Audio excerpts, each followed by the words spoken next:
said it. It's getting worse before it's not getting better.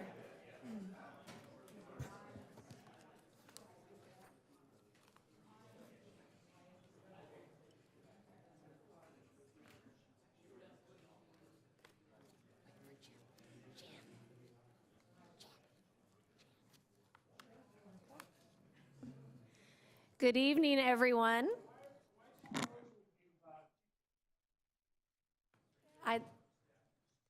I can't see that far because I have my readers on.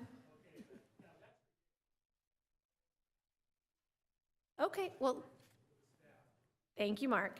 I'd like to call the Anaheim City Council meeting to order. Clerk, can you please call roll? Thank you, Mayor. Councilmember Diaz. Present. Councilmember Leon. Present. Councilmember Meeks. Here. Councilmember Fessel. Present. Mayor Pro Tem Kurtz. Here. Mayor Aiken. Present. Let the record show we have 6 members present.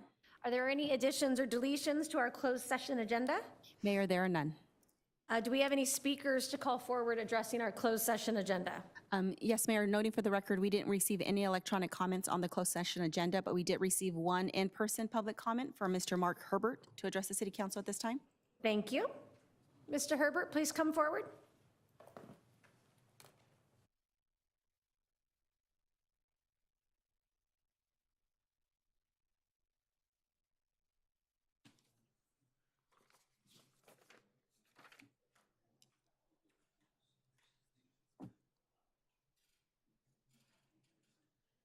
Okay. Mark Herbert, AnaheimGrease.com. I'm still way behind on that, but I'm getting there. Okay. In closed session, you're discussing several labor contracts. It would be nice, maybe during council communications, to tell us what this is going to cost the city, because when you had your proposed budget back in June, those figures weren't included of the idea of how much it'd be. The ballpark figure was if it was 5% raises across the board. Someone gave a figure, I can't remember it. It would be helpful for the public. And I'd like that Councilmember Rubikova please excuse herself from this vote, because I believe she has a conflict of interest, which I've brought up twice. Back in January this year and December last year, I've sent a letter to the mayor about this, and I still haven't received an answer. And the city attorney also sent me a letter, but he didn't answer my specific question. So I'll go back through it again, why I think this is a conflict of interest. This is from the 12/12/23 meeting at the 4-hour, 36-minute, and 2-second mark. And these are the notes I wrote concerning that. Councilmember Rubikova addressed a possible conflict of interest with her having voted for a raise on Anaheim's IBEW contract, under which her husband works. She said at the council meeting earlier this year, she disclosed, in fact, that her husband worked for the city. She went on to say the city attorney provided additional information at the time explaining how this was not a conflict of interest. She didn't provide a date or timestamp for this meeting, so I've yet to be able to confirm that statement. It's undocumented. In addition, this answer didn't address the specific conflict of interest question that I raised. Was her vote on the IBEW contract, which provided her husband a raise, a conflict of interest? If not, I requested a clarification of why it wasn't. Now, not having received an answer, how does that help the public gain clarification on a conflict of interest issue? So, how does not answer? And this is from the city that prides itself in being the most transparent in the county. So I hope she excuses herself from this vote on the IBEW contract. Just to put a little dot on it, the IBEW then made 2 contributions to her campaign after that vote. Thank you. And Mayor and City Council, that concludes our in-person comments. So we'll now close the public comment portion of our agenda, and we are going to recess into closed session and be back around 5 o'clock. Thank you.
Good evening, everyone. I'd like to reconvene the Anaheim City Council meeting back to order. The first item on our agenda is an invocation that will be offered this evening by Pastor Esther Dang from West Anaheim United Methodist Church. Following that, Councilmember Rubalcaba is going to lead us in a flag salute.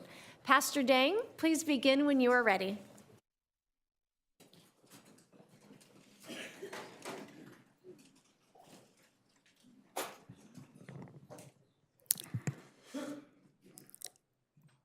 Good afternoon, Mayor Aiken and everyone. It's my honor to pray for you today. Before I pray, I would like to read 2 Bible verses in the book of Proverbs, chapter 3, verse 5 to 6. It says, "Trust in the Lord with all your heart and lean not on your own understanding. In all your ways, submit to him, and he will make your paths straight." So join me in the prayer. Almighty God, creator of heaven and earth, the only true God of all ages and of all nations, the source of true wisdom, goodness, and might. Before you are the cities of Anaheim's leaders who have been given the privilege to serve the people of this great city. And the people who are here today, they come together to make some discussion and some important decision for the people of Anaheim. We're seeking your wisdom and guidance. Gracious God, it is right for us to acknowledge our limited ability and your unlimited power and grace. You have said that wherever your name is honored, you will come and bless the seekers. We pray that you grant these leaders your wisdom so they will have a fruitful meeting. Enable them to understand what needs to be done and make wise decisions for the prosperity and the good of the people. Help them to do this with a clear conscience, great insights, care, unity, joy, and respect for each other. Today, we also would like to pray for the presidential election next week. It is an important day for our country, the United States of America, and for the world. We know we are living in a very special time. We pray for the right president and good leaders to be elected, as well as the passing of good laws. We pray for peace, unity, and prosperity upon this country. May those who live in righteousness, integrity, and responsibility receive your favor and blessings. Dear Heavenly Father, you are good and you are love. Once again, we ask you to bless this meeting and all these people so they may have a good, fruitful result after this meeting. We pray that you bless the leaders of this city, so they will serve this city well, and above all, they serve you well. Because as is said in the Bible, the one in authority is God's servant for your good. Bless our faith, our families, and our future. We praise all this in the holy and powerful name of your Son, the Savior of the world, Jesus Christ. Amen. Thank you. Please join me in saluting our flag that represents freedom. I'd like to thank all of the people who helped build this country, including our trades and hardworking men and women who are in this room today, and our public safety and first responders. Put your right hand over your heart. Ready, begin.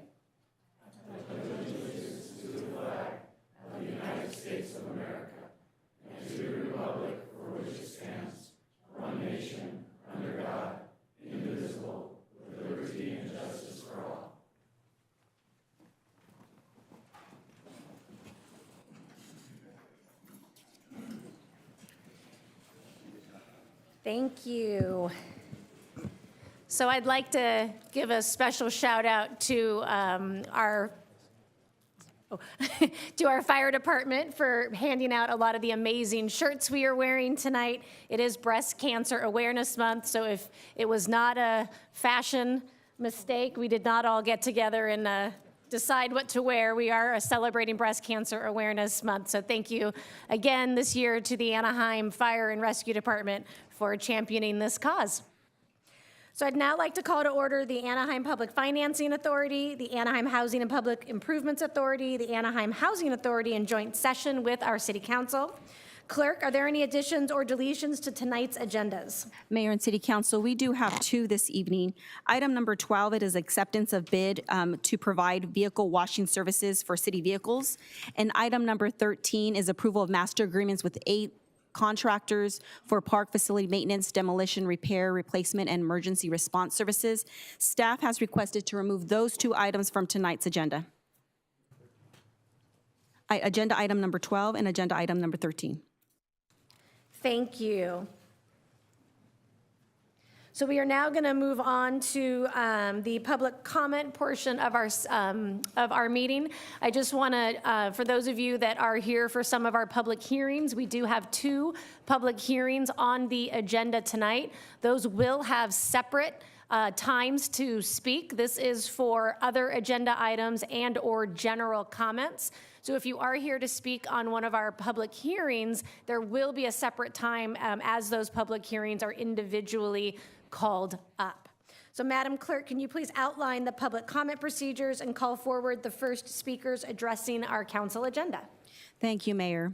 Speakers have 1 opportunity to address the City Council except for the 2 scheduled public hearings on tonight's agenda. The public comment period is 90 minutes or until all agenda item speakers have been heard. Any time remaining of the 90 minutes will be provided to speakers who wish to speak on any non-agenda related items but within the council's jurisdiction. A second public comment period will be opened by the mayor only if any non-agenda item speakers were not heard during this first public comment period, and it will be open at the end of council business. The time limit for public comment is 3 minutes per speaker. Those wishing to address the City Council must complete a speaker card, which are available at the back of the council chambers. The name and contact information requested on the speaker card is optional. Any unidentified speakers will be called by the speaker card number. At this time, I would also like to announce that Spanish interpreting services are provided at every City Council meeting. Simultaneous Spanish interpretation is provided through the use of headsets, and consecutive interpretation is available to anyone who would like to address the City Council. For translation services in other languages, we ask that you please contact the City Clerk's office at least 48 hours prior to the scheduled meeting. And at this time, I'd like to introduce our interpreter who will make the same announcement in Spanish. Buenas tardes. Se proporcionarán servicios de interpretación al español en todas las reuniones del Consejo Municipal. Se proporciona interpretación simultánea al español a través del uso de audífonos y la interpretación consecutiva está disponible. Or profane remarks towards any member of the council, staff, or general public. We appreciate you reflecting the spirit when you speak. The time now is 5:16 with the 90-minute public comment set to conclude at 6:46 or until all agenda item speakers have been heard. We do ask that speakers see the projection screen behind me, and once they see their name appear, to please step up to the podium. Mayor and City Council, at this time, we have 4 speakers to address the City Council on public comments, and we'll go ahead and call those speakers forward. And these are general comments. First speaker, Ruben Greg Soto, and the time limit is 3 minutes. Mayor and City Council, family law did me wrong in Riverside. Many in Riverside family law. Many police, sheriffs, public defenders, churches, district attorney, judges, hotels, shopping malls, security people in the stores, Walmart people in general, religious people. Gym, Disneyland, basically all drunken men smoking marijuana. They used to call me a loser because I used to do drugs, okay? Now, what does that make them? Okay, I'm clean and sober almost 10 years. Now, one thing I could say that I've never drank or did drugs with my daughter, like most of you do, and I never will. Clean and sober for 10 years. Not only that, just Christian men and ladies need to be taught a lesson, what they did to me, kicking me out of many churches, attacking me, because I don't have to believe in you. I got my own ideas of what the Lord says to me. No one can put God first because I have nobody in my life. Only I can. They got responsibilities. They got kids. You can't put God first. Pastors, you got a lot of people you got to deal with. And not only that, you know, I go to church and lady pastors hit on me because they tell me their husband's too busy doing God's work. Well, how about your family? I ain't lying. They hit on me. I don't do it, but anyway, so listen to this, okay?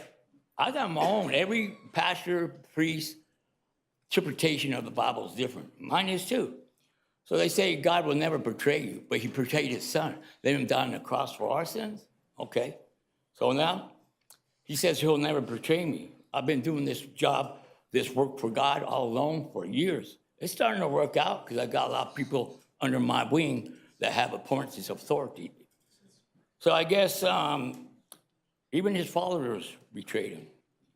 Now, why most men think they're God and they betray their sons and daughters? They think they're God, just like God betrayed his son, Jesus. They betray him by not paying their child support, alimony. I paid mine. I didn't betray my daughter. She wasn't even mine. She was just family. Okay? Now, that's the way it is. A lot of people working on their table, so they dodge a bullet and not paying taxes. Why ain't anybody doing about it? I don't hear no president of the United States or anybody run for president say any of this shit. How about your ladies' money you deserve? And they live with their mommy and self working on their table, hiding behind God's Bible. Okay, that's what I got. So you know what? It's like what they all did to me. Hey, you get your payback. You know? I stand up for America. I'm a true American. That's what I told my perfect offender, Mr. Roswell, in Fullerton. You know what? I don't have to be president. I don't have to have a degree. A case about Fred Young. They stepped him down because why? He's corrupt. But anyway, that's all I got to say. Just because you think I'm a nobody, an ex-drug dealer and did drugs, hey, I don't need a degree. That's what God says. I don't need to go to school or learn the Mr. Bible. Soto, I'm sorry, your time is I up. read it. Thank you. Will the next speaker please step forward? Avery Violanto, followed by Cecilia Flores and Paul Hayek.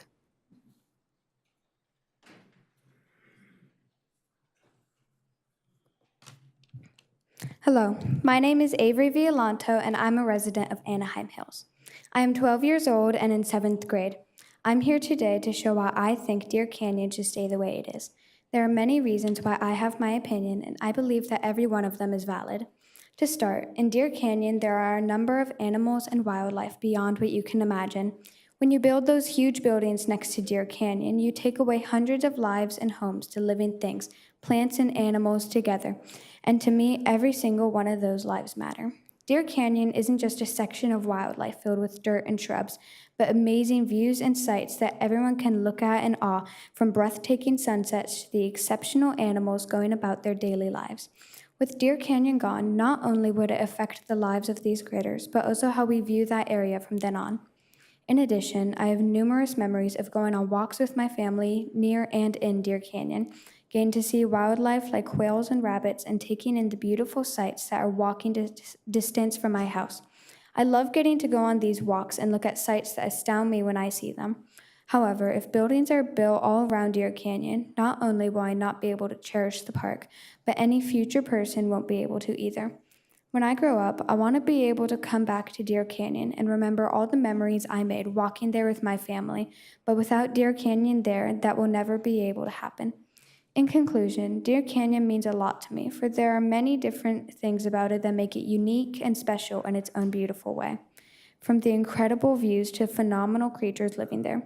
If you build those buildings next to Deer Canyon, no matter how hard you try, it will never be the same, not for me or any future resident nearby. Thank you.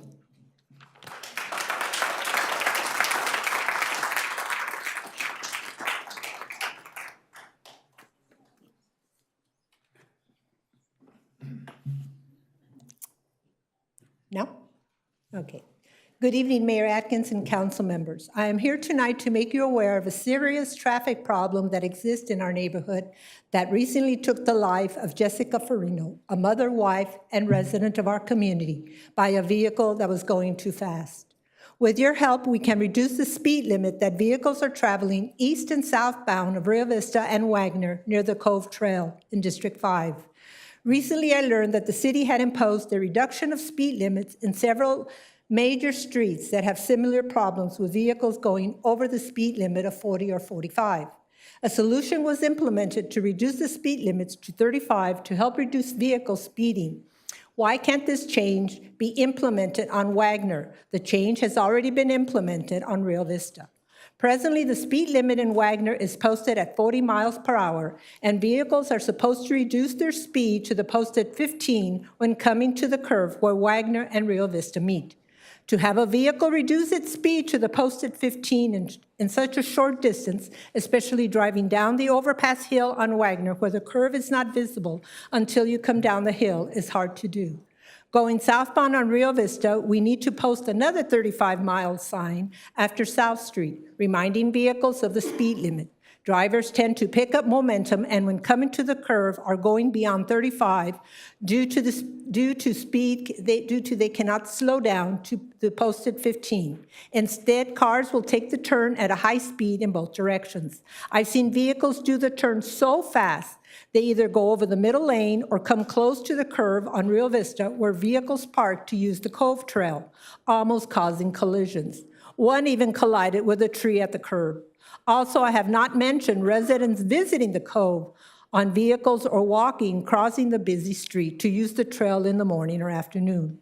With a trail expansion in the future, we need to reduce the traffic speed. I am asking tonight to see if the speed limit on Wagner can be reduced from 40 miles per hour to 30 or 35 in both directions of the overpass, and adding another sign after South Street going south, reminding drivers of the speed limit, making easier to slow down to the 15 miles per hour when coming to the curve where Wagner and Rio Vista meet. Also asking to add speed monitors that post driver speed in both directions. I don't think adding the speed signs to reduce the speed will cost the city money. Meters will, but it will save lives. I hope you are listening. Let's not have another life taken with that.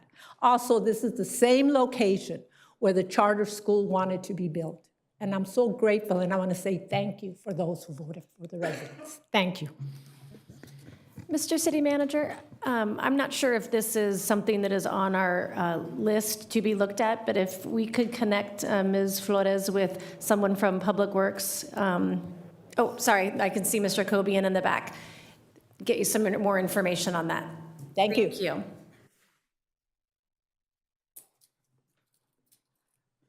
Good evening, Council.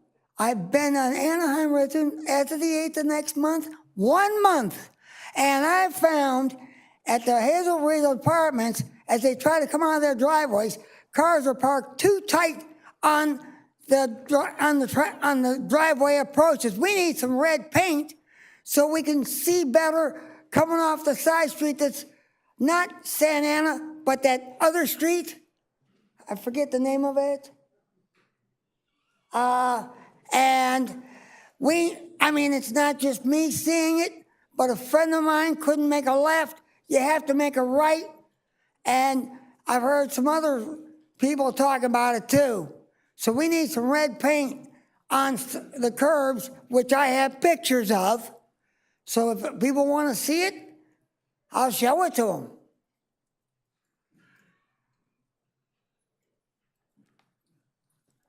Next speaker, Tim Tran.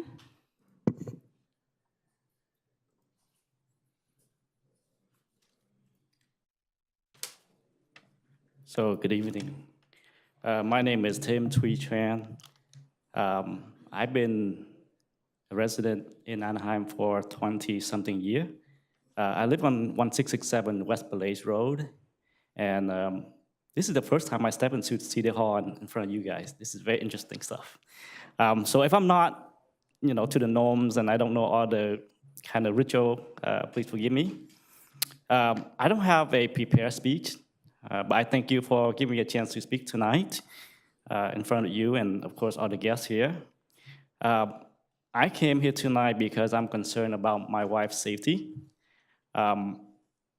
We are a very loving, friendly, supportive community in that little strip of street next to the fireplace. I'm sorry, fireplace. The fireplace, and we love the people around us. We love the kids. We love the retirees. It's a very peaceful and safe place. Recently, though, we have had some, I would call business maybe. They're like, maybe they are caring for the mentally ill patients, maybe. And don't get me wrong, my wife and I and my family, we are very supportive. We really love having a nurturing environment for I guess these folks who need help, right? To live in a more like a residential area, if I make any sense there. However, my neighbor here, John, across the street, he wrote a letter here, and I would love to hand it to you as well. I'm not sure he's outside. I'm here with a bunch of my neighbors as well. They might speak. But what's happening here is an example. These homes who have these maybe mentally challenged patients, they have been kind of scaring us. An example would be someone chasing another person with a large kitchen knife. We hear screaming in the middle of the night. We have had maybe children running out and people have to come and restrain them.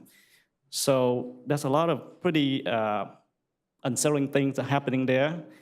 And I believe our neighbors have been bringing this up to the city, but somehow maybe we are not heard.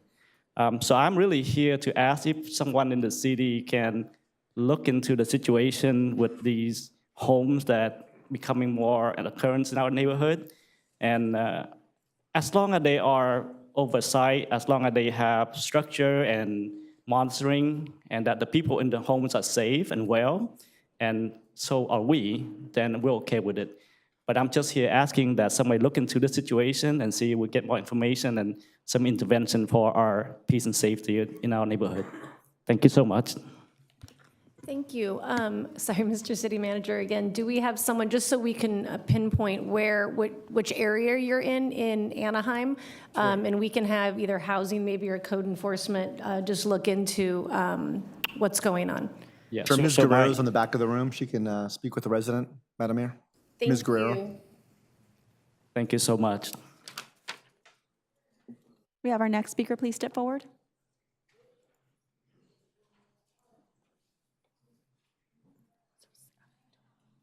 Good evening. My name's Anthony Quiroga. My neighbor Tim just was speaking a little bit about some of the issues on these homes that are on the street, and a little bit more clarification of this. When this house was sold, the individual who bought it had a family, him and his wife, I think it was two young girls. And then he lived there for about a month, and then a truck pulls in, he picks up, they move up their stuff, and all of a sudden, a contractor's in, he's dividing the living room into 2 rooms. These are, calling the city, these are 2 non-licensed home care facilities.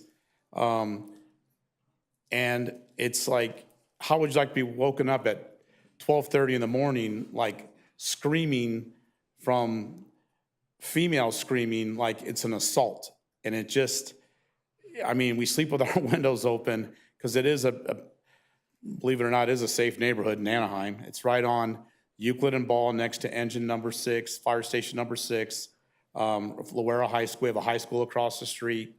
We have a permit parking on our street. It's just, we've had instances on the 2 homes on the street where gentlemen walking into somebody's house who, just because the door was, the screen door was unlocked, the gentleman the mentally challenged individual walked into the people's home and, wanted to know why they were in his house. I mean, you're sitting there having dinner and you have someone walk into your home. It's just, I mean, we weren't told when this house was sold that it was going to be, these are single family homes. No one told us that it was going to be a house or a care facility for mentally challenged individuals. And that's, I appreciate you listening, but this is something we really need to look into. I don't know what Anaheim's, I'm sure you have to have license to have a facility like this. But it seems like we need to do a little bit more stricter diligence on the city's part, just to, like you say, code enforcement, but to have a contractor come in and build, subdivide rooms and whatnot. And these homes are probably, what I'm hearing, they're paying like $4,000 or $5,000 a month per individual. So this is a high income monies that they're bringing in. So again, this is something that I just wanted to bring up. Thank you for your time. Thank you. And if you too would like to speak to Ms. Guerrero, she's right at the top. Thank you, Issa. Our next speaker, Mark Herbert.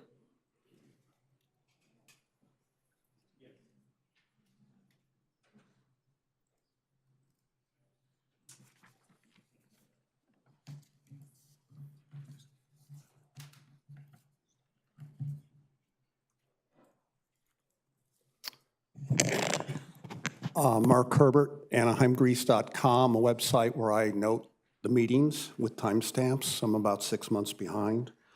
I'd like to address some housekeeping issues. Bear with me, please. Some things you might take for granted here, like the chairs outside and the fact that we have, you can do Wi-Fi with a password here in the council chambers.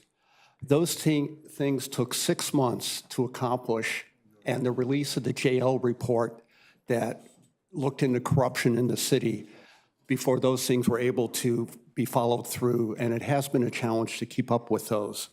But it's nice to see that they're both working tonight. I'd like to take this opportunity to maybe do a teachable moment, looking at tonight's meeting to see how we can improve in the future. And one thing I noted is the last 4 meetings averaged about 4 hours on the council. This one tonight seems to be jam-packed on the agenda and promises to run late. I think maybe better time management on the scheduling so you don't overload one particular meeting where there's an expected large audience and a contentious issue. 2, the reserved seats. Seatings are at a premium here, and yet I see about 31 seats reserved for the developers, which I'm fine with, but I don't see why OC Vibe needs to be taking 12 seats this early in the meeting when there's residents outside who might wish to hear the public comments or participate in other matters. They could share the 18 seats that SALT has, and then the seats that the staff has. Again, this is a teachable moment. We're trying to be positive. I noticed some staff aren't sitting in the staff seats. Well, it seems like you have plenty of staff seats reserved, but not, there's additional staff sitting in seats that the public would like to be in. And finally, in 48 seconds, I wish the 6th cycle housing elements update committee has not met in 3 years. 3 years. So it's missed opportunities to catch the falsification of addresses submitted 3 years ago on this SALT development project. It prohibited residents from engaging on a lot of issues that are going to be brought up tonight on the eve of the vote. Would have been nice to address and discuss these over a 3-year period. But the council decided not to activate that committee. And the state has finally fined the city this year $3 million for not keeping up with the housing element. Mr. Herbert, I'm sorry, your time is up.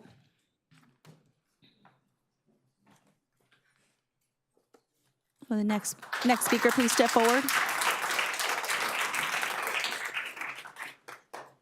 Following the speaker, we have Matthew Duncan. Yeah, I won't take too long here. My name is Richard B. Orkland. I'm with Tim and, what's his name? anyway, we got a problem on our street on Peleas. They mentioned about those homes. We've had one home there that's been there for 10 years. We've dealt with it. They're halfway homes. We've dealt with drug addicts walking around crazier than hell. I can't understand how you guys can let it be there.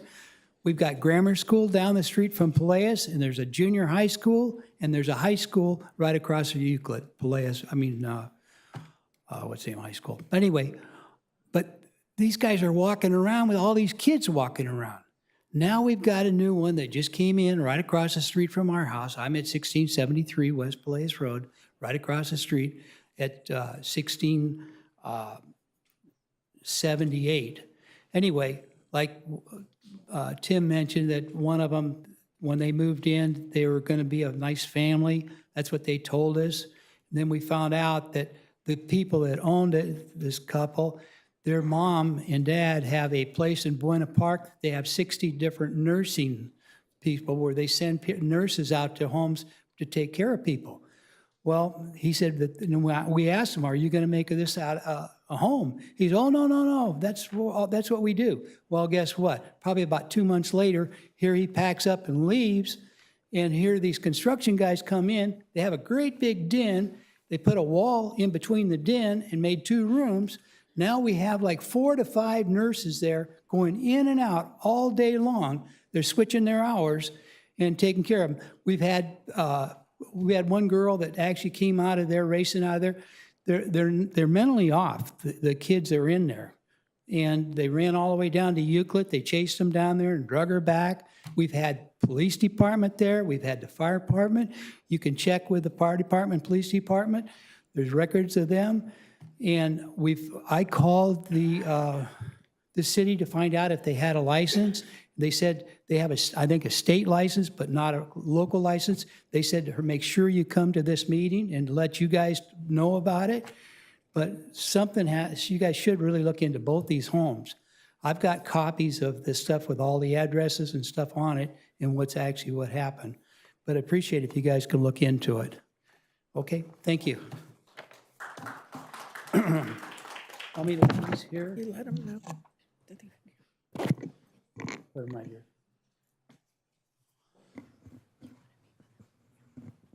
Thank you. And sir, your council person is Mayor Pro Tem Kurt, so she'll also be following up. Wow, I've been talking to you guys for more than a year. No one's ever followed up with me. Well, I take it back, 2 of you did, but I gave you no choice.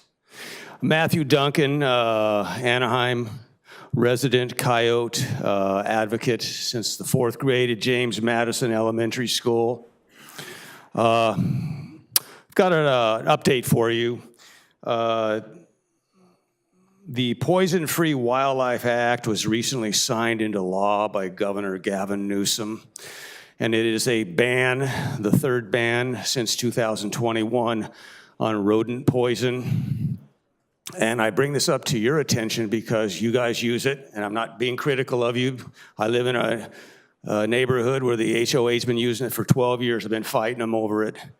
The problem with rodent poisons, one is that the rodents get sick. They don't just drop dead when they eat the poison in these little tubs that are all around the city, including this building. They get sick. They get eaten by native wildlife, coyotes, bobcats, hawks, owls, domestic dogs, feral cats, and then they die, or they get very sick if they don't get treatment. So I just want to let you know, a year ago, in January 1 of 2024, Governor Newsom signed a ban on difascinone. So about 2 months after that ban went into effect, I checked the bait boxes that are around this building, and they all had difascinone still. So I contacted Orkin, who owned the boxes, and the guy was saying, yeah, we messed up. We'll get it. I appreciate you don't contact the county on us. We don't want to get cited. He said, oh, we'll remove that ban poison tomorrow. So he did. Well, the new ban that was just signed by Governor Newsom bans chlorofascinone, and warfarin. Well, I checked your boxes today before I came in, and this is what I found. On the south side, I found 2 boxes with no labels, which is a violation. And then I found 1 box on the north side that belongs to Animal Pest Management Services. And then the other one is Orkin, and they are using illegal rodent poison. So I know you're asking yourselves, and I'm out of time, what are the alternatives? Well, I'll talk about that with you in the future. Thank you. Our next speaker, Brian Kay.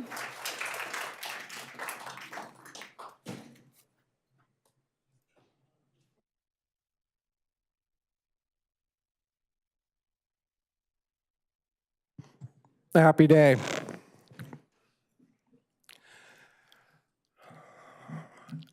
The last meeting, I was maybe a little bit rough. Remember, I made a comments about Steve. You know who Machiavelli is, Steve? Yeah, you sure do.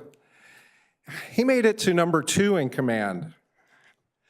And he wrote a book teaching people how to be great leaders. And the entire concept of the book is that it's really important that you look like you care, that you look like you're informed, that you appear to be religious, that you appear to be qualified to do what you're doing. And it's a shame because every person in this room came down here to help you be actually informed. I mean, the people sitting here, they're not getting paid. They actually care. They're actually concerned with the outcome of tonight's vote and with the decisions that this board makes. And it's amazing that when speakers stand here that some of you can't even look at us. I mean, you've got looking good down. But could you try and actually do what you say that you're doing? Live up to the promises? I mean, for once, sit up and engage. Maybe not for the whole meeting, but just for a couple minutes when your friends come here and speak. You know, there's one person who is so angry that they can't even control their face. It's contorted in anger.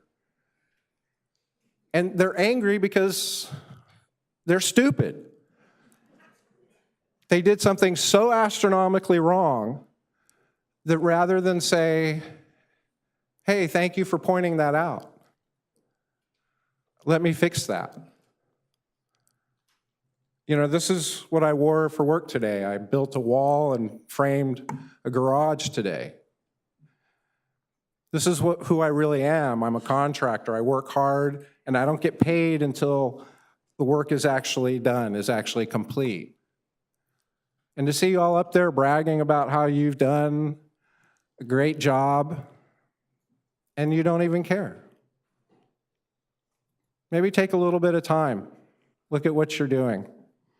You know, the reports to the FBI are getting some traction. It's not healthy for you. It's not healthy for the city of Anaheim. We come here to give each and every one of you the chance to smile upon us as we've smiled upon you. Happy day.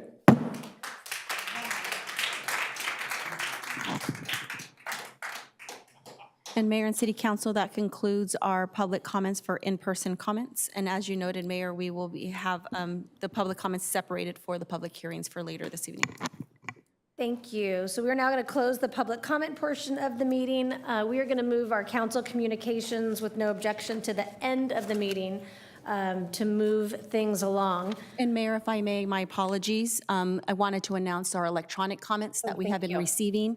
And this is just for agenda item purposes. For item number 14, we did receive one item.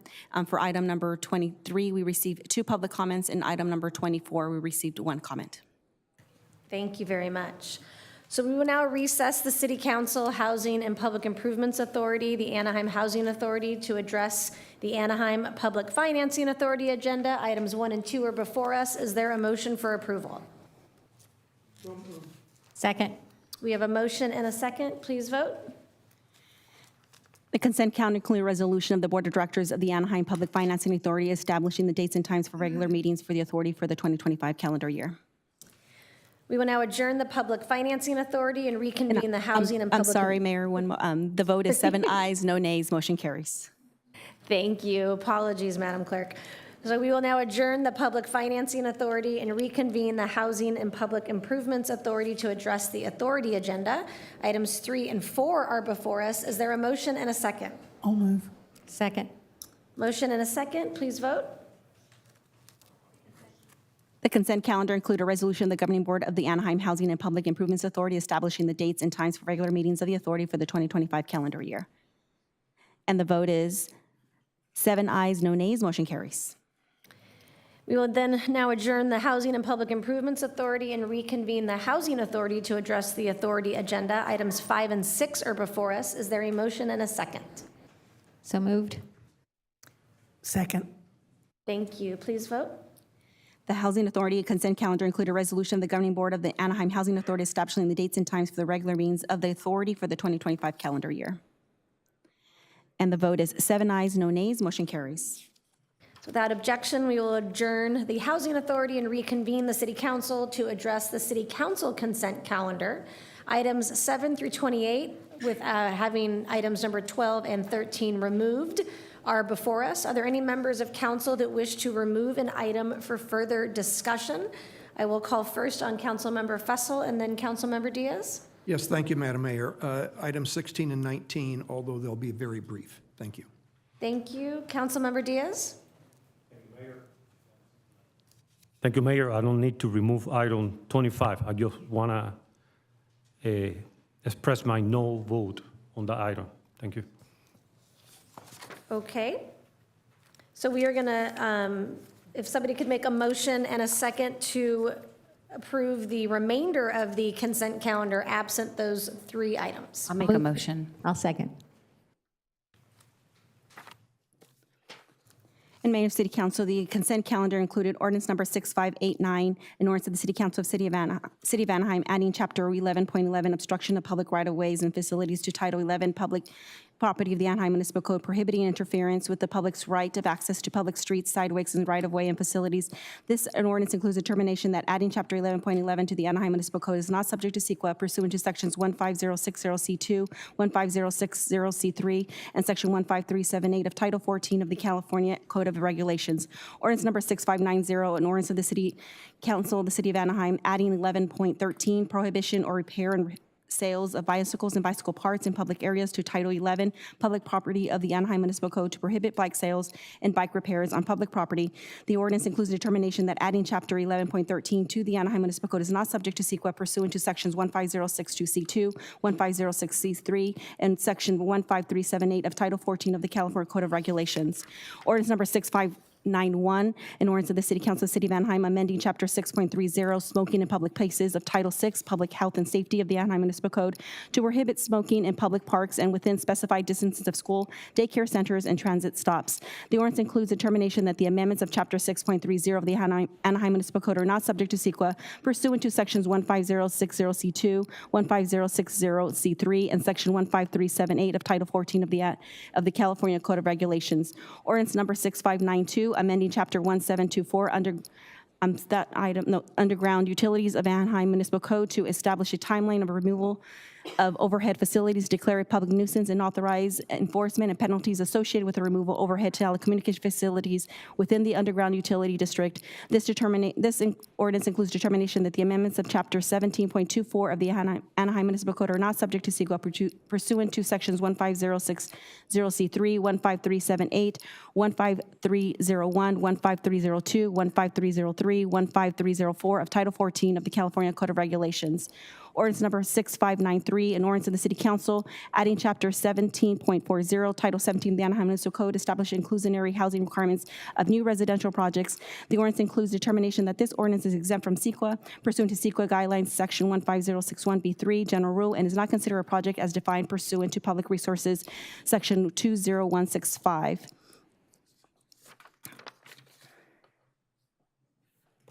So I think we pulled item number 25. You're correct, Mayor, and I'll go ahead, and that will be, that announcement of that adoption of the ordinance will be excluded from the adoption of the consent calendar.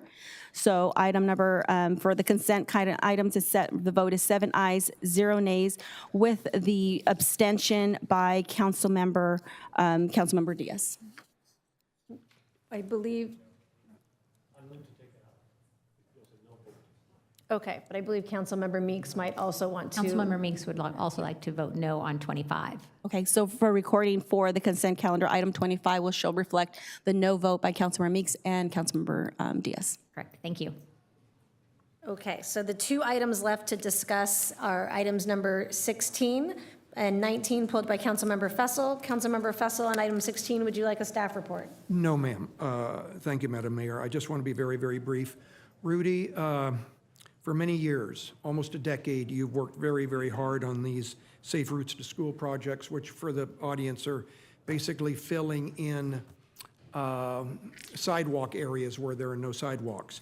And in this case, it's actually the neighborhood around Rio Vista School, which you're going to take a close look at and do a substantial sidewalk repair, curb and gutter repair, streetscape repair. I drove that neighborhood just this weekend, and while it's in pretty good shape, it can certainly, use a little tender, loving care. So Rudy, thank you very, very much for all the time that you have spent.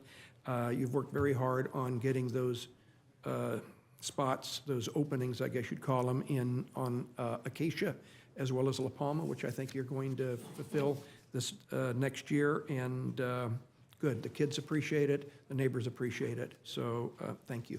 That's all, Madam Mayor. I'll go ahead and move the item. Second. Okay, please vote.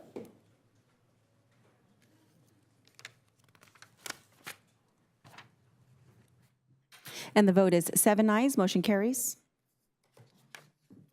The next item pulled is item number 19. Councilmember Fessel, would you like a staff report? No, Madam Mayor, again, very, very brief. I just, the Underground Utility District 72, which stretches from La Palma from about East Street to State College, runs right through the middle of District 5. It's been an area that, I think I talked about this many, many years ago when I was on the undergrounding subcommittee.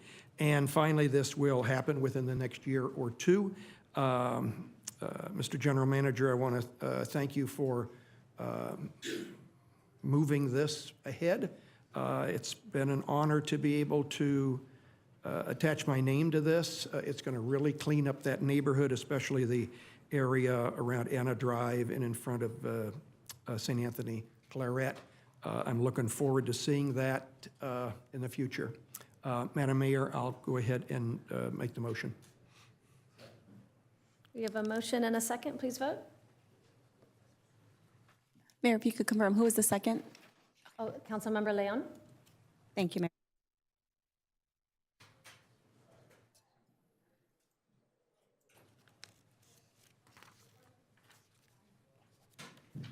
Item 19 is a resolution of the City Council of the City of Anaheim forming Underground Utility District Number 72, La Palma East, and determining that said action is exempt from CEQA pursuant to Sections 1530B, 15302C, 15302D, and 15303 of Title 14 of the California Code of Regulations. And the vote is 7 ayes, no nays, motion carries. Thank you. Item 29 is a resolution requesting the state of California take emergency action to strengthen and stabilize California's marketplace for property insurance. This item was continued from our council meeting on October 8th to provide for further review. This Councilmember Meeks, this is a resolution that you championed. Do you have any comments or questions? And if not, would you like to move the item? Yes, I'd be happy to move the item and appreciate everybody's input on it, so I'll move approval. I'll second. Please vote. Good job, Alyssa. A resolution of the City Council of the City of Anaheim requesting the state of California take emergency actions to strengthen and stabilize California's marketplace for property insurance. And the vote is 7 ayes, no nays, motion carries.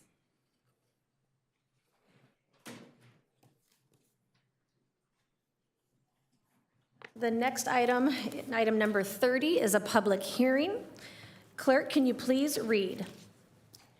Thank you, Mayor. Item number 30 is a public hearing for development application number 2023-00050, the addendum to number 13 to the final subsequent environmental impact report number 339, and its addenda including previously certified addendum number 11 and mitigation monitoring plan number 383, the mitigation monitoring and reporting program number 106C, and other previously approved environmental documents for development in the Platinum Triangle area.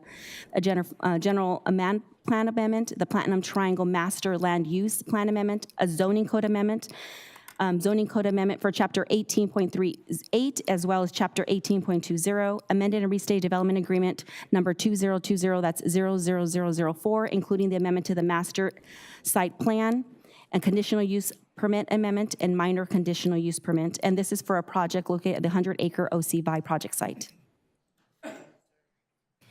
Thank you. Mr. City Manager, may we please have a staff report? I'd ask for staff report from Acting Director Allen, please.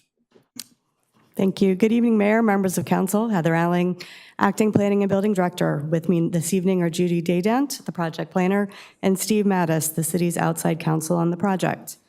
Before you tonight is a request to amend the previously approved OC Vibe mixed-use project to adjust for changes and provide for flexibility as the development plan has matured. The OC Vibe project site is approximately 100 acres between the 57 freeway and the Santa Ana River, and includes the Honda Center, Arctic, and the Arena Corporate Center office buildings, as well as other office and industrial buildings and associated surface parking lots. The project site encompasses the arena and transit districts of the Platinum Triangle. In September 2022, the City Council approved the OC Vibe project, a world-class mixed-use lifestyle, entertainment, and residential neighborhood. The approved project includes a new live performance theater, 1,500 residential apartment units, 2 hotels, a public park, private parks and open space, office buildings, restaurants and entertainment venues, and an outdoor amphitheater. The applicant has made significant progress to date in implementing Phase 1 of the project. Construction is underway on the streets and the project site as seen here. Development in the Platinum Triangle is implemented first through master site plans and development agreements.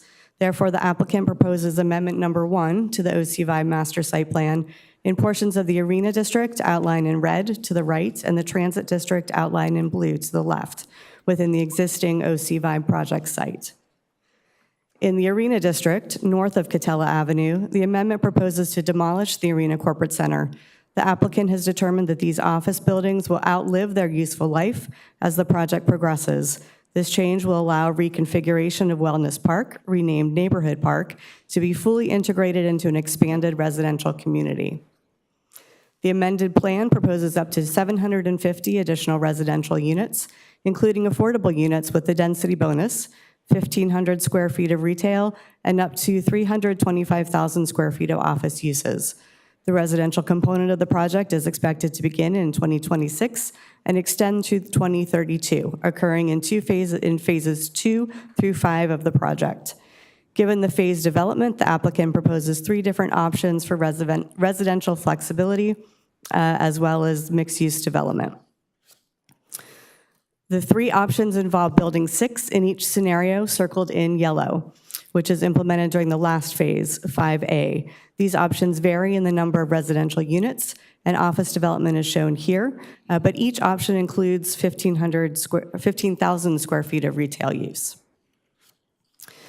The previously approved plan proposed a pedestrian bridge over Douglas Road to connect parking deck C to the Arena Corporate Center, and a new signature office building to facilitate pedestrian traffic from the parking structure to the office buildings.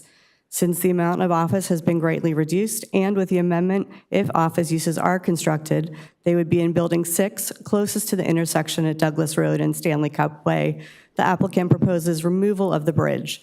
To ensure that the pedestrian infrastructure is designed to facilitate safe and efficient circulation, staff has included a condition of approval that the pedestrian traffic be evaluated at the final site plan stage for Building 6. In the Transit District, south of Catella Avenue, the amendment proposes to remove the previously approved amphitheater, adding dedicated park space to Meadow Park, resulting in a 4.85-acre public park in what is presently the Arctic parking lot that would be constructed and maintained by the applicant. The previously approved plan proposed an approximately 4-acre Meadow Park, which is increased in size to 4.35 acres without the amphitheater. The proposed project includes a number of requests for council consideration, and I'll quickly summarize these on the following slides. The proposed project includes an amendment to the general plan land use element to increase the amount of residential development in the Platinum Triangle and decrease the amount of office development to the range identified here, depending on the option proposed. The green element and the bicycle master plan are also proposed to be amended to reflect the increased size of Meadow Park and address a cleanup to reflect the previously approved project. In addition to the density changes that would be consistent with the proposed general plan amendment, the proposed project includes modification to the boundaries of the Arena District sub-areas D1 and D2 to correlate with the boundaries of the future neighborhood park and the residential and mixed-use development location as reflected in the regulatory Platinum Triangle Master Land Use Plan. The proposed project includes amendments to the implementing Platinum Triangle Mixed-Use Overlay Zone in the Anaheim Municipal Code to update development and operational standards in the Arena and Transit Districts. The supplemental use regulations chapter will also be amended to modify special event permits provisions applicable to the project. The term of the development agreement remains the same. However, to implement amendment number 1 to the master site plan, amended and restated development agreement has been prepared.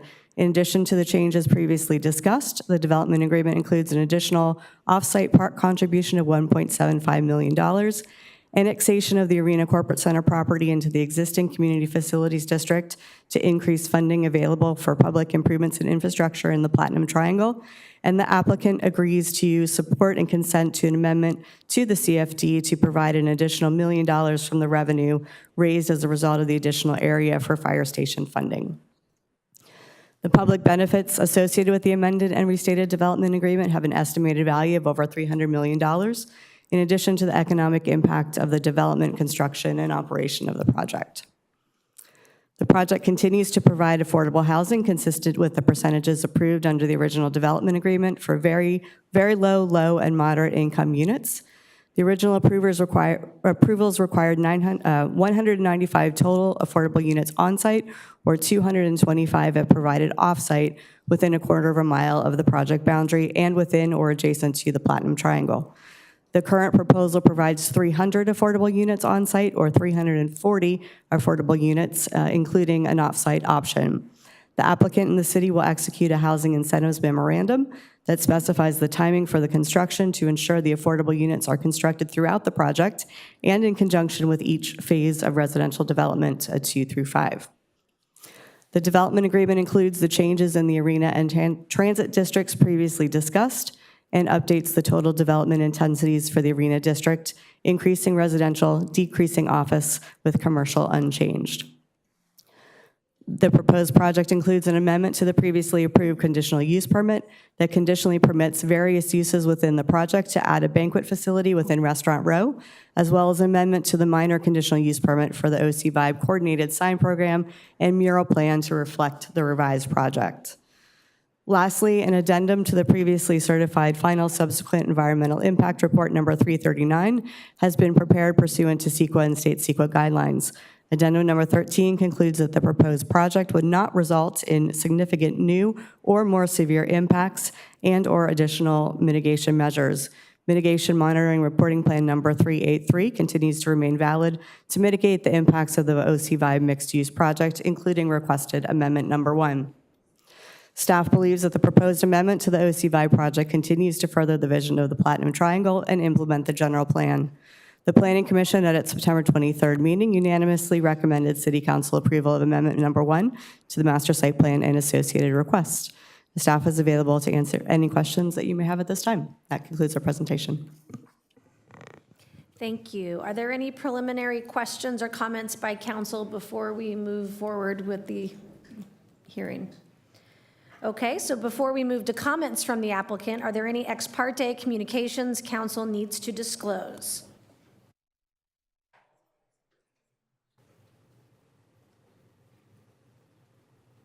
I will start with Councilmember Diaz and just work our way down the row. Yes, Mayor, I met with the developer at least 2 times to go over the changes. Thank you. Thank you. Thank you, Madam Mayor. I also met with the applicant on this project. I have as well, and it was reflected in my public calendar. Thank you. I have also met with the applicant on the project several times. I've met with the applicant and have also met with residents of District 6. I've met with the applicant regarding these changes. I also met with the applicant regarding the changes. Thank you. Thank you. So I would now like to open the public hearing.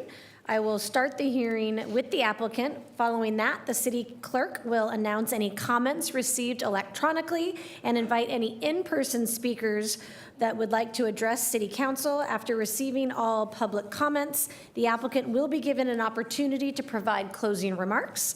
I will now invite the applicant to address the council, and the time limit for your presentation is 20 minutes. Mayor Aiken and members of the council, my name is Brian Myers. I'm a senior director with OC Vibe, and I'm happy to be here with you tonight. I'm proud to represent the Samueli family and their vision for OC Vibe, which has started over 7 years ago. And this vision has really been a wonderful project to work on for me and the rest of our team. The Samuelis, as you know, are one of the great philanthropy families in the county. And at the very beginning of the project, they committed to not only invest in this community, but to continue to invest in the community philanthropically without condition. And it's been really a terrific experience to watch.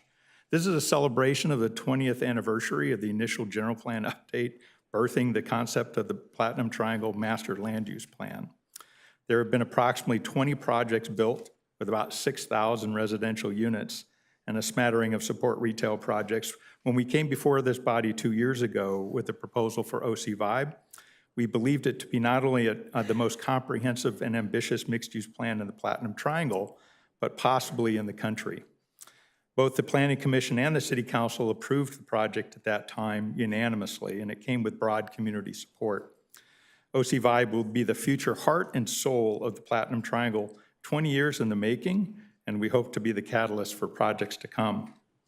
We are pleased to tell you that we're now well underway with the construction of the project, and we've invested over $1 billion to date in the construction, and we average over 300 construction workers on the site per day with 5 general contractors.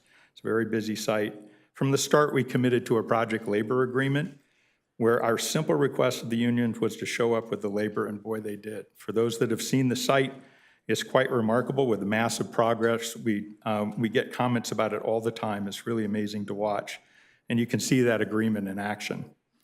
The OC Vibe will be the home of the first Class A office, which is now under construction in the Platinum Triangle, and the largest contiguous retail and restaurant development in the area, and both are under construction with the first phase. It will also be the home of the first affordable housing in the Platinum Triangle, which you'll start to see in our first phase of the project with our first moderate-priced units in that phase.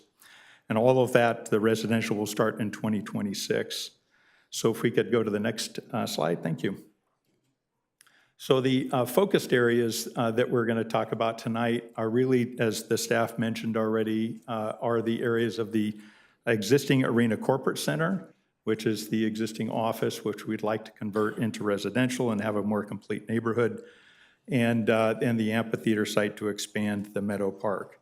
So again, just to repeat what the staff said, our proposal is to expand up to 750 units and to have a smaller amphitheater than what was proposed before, to be less commercial grade and more community facing, and a larger public park at the Meadow Park with 4.85 acres. Next slide, please. Since we vested the existing approvals with a development agreement, we took the approach of simply extrapolating the public benefits to support the additional residential units and a few added benefits as well. Next slide, please.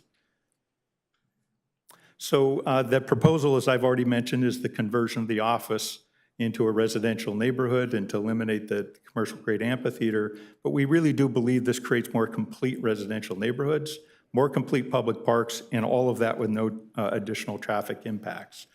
The additional residential units come with additional benefit of more parks, as the staff mentioned, more affordable housing, up to an additional 115 new affordable units, totaling up to 340 affordable units in the project, which would be 15% of the total.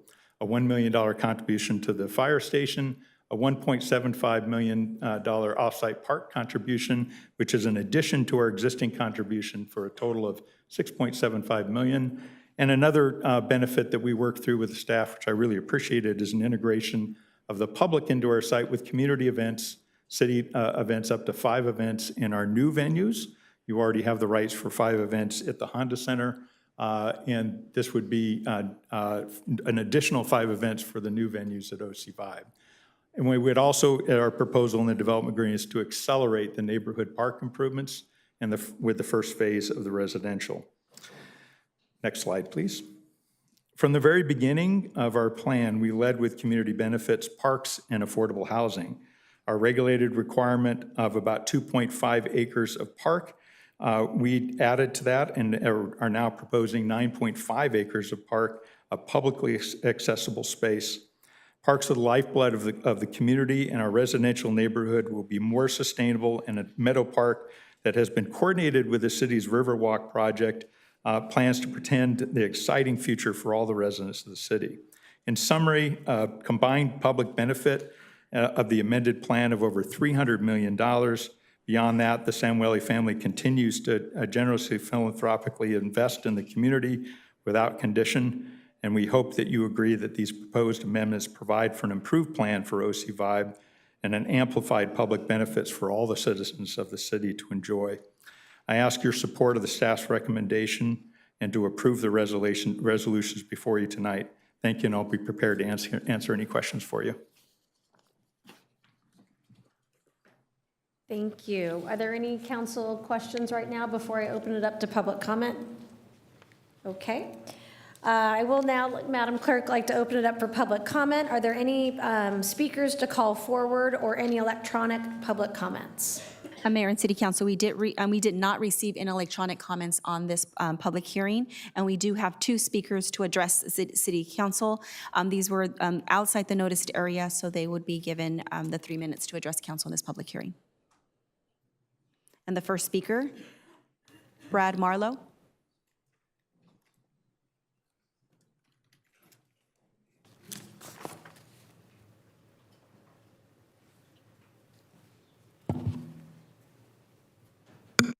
Good evening. Thank you for your time. My name is Brad Marlowe. I represent the International Alliance of Theatrical Stage Employees. We're a union that represents stagehands in Orange County. We represent about 1,500 workers. And we've had a 38-year history and contract with the Segerstrom Center for the Arts, which with the Samueli family has a close relationship. We understand from people close to the project that the intention for OC Vibe is to use non-union workers on the inside to run the venue. And we would hope that the city would urge the family and the development to consider union workers as their stagehands for their amphitheater. Thank you very much. Our next speaker, Mark Herbert.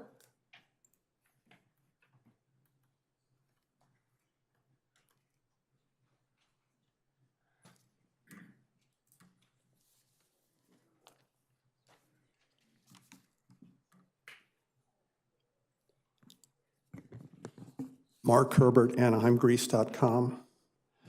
This proposal project has been touted as one of the best that Anaheim has seen. So I'd like to compare it, put it in the context with other ones. First, they tout that this is public engagement. I view this as public checkbox. This is the 3rd time I've heard the staff report, and I still find it difficult to follow when it's given at such rapid speed. To try to engage with that and make a decision very difficult, not very engaging, more a checkbox. The development playbook used by OC Vibe, which has been touted, has been very similar to Disney Forward and the SALT development project.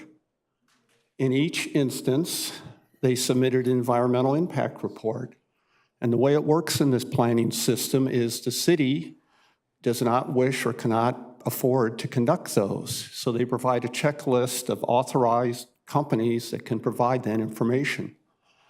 Then the developer provides the data, hires the company, and presents the report to the city staff to review and stamp. Not very engaging. The public's at the end of that. I like the picture they show, very inviting with the water in the Santa Ana River. Where is that coming from? In previous talks, they said, well, there's actually a lot of water stored underground in that area, and they're just going to kind of move it around. I'm a bit concerned about the evaporation rate. And it also has a nice park along it. It's going to extend from Ball Road to Orangewood, which coincidentally fronts Anaheim Stadium and the OC Vibe project. I think a round of applause is due to the taxpayers in the audience because that's been provided by federal funding. $5 million. I hope they're giving as much to affordable housing in this community as they are to the front window of this project.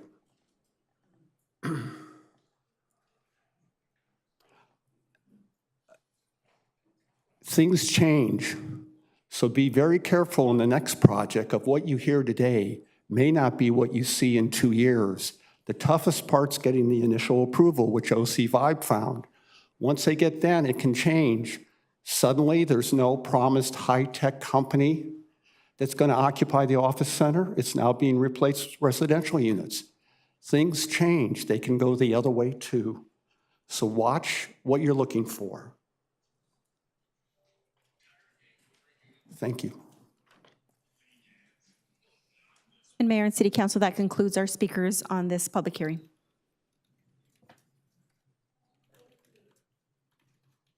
Thank you. So with no further public comments, would the applicant like to return to provide any closing comments? Okay, so I'll now close the public hearing. I'd like to turn it over to questions or comments by my council colleagues. Councilmember Fessel and then Councilmember Leon. Thank you, Madam Mayor.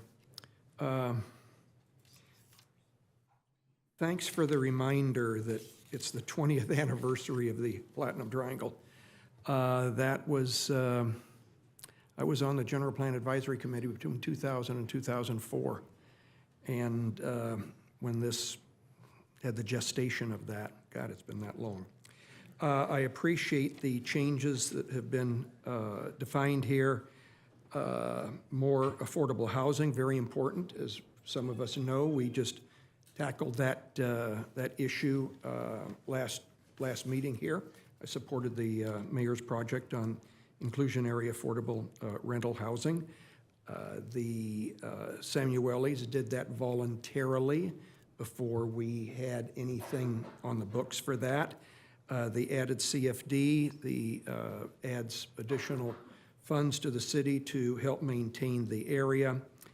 And I think adding more to the public park is important. So I'm supportive of this. I voted on this back in 2017, and it's nice to see the concrete coming up right now. Thank you. Thank you. Councilmember Leon and then Councilmember Diaz. Thank you, Madam Mayor. I'm also supportive of this, but just wanted to ask a couple of quick questions for you, Brian. I think it was slide 7 was talking about the different options.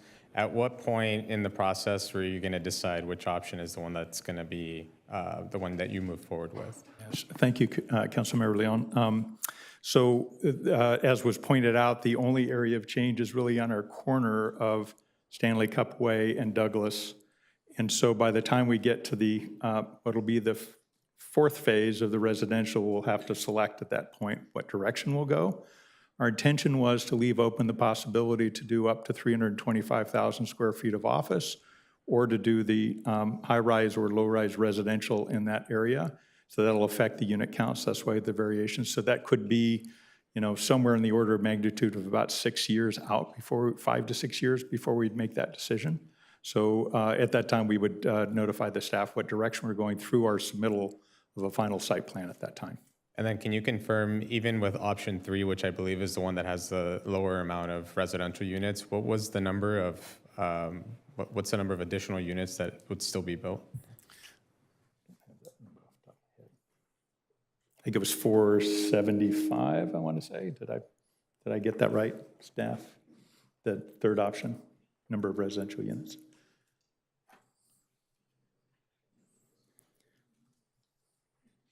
It was like slide 7 or something. The lowest number of residential units?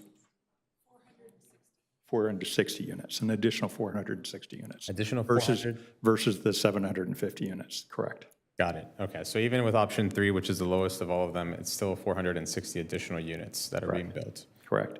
Thank you. And then just the final comment, because I understand there's a PLA for the project. Does this also fall under that? Correct.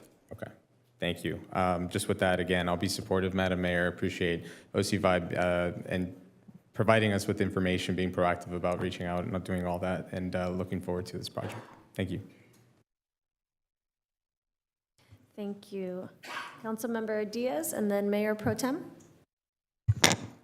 Thank you, Mayor. Just for clarification, the OC Riverwalk is not part of this project. That's a future project that had nothing to do with this project. Second point is that every project, small, medium, and big, CEQA, the California Quality Act, must be done by the developer. The developer has to prove there is no danger to the environment. It's up to the developer to do that. We take a look at it, and we approve it or disapprove it. Imagine it's every small, medium, and large project. The city wouldn't have to do the environmental studies. It wouldn't be no money in this planet to pay for it. It's up to the developer to prove that they are in compliance with the laws. This project will increase the number of housing and reduce the numbers of office spaces. That's just adapting to the reality of today's life. It's not that much need for office space, but it's a lot of need for housing. Also give the project more flexibility to adapt in the future. It gives this city council the possibility to approve those future changes if that would be desired by the developer. But something that's going to take years and years to be developed, we need to give the flexibility to adapt to the realities of the market and the realities of the demand. So, Mayor, I strongly support this project. Thank you. Thank you. Mayor Pro Tem? Thank you. I guess I can start with the puzzle here I have. So we're gonna, at the minimum, we're gonna have 460 extra units. How many did we start off with there? So I have a total. There was 1,200 units. 1,200. So we have 1,200 plus, at minimum, 460. And how many are low income?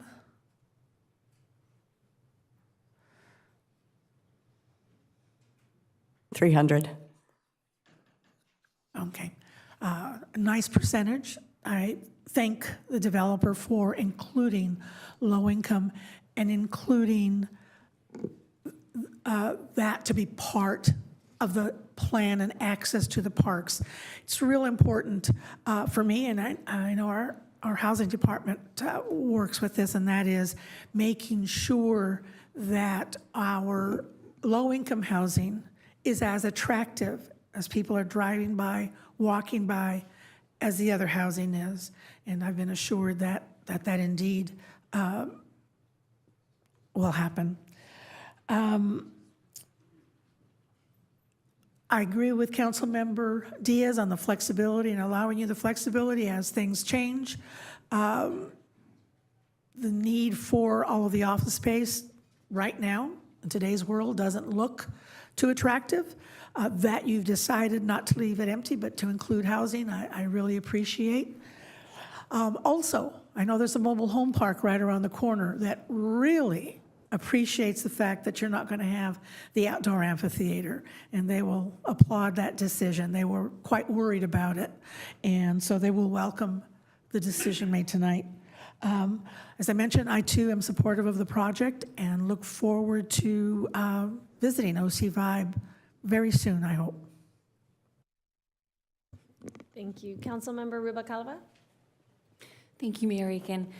So I think this project is economic development at its finest, with generating jobs, and not only for our trades, but also for people who will be working at the OC Vibe location. So I'm really excited about this project.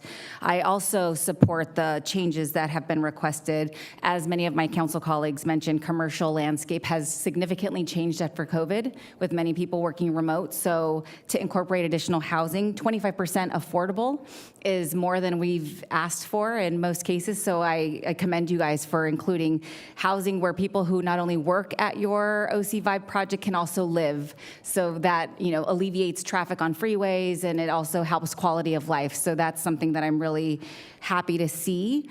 One question for planning: will these units reflect the current housing element or the future one that has not been approved by the state?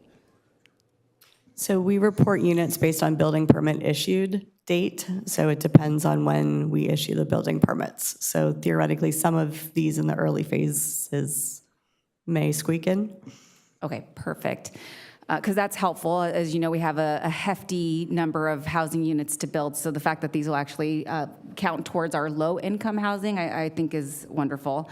Including PLA with our trades means that the work is going to be safely done. The people who are working there can potentially live there, and it'll get done on time, which is something that I'm excited to see. And then I just want to address the gentleman that was here requesting also to have labor included as the performances. So I know you guys are very open-minded, and I hope that you will consider his request. With that, I will also be supporting these amendments.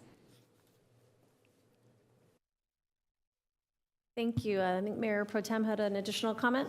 I too forgot to mention, I asked that you take into consideration the union that stagehand union that was here, and just ask that you meet with them and talk as you've talked to the other unions. Thank you. Thank you. Well, thank you for being here tonight. This has been just a delight to see it grow from its infancy to where we are today.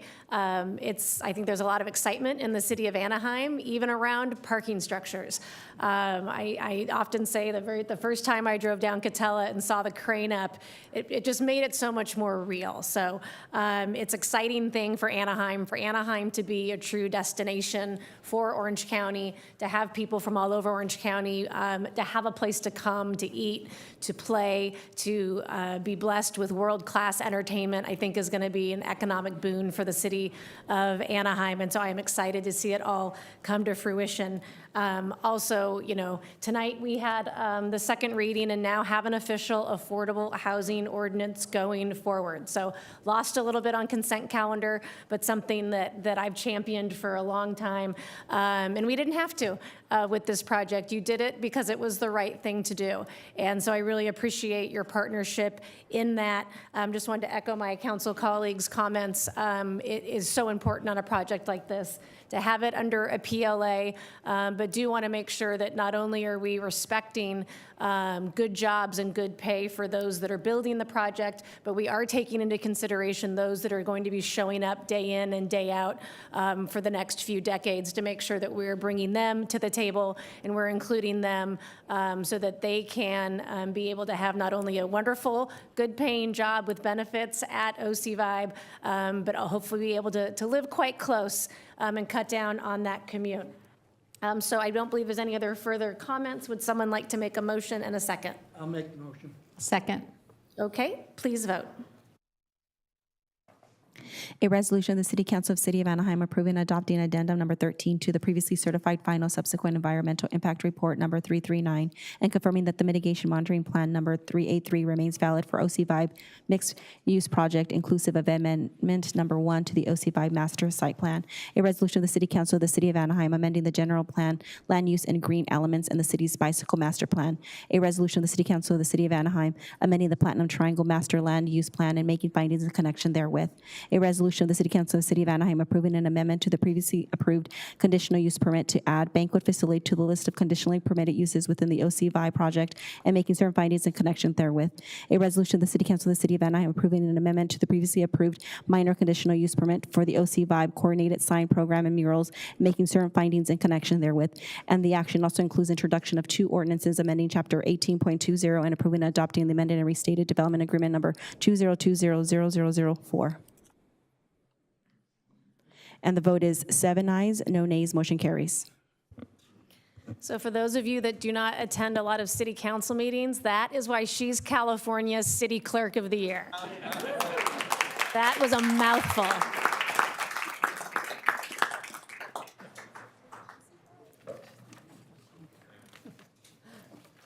So, Mr. City Manager, I know we might be losing a few of our OC Vibe team now that their item is over. Are there ladies and gentlemen perhaps in the lobby that may want to have some time to come in and sit in the unoccupied seats? Do we have I don't know if we have folks out there. If they can hear me, please, there might be some seats open. We'd love to have you come in if there are folks in the lobby. Mayor and City Council, looks like we're good for those in the lobby area. Thank you.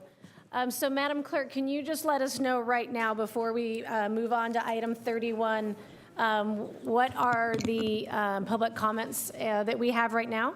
Yes, Mayor, we just got an additional couple just moments ago. We're at 82 public comments of in-person comments to address the City Council.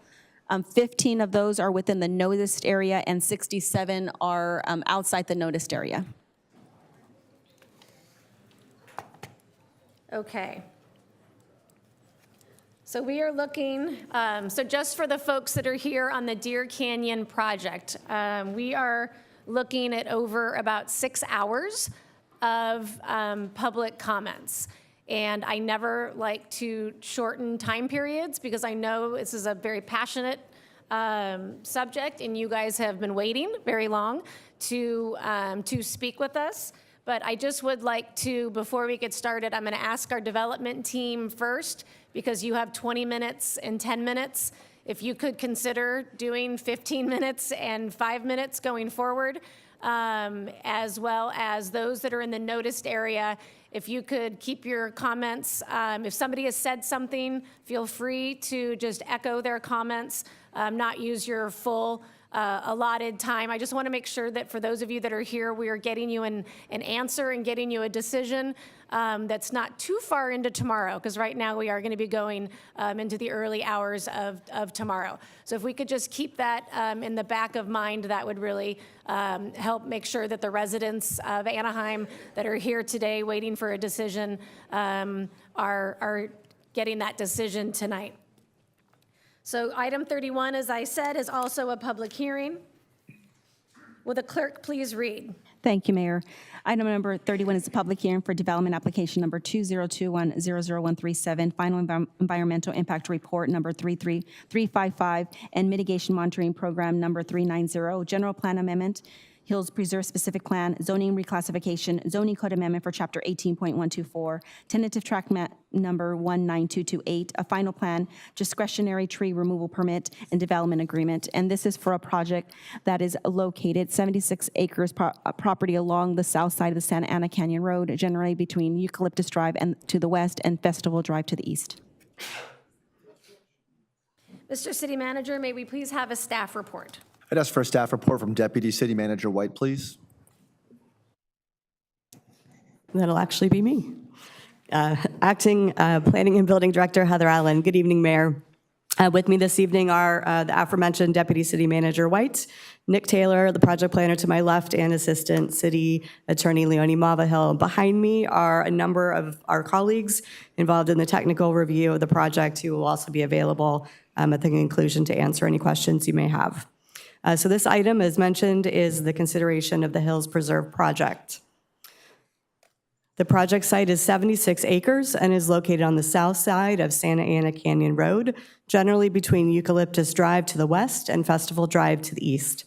The immediately surrounding land uses include a self-storage facility and California Highway Patrol way station to the north across Santa Ana Canyon Road, a utility transmission corridor containing Southern California Edison overhead power lines to the east, and single-family residential to the west and south. The city-owned Deer Canyon Park Preserve is approximately 825 feet south of the project site. Public parking for the park is currently only available on-street on Hollow Oak Drive, southeast of the preserve. The site is situated along Deer Canyon in the city's Hill and Canyon area and includes special status plant and wildlife species. The project site is designated for estate density residential, low density residential, and open space land uses in the general plan, and has multiple zoning designations, including RS2 single-family residential, T transition, and OS open space. A portion of the site includes the track map boundary for the Stonegate project previously approved in 2005, the approval for the development of 34 single-family homes, which is the RS2 area on the map, is shown, but the track remains undeveloped. Immediately adjacent to the west is a single-family residential neighborhood zoned RH2 with 1- and 2-story homes. The maximum height in this zone is 25 feet and 2 stories. Further east, in the area zoned for the festival-specific plan, which is SP 90-1 on the map, this area includes the Marriott Residence Inn on Festival Drive, which is 4 stories or 49 feet high. CAL FIRE identifies the property as a very high fire hazard severity zone, a location that is of greatest risk of wildfire. This designation does not mean that an area is not safe for development. Rather, specific fire protection features that minimize structural vulnerability would be required, and specifically those that are specified in the California Building Code and California Fire Code. The Hills Preserve project proposes 498 apartments and over 40,000 square feet of standalone commercial space, along with over 50 acres of designated open space in perpetuity. The apartments are proposed in the multifamily residential area along the western portion of the site, taking access at Santa Ana Canyon Road and Deer Canyon Road. The units would range from 520 square foot studios to 3,200 square foot penthouse suites. The building is 7 stories, or 81.5 feet closest to Santa Ana Canyon at its northwest corner, and with the varying topography drops to 5 stories, or 58.5 feet at the southeast corner. The apartments would be wrapped around a 9-level parking structure that would include over 1,000 parking spaces, exceeding the parking requirement for residents and guests. The top of the parking structure is designed with amenities, including a central open roof deck with a pool, barbecues, and lounge areas, as well as enclosed amenity areas on the north and south ends of the parking structure for a fitness center and club room. The highest point of the parking structure with enclosed amenities would be 89 feet on the north and just under 84 feet on the south. The building would also include additional amenities such as interior meeting and social gathering spaces, a bowling alley, bike shop, and dog spa. Indoor amenity space would include more than 45,000 square feet, while outdoor amenity space would be almost 70,000 square feet. The proposal includes a membership component that would allow up to 200 non-residents access to the building's private amenities, but limited to no more than 50 members on site daily. With a residential development area of just over 14 acres, the project uses the apartment building with a density of 35.14 dwelling units per acre to cluster development to a portion of the canyon to preserve the existing ridge lines. The view on the screen shows both the relationship of the apartment building to the ridgelines on the east, as well as to the single-family neighborhood to the west.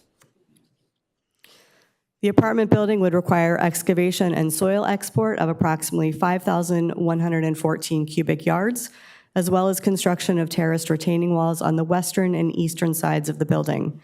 Depending on height and location of the retaining wall, landscape treatment and/or aesthetic enhancement is proposed, like the rocked design shown on the bottom of the slide across from the building entrance shown here.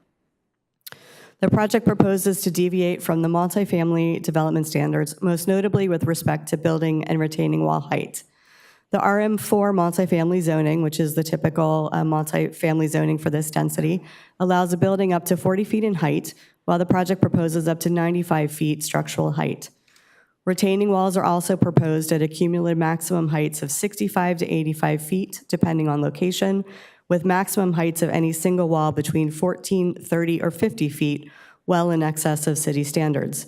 Additional deviations are proposed for floor area, the percentage of units that can be studio to allow a larger share, a setback measurement, and a permitted accessory use for the non-resident memberships. The exterior of the building is proposed to consist primarily of glass, aluminum, and fine trowel stucco to achieve a mid-century modern architectural style. The plans indicate large spans of windows with a flat roof as shown. The building would include a portico share and large entrance lobby at the west side of the building, while loading and service areas would be screened from view from public right-of-way, as well as Deer Canyon Road. Moving around the site, the commercial area encompasses approximately 12 acres and is located adjacent to Santa Ana Canyon Road at the north portion of the site. The project was evaluated with a maximum 40,000 square feet of development in 2 office buildings and a podium parking garage with semi-subterranean levels. However, the ultimate development of this area would be subject to final plan review for consistency with the applicable development and design standards, as well as a scope of construction and operations evaluated by the environmental analysis.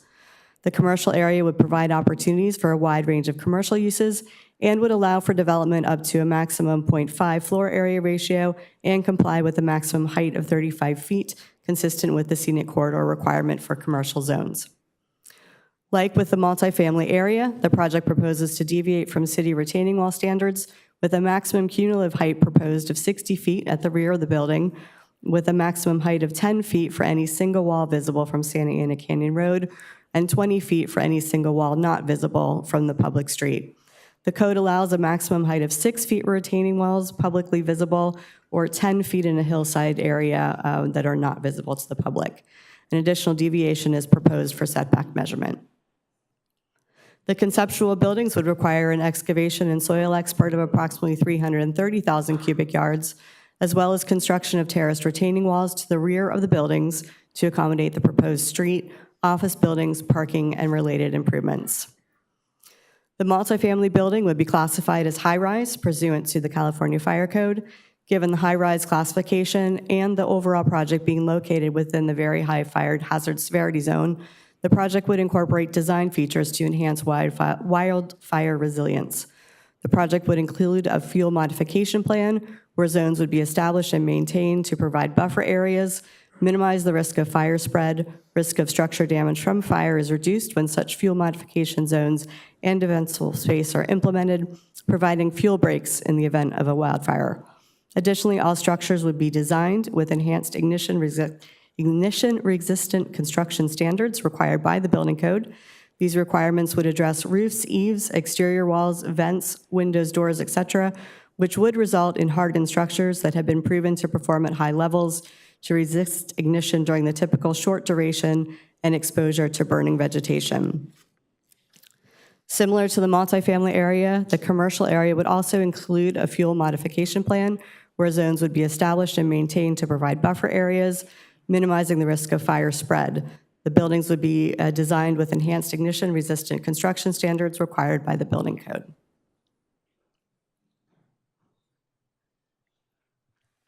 Approximately 50 acres of land would be designated as open space, which would result in the retention of a portion of existing undeveloped area with its aesthetic, scenic, and habitat qualities. This area would be generally consistent with the uses and standards of the open space zone of the code, the intent of which is to protect and preserve open space for the preservation of natural resources, the conservation and managed production of other resources for outdoor recreation and education, and for public health and safety.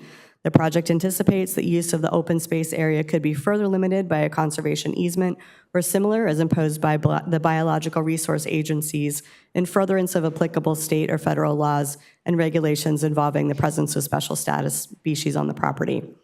The project would also include construction of new multi-use trails along Santa Ana Canyon Road and on site along the length of Deer Canyon Road in accordance with the general plan and is shown as trails 1 and 14 on the exhibit on the right side of your screen. The applicant would offer public access easements for the trails, which would ultimately connect the Deer Canyon Park Preserve and would provide signage and entrance improvements for the preserve at Santa Ana Canyon Road.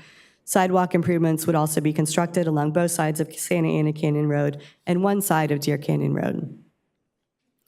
Internal vehicular circulation is proposed to be provided by 3 private streets.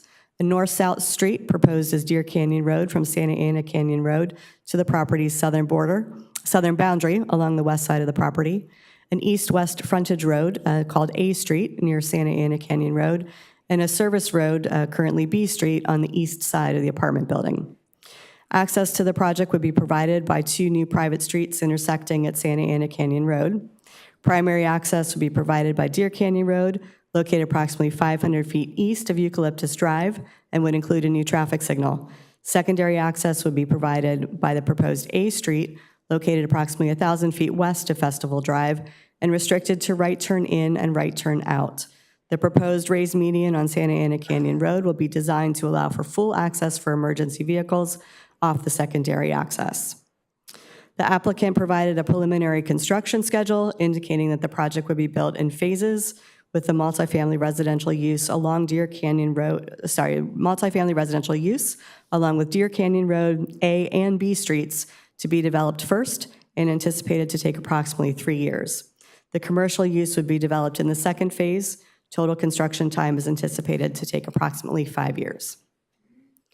The project requires a number of discretionary applications, which I'll talk about in more detail on the next slide. The applicant requests an amendment to the land use element of the general plan to redesignate portions of the project site from estate density residential, low density and open space to medium density residential, open space, and general commercial. The existing general plan land use designations for the project site support up to an estimated 93 unit housing project development, which equates to about 1.2 dwelling units per acre across the 76 acres. The proposed development of 498 apartments equates to 6.6 dwelling units per acre across the 76 acres, plus the 40,000 square feet of commercial. Therefore, the proposed project density is approximately 5.5 times greater than the existing general plan allows for residential uses and adds the previously unplanned commercial intensity to the area. The existing general plan land use is projected to generate approximately 50 p.m. peak hour trips, according to the city's traffic model for the circulation element of the general plan. According to estimates by Public Works staff, the additional density and intensity of the proposed development is projected to generate an estimated 262 p.m. peak hour trips for the proposed uses, which is also approximately 5 times greater than the trips projected in the current circulation element. When SR 91 traffic flow slows, Santa Ana Canyon Road becomes an alternative route, which creates congestion for the Anaheim Hills community. Additionally, Anaheim Hills has limited means of egress during an evacuation. The city has responded following the Canyon Fire 2 by developing Know Your Way evacuation and emergency preparedness plan to direct evacuations by neighborhood and limit congestion on evacuation routes. Because of this, an evacuation analysis was prepared to evaluate the project's worst-case scenario, wildfire event, which would require mandatory evacuation of the entire project site under Know Your Way. The worst-case scenario, as presented on the screen, found that the project trips would increase the total evacuation time by 24 minutes above existing conditions during a typical Friday p.m. peak hour. The project would also require an amendment to Figure C2 of the circulation element to shift access point 12 westerly to the proposed Deer Canyon intersection, shift the signalization from access point 12A to access point 12, maintain access point 12A at the existing self-storage as a right-in, right-out, and add access points 12B for the proposed intersection at Santa Ana Canyon and A Street. The applicant has proposed a specific plan for the property's zoning to implement the 3 land use designations on the property. The specific plan identifies a number of project objectives, including to provide a clustered development with homes and commercial uses condensed into a smaller footprint that considers and accommodates topographical constraints, which protects the top of the ridge lines, and allows for the remaining areas of the project site to be retained as open space with aesthetic, scenic, and habitat qualities. Although generally using the city's multifamily development standards, the specific plan does provide for the deviations previously discussed, namely for the height of the apartment building and the retaining walls. The specific plan also includes objective design standards for the multifamily and commercial areas on topics including site design, building form, massing and articulation, architectural detailing, walls and windows, materials and colors, roof details, and exterior lighting to ensure implementation as proposed. Design standards are also included for the retaining walls. The project would add Chapter 18.124 to the Anaheim Municipal Code to codify the zoning and development standards for the Hills Preserve specific plan and rezone the 76 acres to be covered by the specific plan.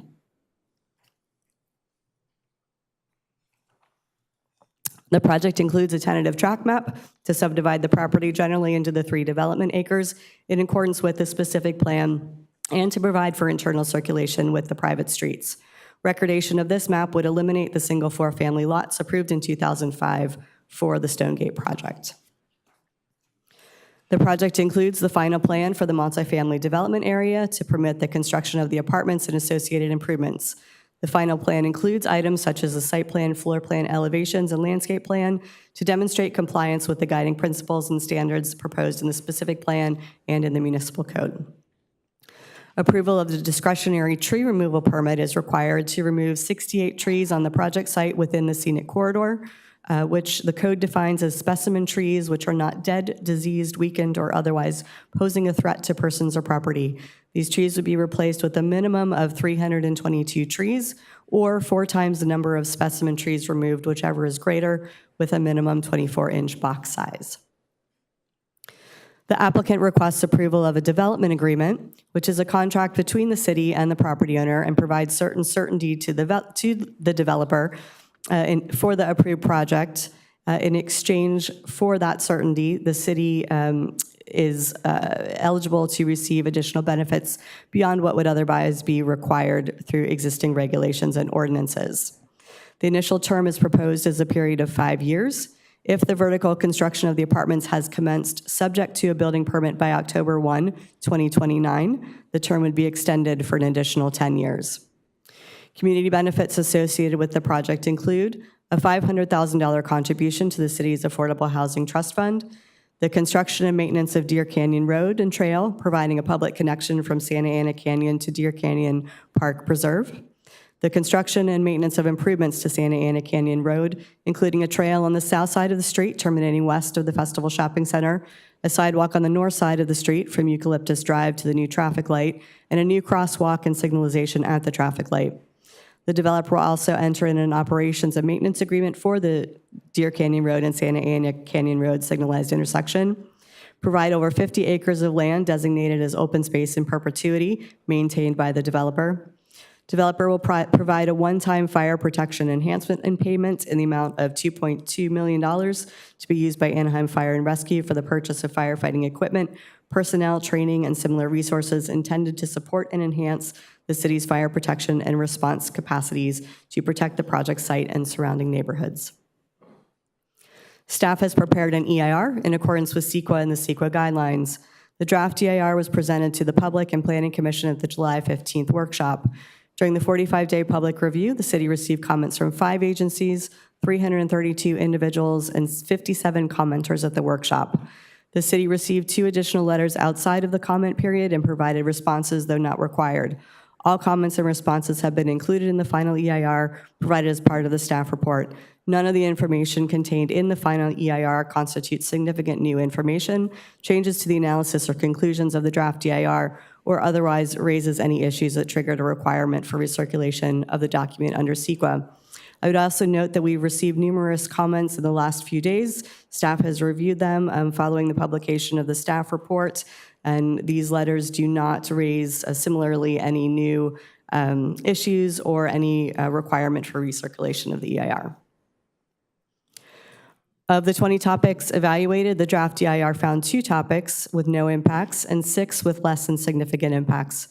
9 topics were found to be less than significant with mitigation.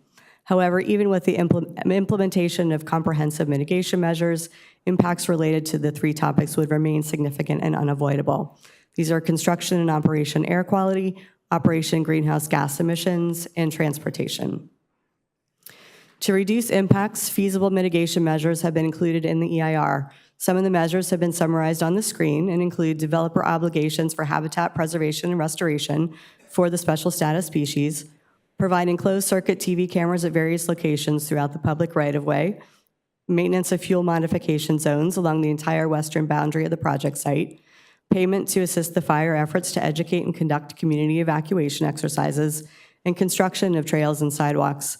The full list is contained in the mitigation monitoring plan included as Exhibit to Attachment 1. CEQA requires evaluation of the project in addition to consideration of alternatives to the project. 3 alternatives were considered, and 2 of these would minimize environmental impacts that are identified for the proposed project. Alternative 1 would leave the site mostly undeveloped, except for the existing maintenance access road. Alternative 2 would reduce the originally proposed commercial square footage by half, eliminate the 6 single-family lots and supporting road, and limit the number of non-resident memberships allowed use of the apartment's amenities. This alternative would still include public improvements to the street, trail, and sidewalk networks. Alternative 3 assumes development of the site with uses allowed under the existing general plan. As previously discussed, that would be approximately 93 single-family lots that could be spread across the 76-acre site. The existing open space designation would remain, but there would be no new property designated as open space. Alternatives 1 and 2 would be considered environmentally superior under CEQA. However, Alternative 1 would fail to meet any of the project's objectives stated earlier and would not be considered economically feasible, given that no development would occur. Alternative 2 is therefore the environmentally superior build alternative. On September 30th, the Planning Commission recommended City Council approval of the project consistent with this Alternative 2, the reduced development alternative analyzed in the final EIR on a 4-2 vote. In accordance with the Planning Commission recommendation of approval of Alternative 2, the applicant revised their proposal, which is reflected as the project that has been presented for the Council's consideration tonight.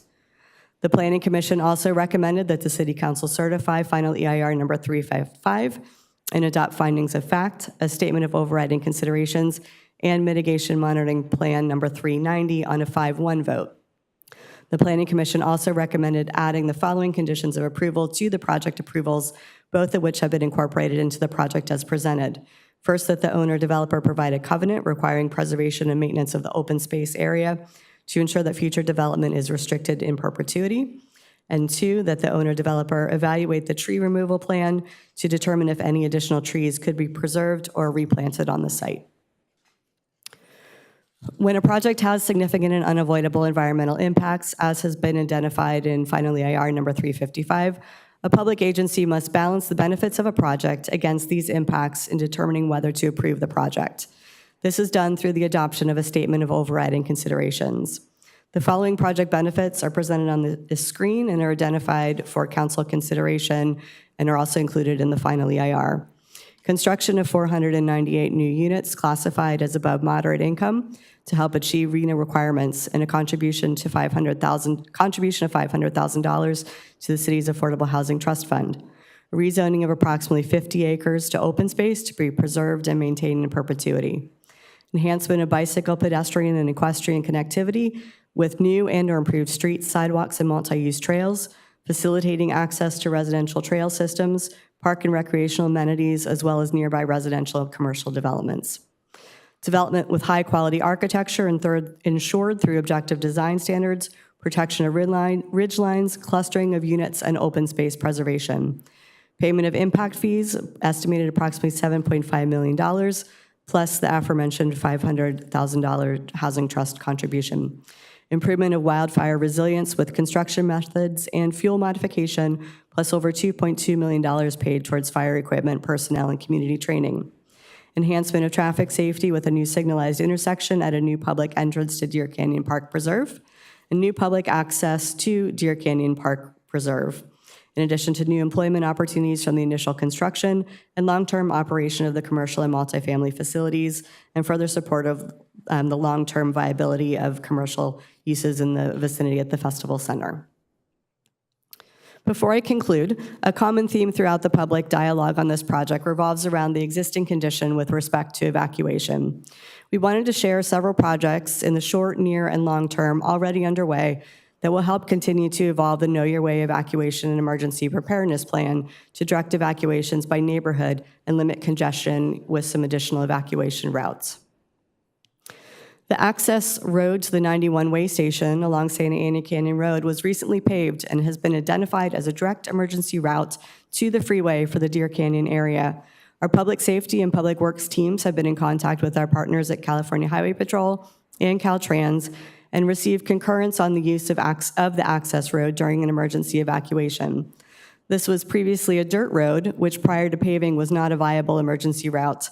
The access road is directly across from the proposed Hills Preserve project and provides an additional evacuation option in the short term that would lessen traffic on Weir Canyon and Santa Ana Canyon roads in an evacuation. Public Works is looking at extending South Bridge View Drive in the area of what we refer to as the Moeller Loop. The proposed connector road would link South Bridgeview with Fairmont Boulevard, providing another access point to the southwest for the Moeller Loop community. This would help ease evacuation traffic on Santa Ana Canyon Road, which is the single evacuation route for that community today. This is a potential near-term project to improve evacuation circulation. Longer term, the SR 91 implementation plan includes a project to provide a new interchange with SR 91 at Fairmont Boulevard. On and off ramps would connect Fairmont Boulevard from the north to both eastbound and westbound 91. The proposed interchange does not include a vehicular connection on the south side, except when authorized by public safety. Proposed as a pedestrian and bicycle connection, the project would be designed to switch to vehicular access in an emergency. Emergency access would be provided both to the freeway as well as northbound on Fairmount, depending on the evacuation needs.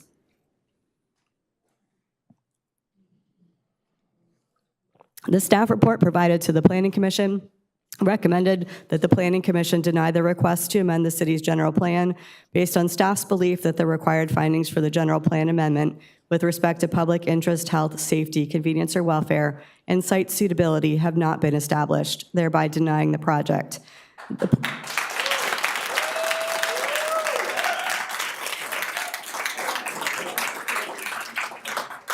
The Planning Commission, however, evaluated the proposed project, made the necessary findings for approval of the project, and therefore recommends approval of this request.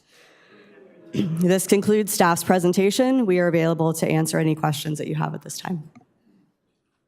Thank you. Are there any preliminary questions by council at this time? Councilmember Meeks? Thank you. Can you go back to the slide with the overriding considerations?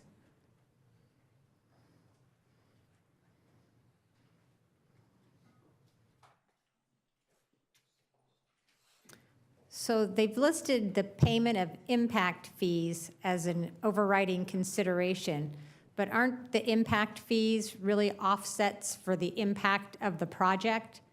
It's not an additional benefit to the city.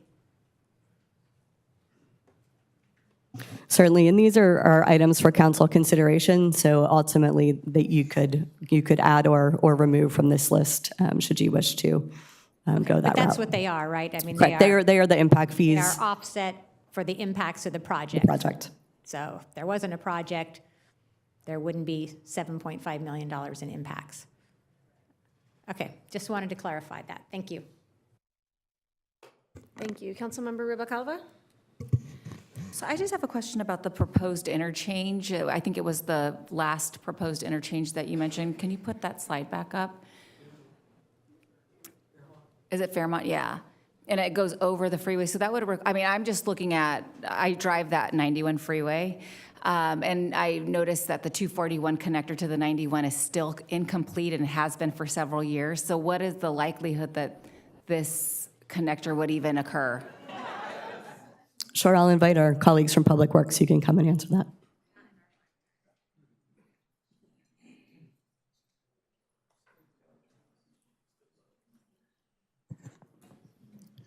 Councilmember Rubalcaba, thank you for the question. The interchange that you're referring to at the 241 and 91 is a toll-to-toll connector.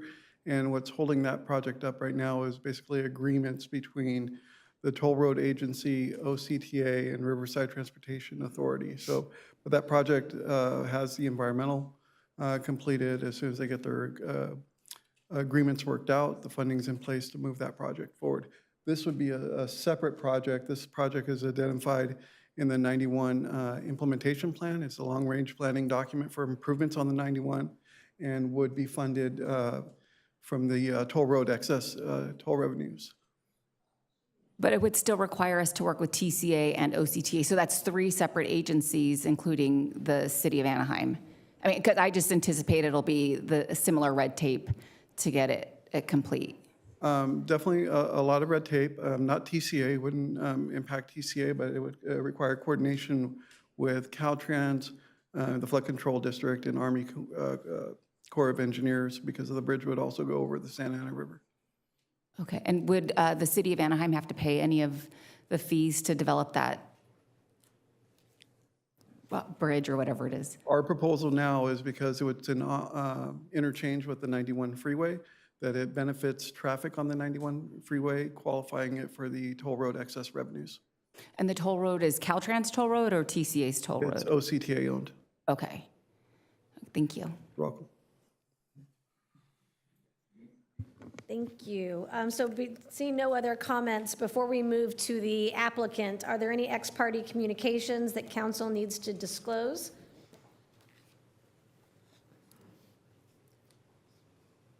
All right, I think this time we'll start to the left and just go down.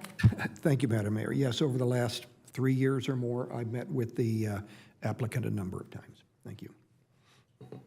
Thank you. Councilmember Meeks? I've met with the applicant and a number of the residents. And I've met with the applicant and a number of residents. I also have met with the applicant as well as a number of residents. I have met with the applicant and the applicant's consultant and no residents. Thank you, Madam Mayor. I met with the applicant and the representatives. I also received numerous emails from residents. And I also had conversations at length with Deputy City Manager White, Fire Chief Russell, Police Chief Armendariz, as well as Public Works Director Imami and Traffic Engineer Kobian. I also watched the Planning Commission workshop as well as the Planning Commission meeting when this project was discussed, and also visited the project site. Thank you, Mayor. I met with the developer about 2 years ago, again, a year ago. I haven't met with the developer recently. Met with the staff and sit down with some residents, District 6. Thank you. Thank you. Councilmember? Thank you. I also met with staff multiple times, including city manager. So I was fully briefed, also spoke to our chiefs as well. Yeah, I probably can safely say for the entire council that we have met with all members of our staff that were involved in this project. So thank you for clarifying that. So I'm now going to open the public hearing. I'm going to start with the applicant. Following that, the city clerk will announce any comments received electronically and invite any in-person speakers to address city council. After receiving all public comments, the applicant will be given an opportunity to provide closing remarks. It's now the applicant's turn to address the council. You have 20 minutes, but if you can speak fast and go under, that would be much appreciated. Thank you. Good evening, Mayor and honorable members of the City Council. My name is Brian Hobbs, and I will speak as fast as possible. Probably not quite as fast as Teresa or Heather, but as fast as possible. We appreciate this opportunity. The work to develop this project has literally taken thousands of individual work hours over the last 4 years. We're proud of these efforts and sincerely express our appreciation to the city staff and all others that have worked on this project. Slide. The original project in EIR covered 3 development areas comprised of 498 apartments, 80,000 square feet of commercial buildings, and 6 estate lots over 76 acres. The rest, more than half of our site, was open space. Given its location, we thought the addition of this open space could greatly expand Deer Canyon Park. Next slide. As discussed with the Planning Commission, we agreed to vacate the development of the 6 estate lots and reduce our commercial space from 80,000 to 40,000 square feet. set aside the open space permanently, which is now reflected in the terms of the DA. Our development footprint and impact area is now limited to only 26 of the 76-acre site, leaving the remaining 50 acres, or 2/3 of our site, as open space to be appreciated by all of Anaheim residents. Next slide. Deer Canyon Park Preserve has not had public vehicle access since it was opened over 22 years ago, due to the lack of a public easement across the private property in front of this gate. There is currently a paved maintenance road in disrepair leading to the park, but the gate remains locked and has been ever since the park was completed. This past year, we spoke with the property owner of that last private property adjacent to the park, and she loved our vision and granted us an option to purchase this property for the purpose of recording a public access easement across it. Next slide. The road leading up to the canyon into Deer Canyon Park will be widened and improved. Now, for the first time, as part of our development, rather than a walk-in only park for those that live nearby, all Anaheim residents, regardless of where they live in the city, will be able to drive into the park and enjoy its picnic areas, hiking, biking, and equestrian trails. We'll also connect to the existing multi-use equestrian trail, taking it up the canyon to the park entrance and along Santa Ana Canyon Road to the Festival Shopping Center. This is over a mile of additional multi-use trails to this area. A new traffic light, new sidewalks will be installed on the north side of Santa Ana Canyon to enable our westerly neighbors and our residents to readily access the commercial and retail areas like Festival to the east safely and without needing motorized vehicles. Next slide. We wanted to provide as much quality housing as possible, but we didn't want to destroy or cover the mountain with roads and buildings, so we clustered the housing to the north edge of our site. This is a graphic depiction that represents 4 different groups of housing units surrounding our project area. The units in yellow total 498 units, magenta 498, green 498, and our project in blue in a single building contains 498 units. Clustering our housing units has allowed us to leave most of our property untouched open space. Next slide. Placing 498 units in one building does create a tall structure. But because we placed the building down in a ravine on the north edge, the project will not intrude upon the hilltop views enjoyed by our neighbors to the west. The building is not soaring high above surrounding homes, but kept well below the top of the hill. This is a graphic that represents the height of the multifamily building in relation to the neighboring houses along Autry and Eucalyptus Drives. The mountain views are preserved above the multifamily building, and there are likely only 10 homes that will see any portion of the building. Next slide. For the last 4 years, we've facilitated a very robust outreach effort. To that end, we've voluntarily met with residents to discuss this project in a variety of settings and on multiple occasions, from large open houses in the nearby community center to small groups on site or in their homes. There have been well over 100 of these individual outreach meetings, and in many cases, especially in the small groups, we've worked hard to listen to the concerns and be responsive, including modifying our design where appropriate. In almost every meeting, there have been those individuals that were previously strongly opposed to the project who ultimately changed their position once they had all the information.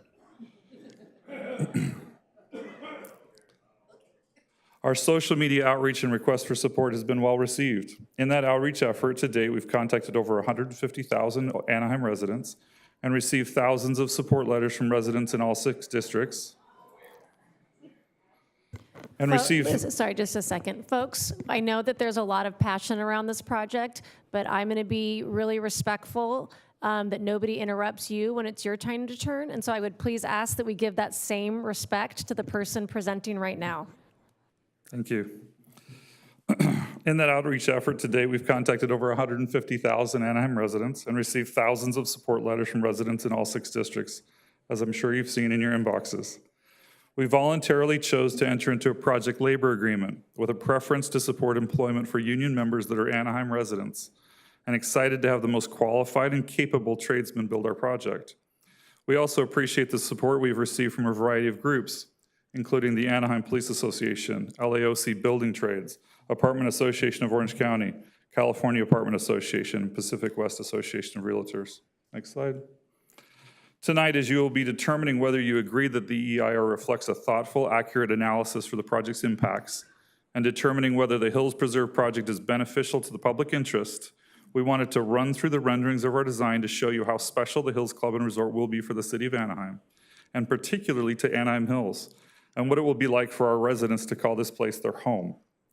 Residents can approach the project from both directions, 3 minutes to the Imperial Highway exit to the right, and less than that to the Weir Canyon exit to the left.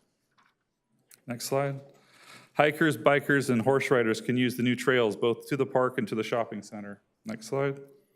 Fitness is the #1 amenity for our residents, and our fitness center will be better equipped than any nearby commercial gym. Next slide. A rooftop pool for lounging and lap swimming with gorgeous views. Next slide. Ever since COVID, a large percentage of working professionals still work remotely. Next slide. The 300-foot wide lobby contains multiple locations for those residents to set up and work remotely. Next slide. There are convenient mezzanines with private desks and conference rooms for our residents. Next slide. 50,000 square feet of amenity spaces like a 4-lane bowling alley, pet wash, car wash, massage rooms. Next slide. A clubhouse. Next slide. The sky deck. Next. And 2 courtyards with fountains and fire pits. Next slide. Our residents are only a few minutes walk to festival. Next slide. It's important to remember that the Hills Club and Preserve is home to our residents. Slide. They don't tolerate loud noise or disruptive behavior. Next slide. This will be one of the nicest and one of the safest places for people to live in Orange County. Next slide. The development agreement outlines the project's specific public benefits. 1, provide additional much-needed above-moderate housing for Anaheim and the region. 2, improve bicycle, pedestrian, and equestrian connectivity and safety throughout the area. 3, enhance wildfire resilience within the project site, as well as for neighboring properties as compared to existing conditions. I'll talk about that a little bit more later.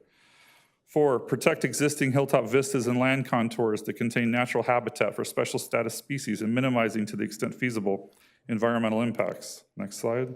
Enhance traffic safety. 6, provide and maintain the public access roads and trails to Deer Canyon Park Preserve in perpetuity. 7, pay development impact fees and an additional voluntary contribution of $500,000 at the time of the building permit. Additionally, and this is not yet reflected in our development agreement, we're also announcing tonight that we'll double that contribution for a total of $1 million to the housing fund. The new $500,000 would be paid during the first 2 years of operation once the project's built.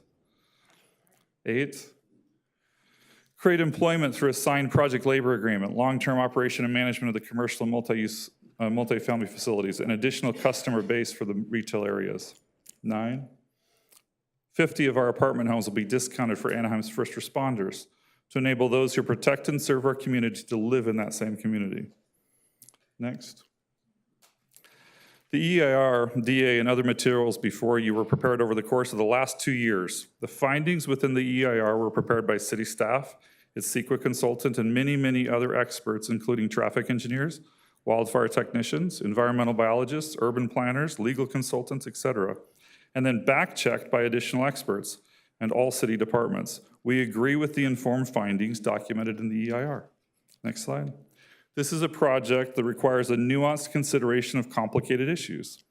Courts show deference to a city's consistency determination because policies in a general plan reflect a range of competing interests, and the city must be allowed to weigh and balance the plan's policies in light of the plan's purpose. Slide. Indeed, it is beyond cavil that no project could completely satisfy every policy stated in a general plan, and state law does not impose such a requirement. A general plan must try to accommodate a wide range of competing interests. Slide. Given the foregoing, we respectfully request that the City Council exercise its reasonable judgment to appropriately weigh and balance competing interests, taking into account the overall intent and purpose of the relevant goals and policies as a whole. This reflects the complicated reality of land use and harmonizes 2 fundamental goals, residential development and preservation of open space, to ensure both can be achieved. Slide. The project EIR confirms that the project meets all relevant general plan goals. The project will not be a detriment to public interest, health, and safety, and the project will be located on a suitable site. Slide. We respectfully request you carefully consider the 45-page general plan consistency analysis set forth in the land use section of the project EIR. In these pages, the city staff and city retained CEQA consultants systematically identified every relevant general plan goal and policy and provided a detailed description of how the project is consistent with every goal and policy. Next slide. At the end of the day, the argument against the project appears to be grounded in concerns about proposed intensification of land uses in an area that's traditionally been used for single-family detached housing. Slide. The project EIR expressly addresses these opposing considerations. This project would result in additional human activity and ground disturbance, and concomitant environmental effects would result. In short, the existing conditions would not be preserved with implementation of the project, and the development would occur. However, these effects have been evaluated in this EIR and have been found to be less than significant, with mitigation incorporated to the extent feasible. Slide. And also, it is reasonable to assume that individuals residing in the project vicinity would desire to keep enjoying the undeveloped condition of the project site. At the same time, the city has an obligation to enhance the quality of life and economic vitality in Anaheim through strategic development while taking into appropriate account its housing obligations under state law and other community interests. Next. The project EIR determined there would be no unmitigated significant impacts with respect to emergency access and evacuation. Slide. As stated in the staff report, the additional projected time to evacuate disclosed in the project EIR is a worst-case scenario. This, in fact, is a significant understatement. The project EIR explains how its evacuation analysis reflects extraordinarily conservative assumptions that are likely never to occur, including the following: a combination of a wildfire erupting exactly during rush hour on a Friday afternoon, one precise location in Deer Canyon, the simultaneous mass evacuation from every resident in Anaheim Hills, the absence of full traffic control by the Anaheim Police Department, and extreme fire weather, 60-mile-per-hour winds, and ultra-dry tinder vegetation.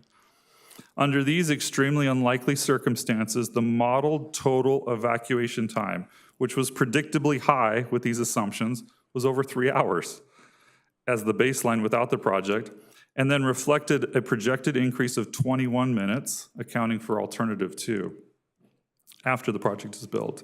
In any other scenario, and we studied many, many other potential scenarios, the project's impact on evacuation time would be much less or none.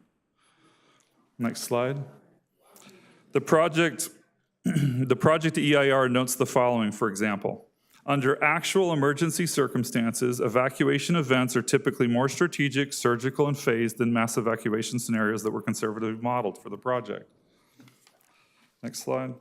Therefore, the evacuation scenarios in the modeling were conservative in that they did not account for APD controlling intersections and directing traffic as is typically implemented during the evacuation event, thereby reducing evacuation time.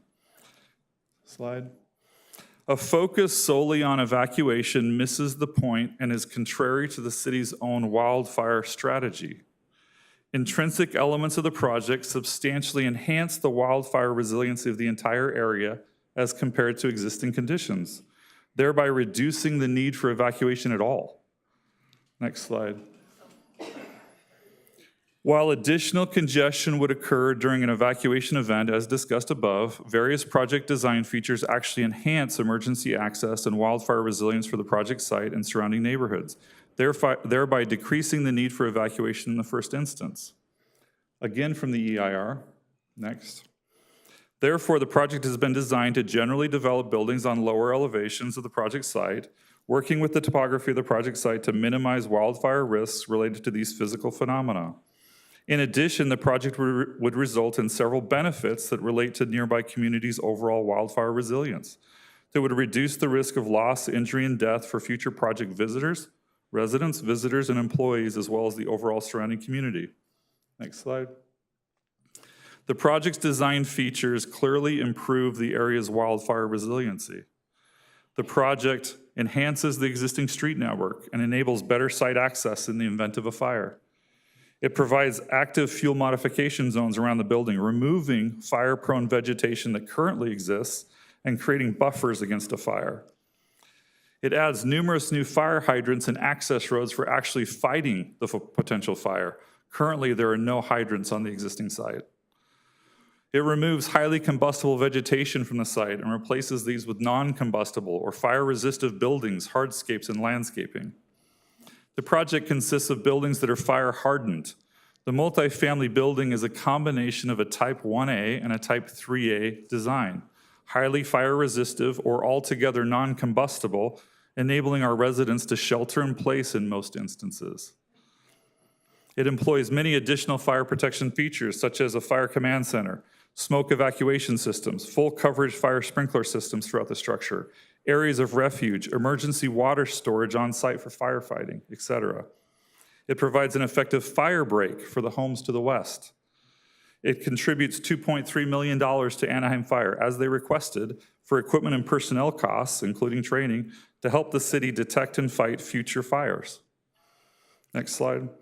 In summary, a focus only on a theoretical minor increase in evacuation delay based on extremely conservative assumptions fails to acknowledge the most important point. The project actually makes things better and safer for the area as compared to existing conditions with respect to wildfire. In fact, if any of the previous wildfires over the last 20 years would have occurred in this area after our project was built, with all of its contributions toward wildfire resiliency and its fire-hardened construction, and with the Know Your Way evacuation plan in place, all of our residents would not have needed to evacuate for any of those fires. Next slide. Lastly, some opponents have made much of the proposed height and grading associated with the project in an attempt to support a conclusion that the project site is not physically suitable for the proposed intensification. Fundamentally, as the staff report concedes, this is not really about physical site constraints, but rather that certain individuals view the proposed multifamily building as a significant departure from existing conditions. While it may be the case that Anaheim Hills is historically single-family detached development, this does not mean that current circumstances don't warrant evolution and change. Next slide. Excluding medium-density home product based on the notion that it's non-consistent with traditional land use practices is not particularly persuasive in these times where jurisdictions, including Anaheim, are required by state law to facilitate housing for its entire community. Second, it's important to give appropriate weight to the fact that the height, as well as the proposed grading, are necessary to implement a clustering strategy, which then enables the protection of the major ridge lines and hilltop vistas, as well as the retention of more than 2/3 of the project site for open space. In other words, whenever there is development, there are necessary trade-offs. Next slide. In the interest of time, we'll only include one quote from the EIR regarding suitability of the project site. The project would enhance the city's image by only developing in a clustered fashion on the lower elevations of the project site and maintaining the more visually significant ridgelines. The project would allow for the retention of these lands in their existing open space condition with their related aesthetic, scenic, and habitat qualities. Lastly, over the last few years, most of the arguments we've heard against the project can be categorized into the following issues, and you'll likely hear most of those again tonight. 1, this project would create fire safety risks. This doesn't take into account that the project reduces the risk of wildfire, creates a fire break, improves the capability of the city to fight future fires through additional hydrants and access roads and so forth. 2, traffic congestion would increase. It's true that with additional development, there will be additional cars, but it appears that the traffic shortcutting off the 91 freeway and down Santa Ana is the primary culprit of this congestion. 3, a new traffic light will cause standstills. A new traffic light's always been planned in this area of Santa Ana Canyon Road, and now there'll be a public park to access from that point. 4, this development destroys critical habitat for endangered wildlife. The biologists spent months determining which species of plants and animals are present and how to best protect them. The EIR exhaustively reports these findings along with a series of mitigating measures which we are required and will follow. 5, an apartment building is not desired in this neighborhood, and houses over the entire mountain are preferred. Building homes over the entire site would destroy the canyon. All 76 acres, including the ridgelines, would be covered with roads and buildings with very little open space remaining. The current plan truly saves the canyon by setting aside 50 acres of open space your 20 permanently. minutes are up. Is it okay, since I was interrupted, just to finish? I have one more slide. 10 minutes to rebut, but if you can. I have one more slide, that's it. No. Because I did stop you for a minute in order to talk to the crowd, I'm fine just giving you an additional 60 seconds since I interrupted you. I appreciate that. 6, the apartment dwellers are unwelcome and will make evacuation more difficult. As long as the entire community understands and follows the new Know Your Way evacuation plan rolled out by the city, the evacuation of this area should be much improved in future events. Lastly, in conclusion, we hope this presentation, albeit long, has been helpful to you by providing a robust, holistic picture of the Hills Preserve. As we just explained, there are volumes of studies, reports, and technical conclusions documented in order to make the required findings and recommend approval. Thank you for your time. Thank you very much. So we are now going to open up the floor to public comment.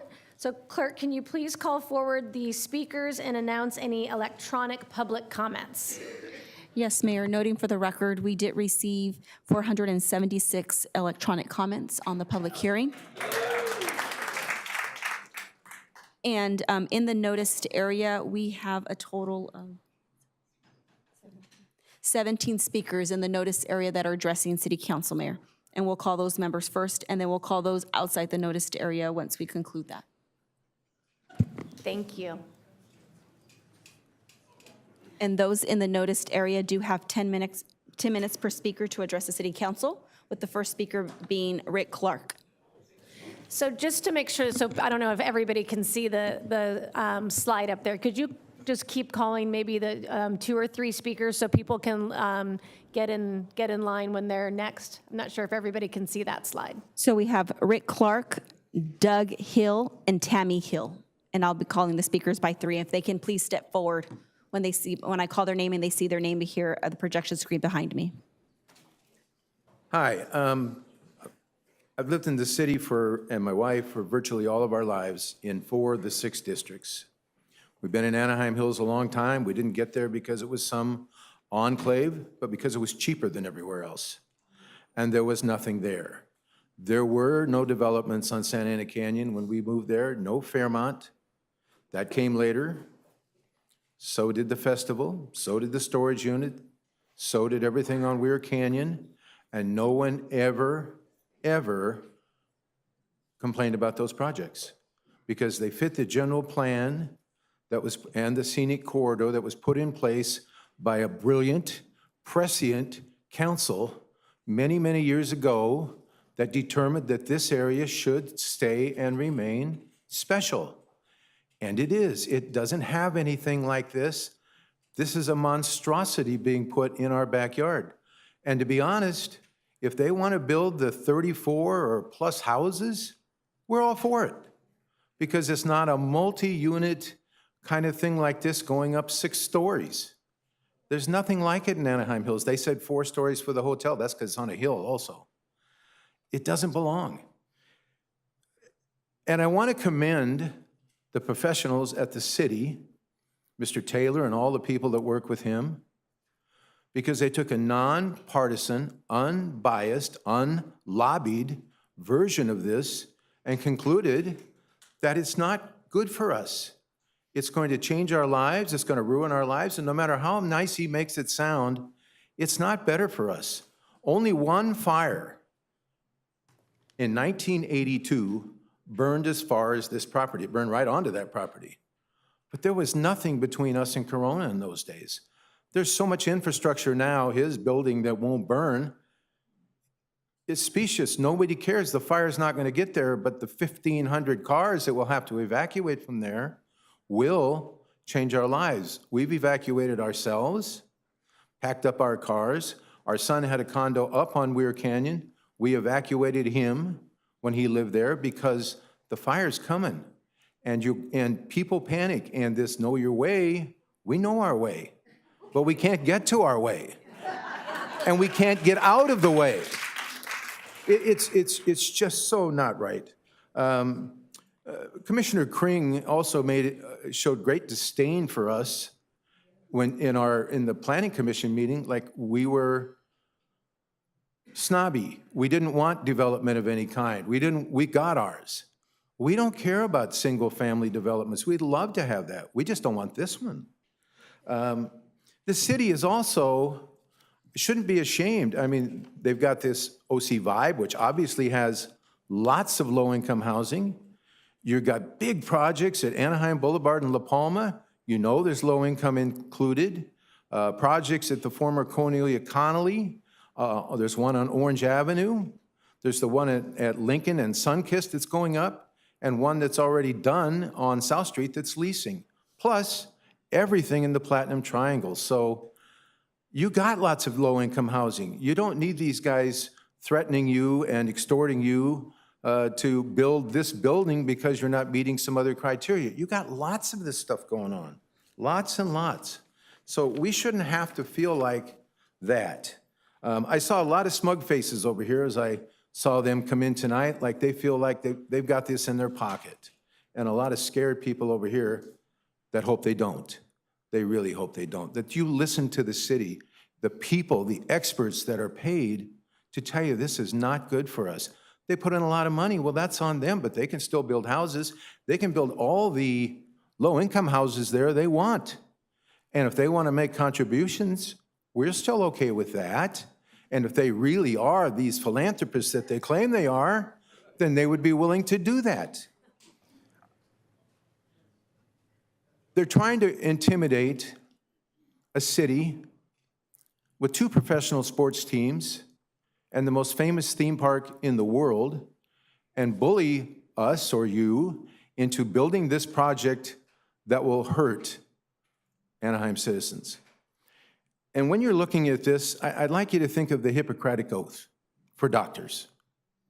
The first thing that they tell them is, first, do no harm. We would really appreciate it if you would not harm us. Thank you.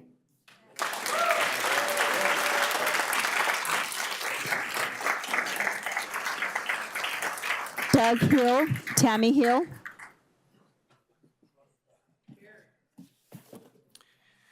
Hello, Mayor and City Council members. Thank you for allowing us to speak today.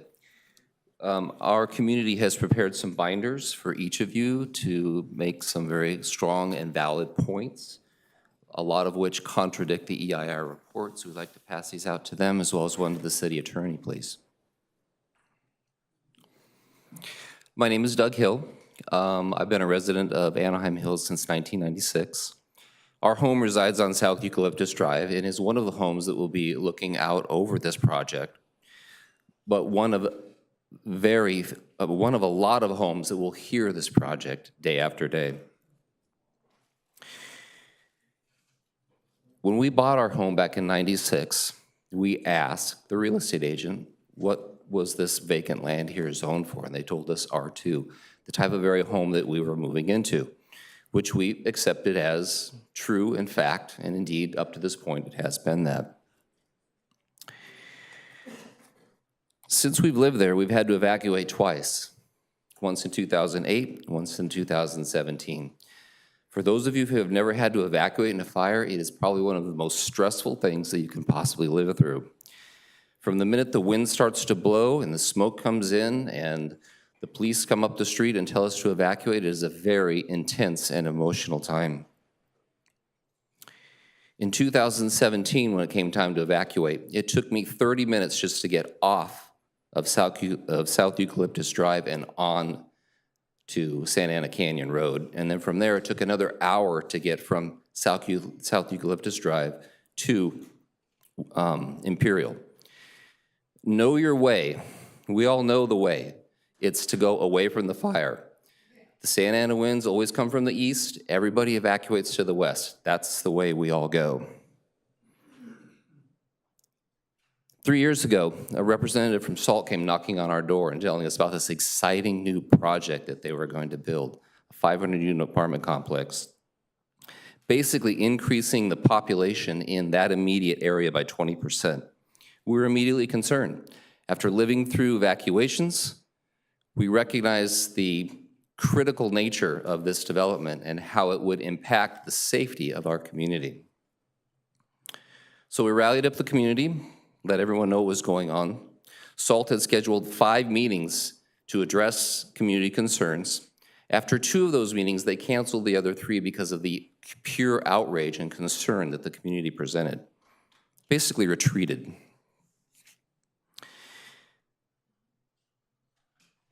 We also attended 3 different planning commission meetings, all of which had a similar turnout to the one you see here tonight. The 3rd meeting, planning commission meeting, was where they voted.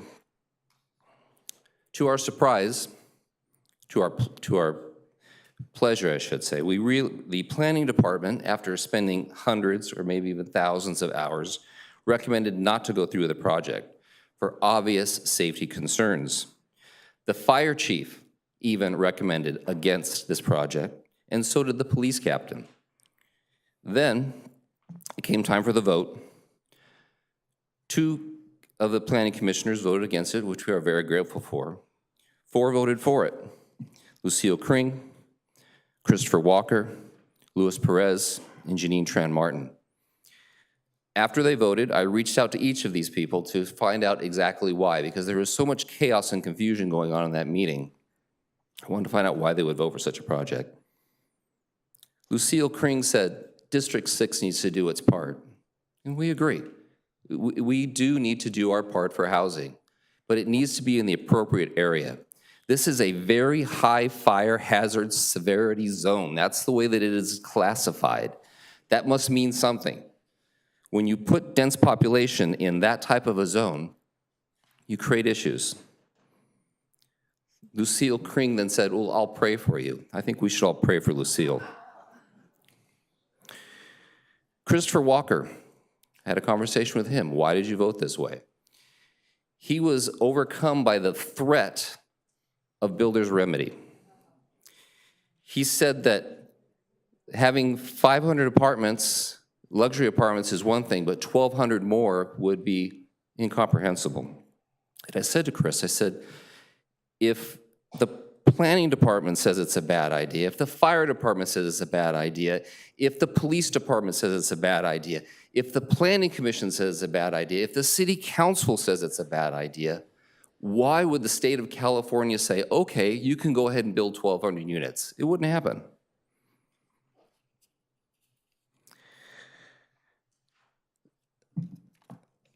This development increases the risk of life and property, of loss of life and property. The developer might argue that not building the 6 homes, by the way, at the city council meeting, at the planning commission meeting, the option 2 was granted, where they decided not to build the 6 homes. The developer might argue that not building the 6 homes that they initially proposed would be no more dangerous than if the land, if it stands by itself alone. There's nothing where nothing exists. But this is an unfair comparison. The proposed development will bring thousands of new residents to the area. The real Deer Canyon Park is still a half a mile down the road from where this planned development will be, where the 6 homes were going to be. This would require, the area that was planned for the 6 homes, where homeowners would have been required to maintain fire safety with sprinklers, have now become an unregulated zone. This area, instead of being managed and secured, will likely become a spot where people hang out, possibly smoking after their rooftop bar closes. It will be dark, without security lighting or any other quick way of getting help if a fire starts.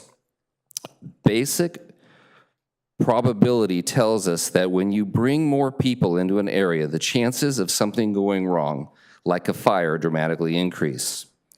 3 years ago, we were told that the developer, that these 6 homes were a good thing because they would create a wet zone and fire breaks, helping to prevent fires. Now the developer is saying that it's too expensive to build them, and they plan to leave the land. They plan to leave the land as it is, but with increased human activity. The developer stood here and insulted the city, us and the city staff, claiming that our concerns about evacuation and fire danger are overblown. They've also pushed the false narrative that Deer Canyon needs to be open to all of Anaheim, but it already is. Anyone can drive up to Deer Canyon Park in the existing cul-de-sac on a quiet, safe residential road with plenty of space for hikers. The real collateral damage here is to the thousands of homes that border the park. With easier vehicular access into the heart of the canyon, people will start using the park in new ways instead of being limited to what they can carry on backpacks. For example, bringing barbecues. While SALT development is trying to increase human activity in this neighborhood park, other communities have unfortunately experienced devastation from irresponsible behavior. Take the El Dorado fire, which was spread by a gender reveal photo shoot in a similar type of park. It killed a firefighter, destroyed homes and buildings. The couple's lawyer said that the event was unforeseeable in everyone's minds.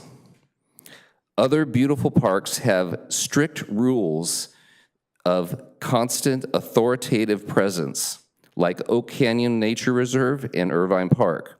But Deer Canyon will be open up, forever leaving us to live with these new risks.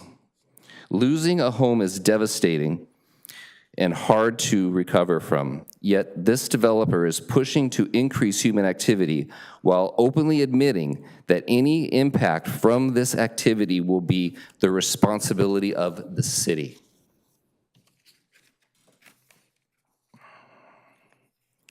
Thank you.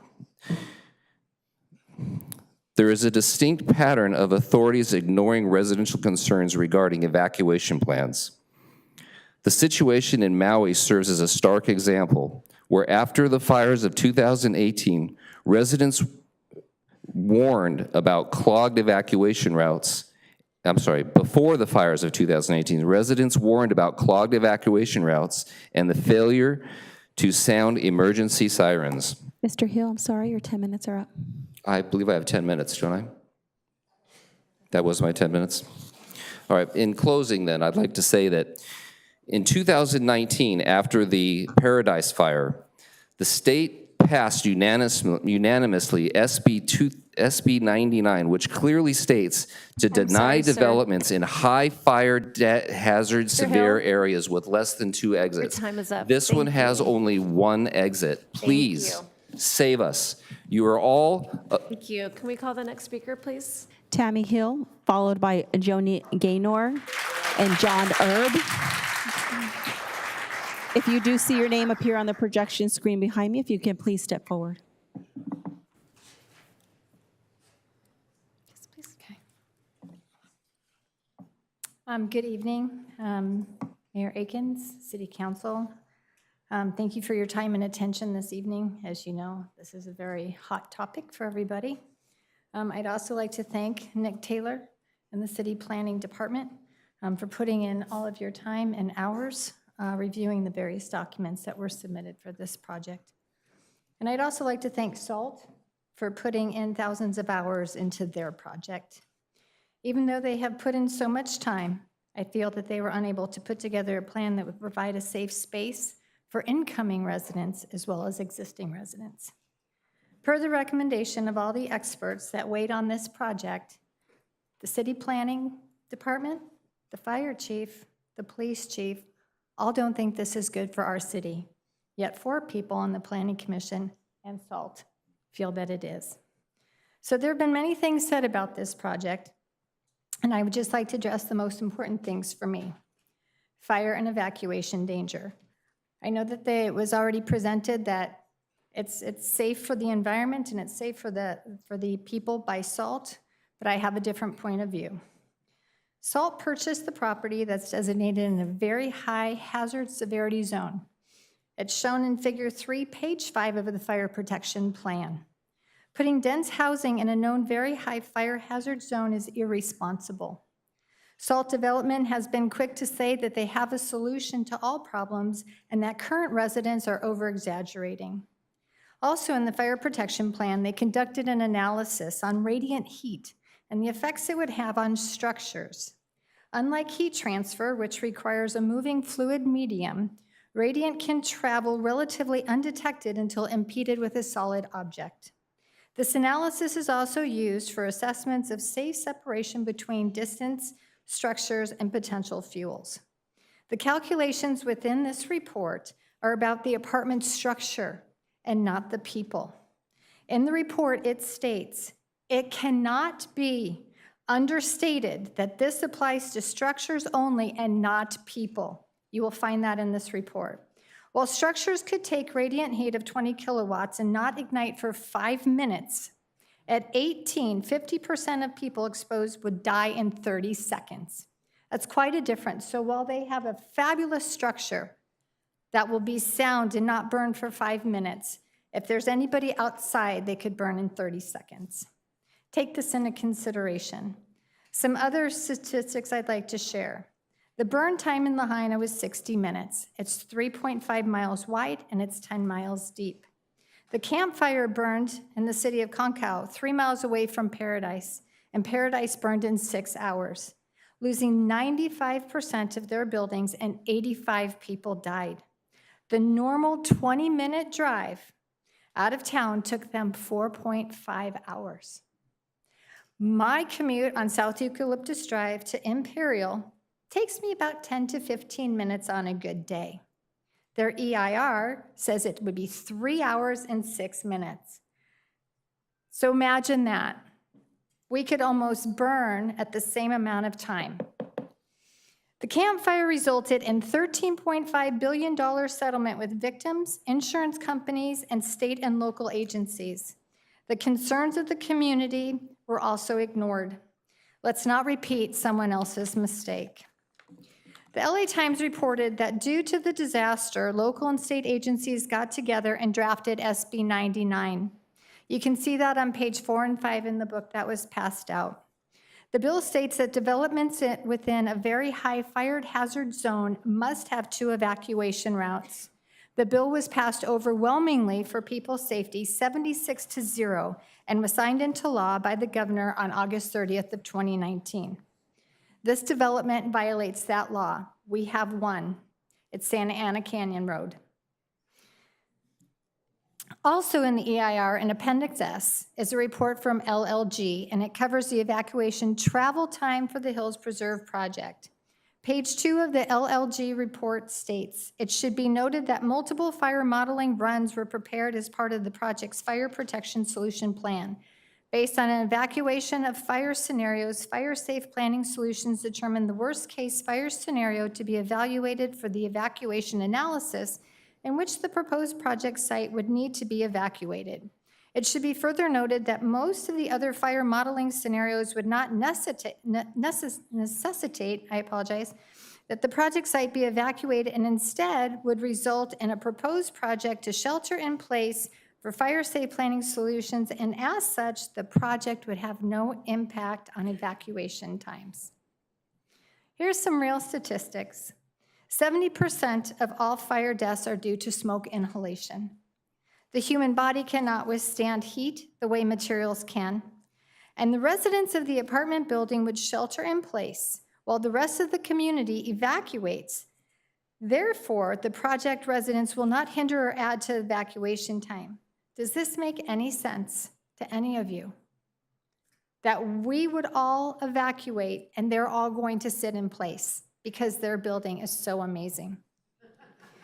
It also states on page 2 in the last paragraph that the worst case scenario was used to model the evacuation times for the proposed project site and surrounding areas. All homes approximately 2,375 in Festival Plaza were not incorporated into this evacuation plan because it was assumed that they would travel eastbound out of the area via Santa Ana Canyon Road or Serrano, and you can see their map on page 9 in your book. So 2,903 homes and businesses, as well as the proposed project site, would utilize Santa Ana Canyon Road to evacuate the area west. It was also assumed that 2.5 cars per household would be used for the analysis. You can see that on page 7. So there's 958 parking spots are indicated for the 498 unit complex. The study estimates the building would be 90% occupied, reducing that number from 958 to 863. Their proposed office space would only be occupied 75%, reducing the car space from 320 to 240. And overall, the project would have estimated only 1,118 cars. I live on South Eucalyptus Drive. We are 500 feet from this project. There are 46 homes on my street, and not all residents were able to evacuate in 2008 and 2017 that lived at the top of my hill. So 500 feet away, you are going to have 1,118 cars, and in the worst-case scenario, it's only going to add 24 minutes. It took us an hour. We have 46. They have 1,118, and that's reduced.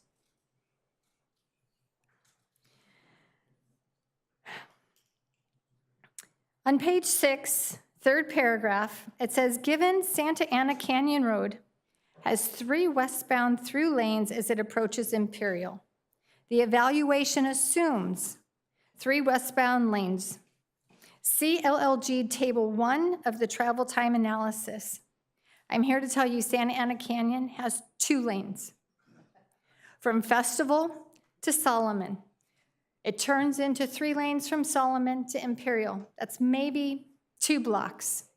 Going eastbound, Imperial or Santa Ana Canyon, when you cross over Imperial, it merges from 3 into 2. It's 2 lanes from Imperial to Festival.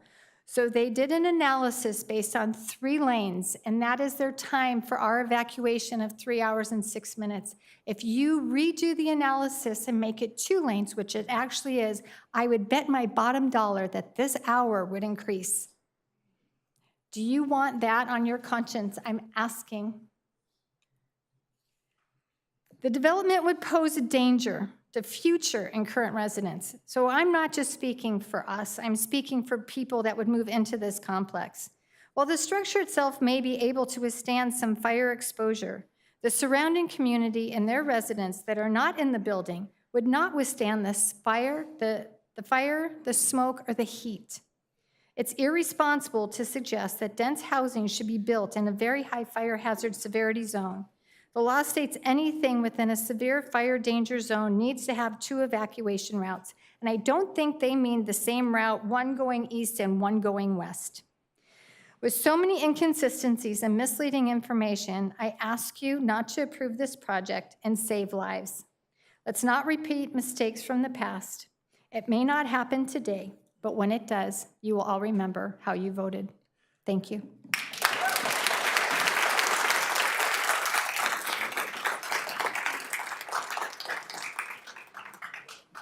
Hello, my name is Joni Gaynor, and I have lived in the area for over 30 years.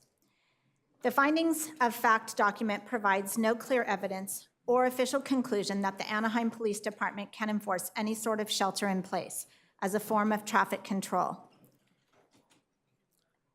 Using the term within the context of emergency evacuation traffic mitigation, it might be a civil liberty violation. The police do not have authority to confine people to their homes. And we cannot, based on an entire traffic evacuation study on the promise of a developer who has no insight on what future disasters may occur and no authority to do what they claim will happen. I have been evacuated twice, in the 2008 and the 2017 fires. They were both mandatory evacuations. Never did a police officer come to my door or a fireman and tell us to evacuate. Not because they're not good, not because they didn't care. They could not get to us. There was no way they could drive their vehicles and get to my track, which has one way in and one way out. It took us over 2.5 hours to go from the homes above Festival, directly above, which is about 3 blocks. We couldn't get out. We had to park in the Target shopping center and pray we would not burn to death or die of smoke. We had to take our cars to get professionally cleaned because the smoke smell was so bad. This was desperation. With children and pets in cars, we sat in Target parking lot for 8 hours because we could not leave. I hope you hear me. Those are studies that you did. They're studies. They are not reality. Similarly, people never thought the fire would jump the freeway and come at us. It did. I want you to hear us loud and clear. These are studies. They're biased. They're researcher bias. I am a researcher. That is what I do. I teach it. That is researcher bias right there. The finding of fact document only includes a vague definition of shelter in place, and it is concerning that a private developer would be allowed to manipulate and redefine emergency evacuation planning without any real study or proof that it would work. The developer was quoted in the voice of saying, "The project makes the area safer." Sure, a paved building may be safer than dry brush, but that does not account for the human behavior. In addition, I'd like to add, while these people can shelter in place in their building that is fireproofed or fire safe, what are the rest of us supposed to do? I ask this because, as I shared, we were stuck.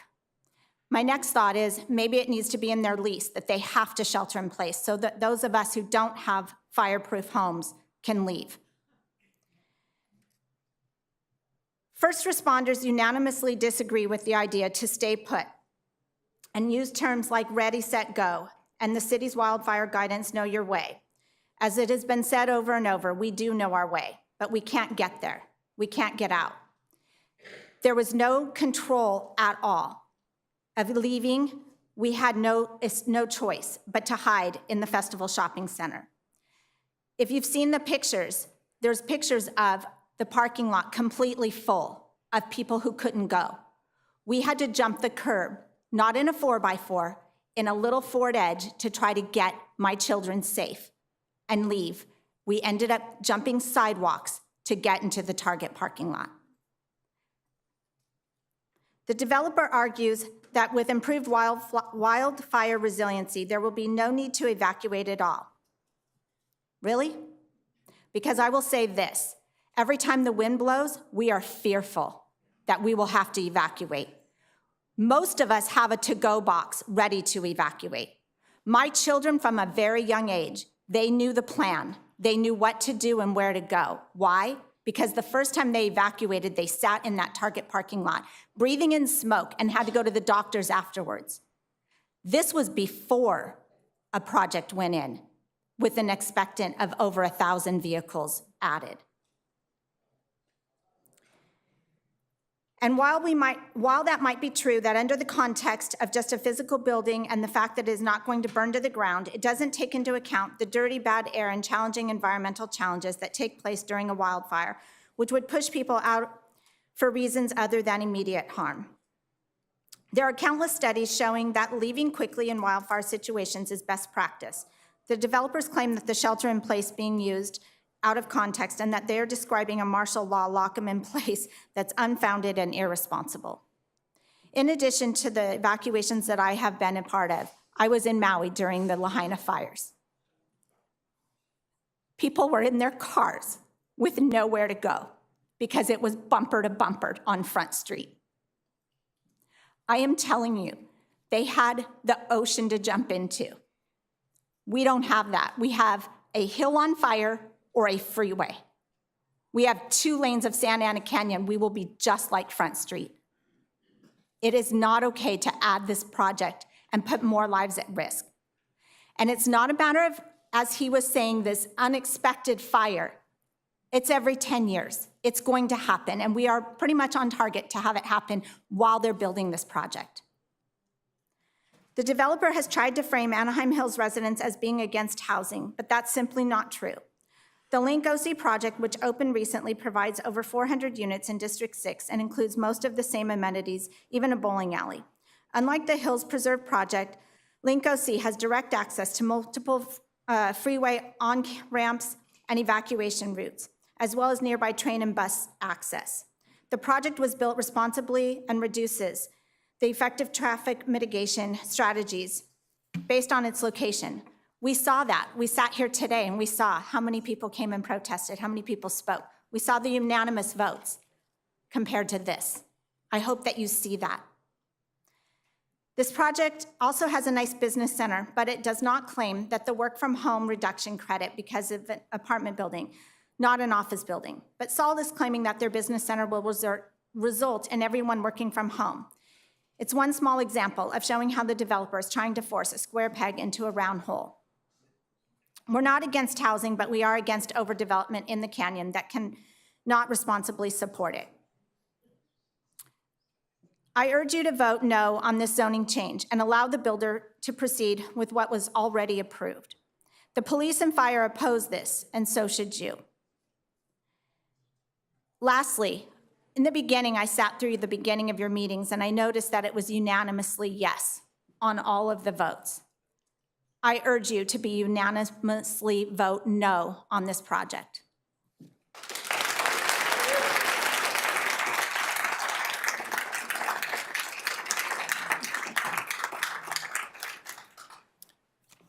Hello, my name is John Erb. I live on the edge of Deer Canyon in Anaheim Hills.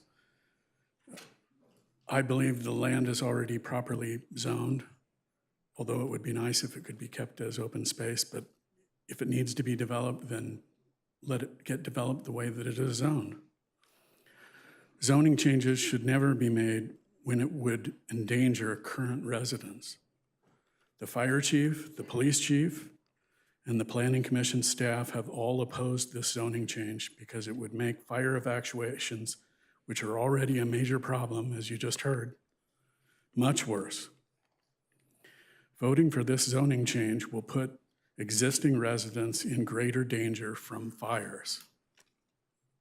How can you possibly vote to approve a zoning change that reduces public safety?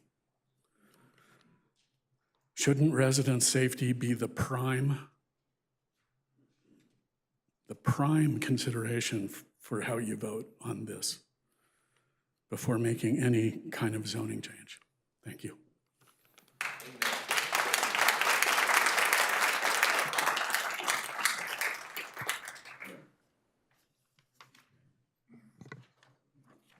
And following the speaker, we have Allison Valdivia. Good evening. My name is Jennifer, and I'm a resident of a home directly backing up to the proposed project. I'm beyond disheartened and disappointed in the vote by the Planning Commission. They ignored concerns of thousands of affected residents who are frightened and angry. We have every right to be reason. We have every right and reason to be frightened. My family moved here to be what was meant to be our happy ending and a forever home, a safe place for my daughter to grow up with peace and reassurance. The building of this monstrosity endangers our safety and crushes that peaceful, tranquil, and calm feeling that we specifically moved to Anaheim Hills for. I'm a local ER nurse in one of our community hospitals. I've dedicated my life to taking care of the people in this community. This includes your family, your loved ones, your friends, and those that you are supposed to have your best interest at heart. I give up a part of me every time I go to work on a weekend, a holiday, a birthday that I miss. I do this all to help take care of what you were chosen to protect and serve. I know what happens personally in the event of emergencies. I know what happens when there are disasters in this community. I work along the Anaheim Fire Department day in and day out with every bit of respect. Fire is inevitable around here and a real danger for us. There is no escaping it if this project moves forward. This community has lived through disasters and evacuations before, and we are well aware of the horrors that come from trying to flee danger in our neighborhood. I don't need to reiterate all of the things that the people in front of me said. They have plans in place to assist us in getting out. These are all hopes that things will all come together, that they are asking for funds from other places, that this person says yes, that they get signed off on this. That could take years, decades. You know how projects move slowly in that way. And if those projects are meant for our safety and they move slower than this proposed project, I promise you bad things will come from this. If you vote yes on this proposal, evacuation is rendered pretty much a joke. I sit on Santa Ana Canyon Road every single day, and the traffic is ridiculous. Santa Ana Canyon is already at a standstill during multiple hours of the day. The main thoroughfare is a parking lot to pick up our children from school under normal circumstances. My heart aches at the thought of my daughter being scared and trapped because I'm unable to get to her in case of an emergency. It took residents hours to evacuate our streets during the last fires, and the addition of these hundreds of cars and people would be the kiss of death. In emergency situations, minutes, even seconds make a difference. Those 24 minutes they're saying aren't realistic. It will be more than that, and 30 seconds could mean a life. By SALT proposing that this would have little impact on residents' safety is ludicrous. All of the emergency plans that they tried to propose in response are under their best case scenarios, not under the worst case scenario. Anyone who works in EMS knows that things never go as you have envisioned. And by placing the members in this community in an unsafe position to begin with, I promise you, for some of us, will result in the worst-case scenario. There are plenty of other locations around that you can place homes. There are plenty of other places that are more appropriate. Like they said, we are not saying that we don't want to do our part in making more homes for people. This just isn't the right place. Places you aren't risking people's safety, destroying a wildlife habitat, and endangering everything that we have worked for. Your residents are begging you to put their safety and livelihoods first. If you vote yes on this project, you're saying that our lives aren't worth it. Everything that we have sacrificed doesn't mean anything. Lives are in your hands, and I sure hope however you vote tonight allows you to sleep well. I'm here fighting for my daughter, hoping to prove to her that it actually means something. Please, from the bottom of my soul, I'm asking you to vote no. Don't prove to her and I that a business deal is more important than our safety and livelihood.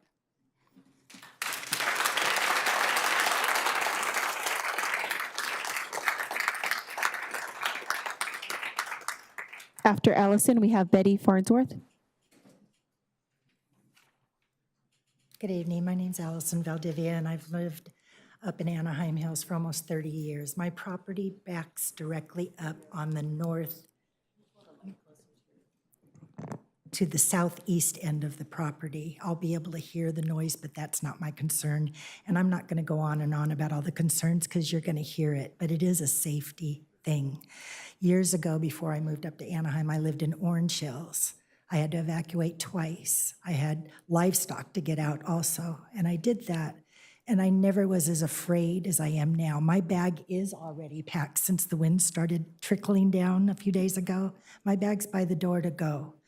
I was told in 2017 to get out by a helicopter. I got to the bottom of my little hill, and I live right above the festival on that little tiny hill. We're probably the closest homes to Santa Ana Canyon. I was told to turn around by a police officer that he had no way to get me merged in. I could not leave. We smelled smoke. We breathed it. It was miserable, miserable. Where a lot of my other neighbors sat in Target, and I'm aware of that.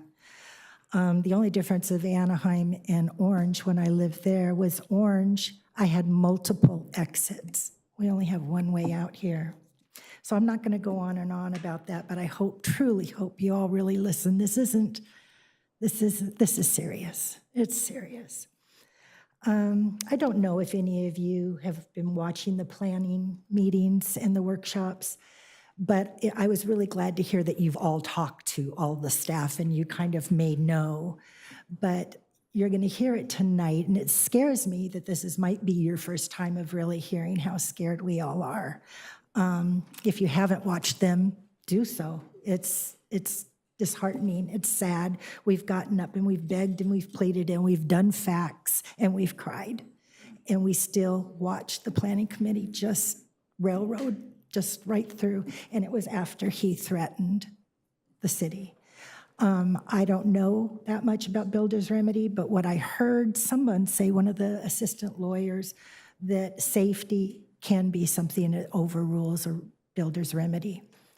This is nothing but a safety issue. Other things that I just wanted to state briefly, I'm not going to take up too much time here.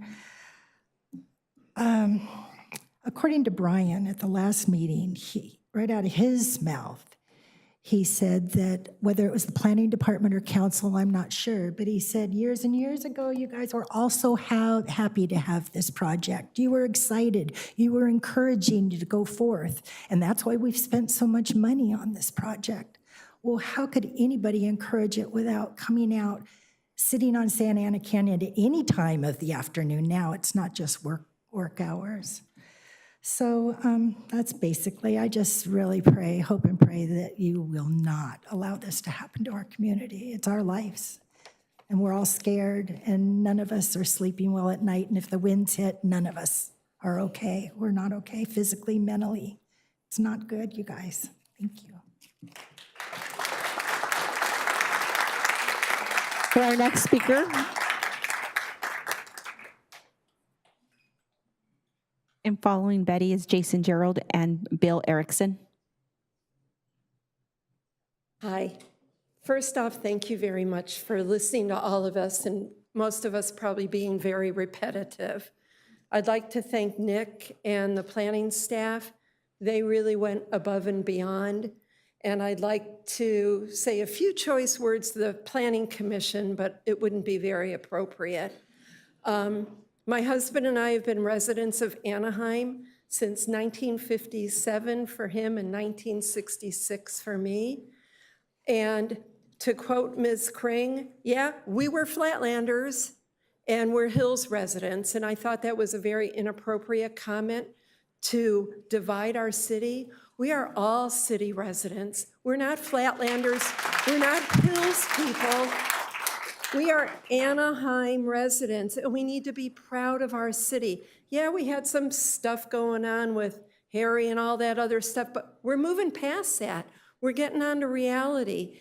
And we need to make sure our reality for your constituents, your friends, your family, your neighbor is safety.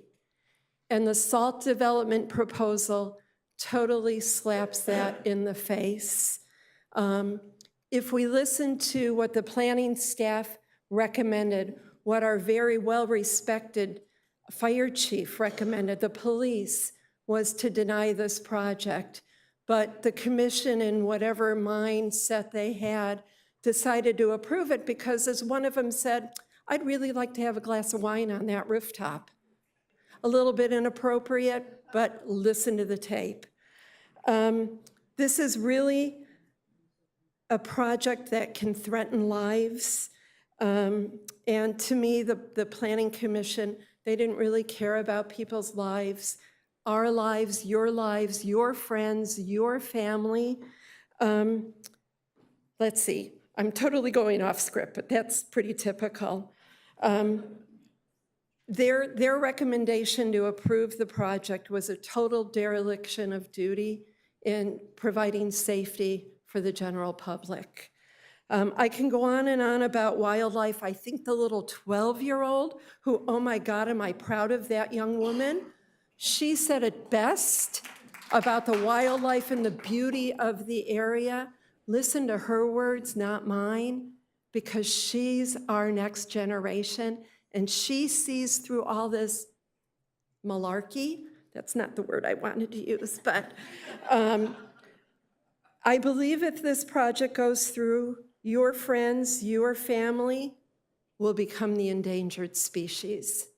We will lose lives if this project is approved. So please vote no. Please don't let a developer hold you hostage by promising money, campaign contributions, this building that will hold up and, everything else will go away except for the building and a cockroach, because those are the only things that can survive. Please vote no. They don't live here. Their lives aren't in danger. My life is, my loved ones, the people I don't even know lives are in danger. The whole city becomes in danger. And so do all of you and your friends and family. Thank you very much.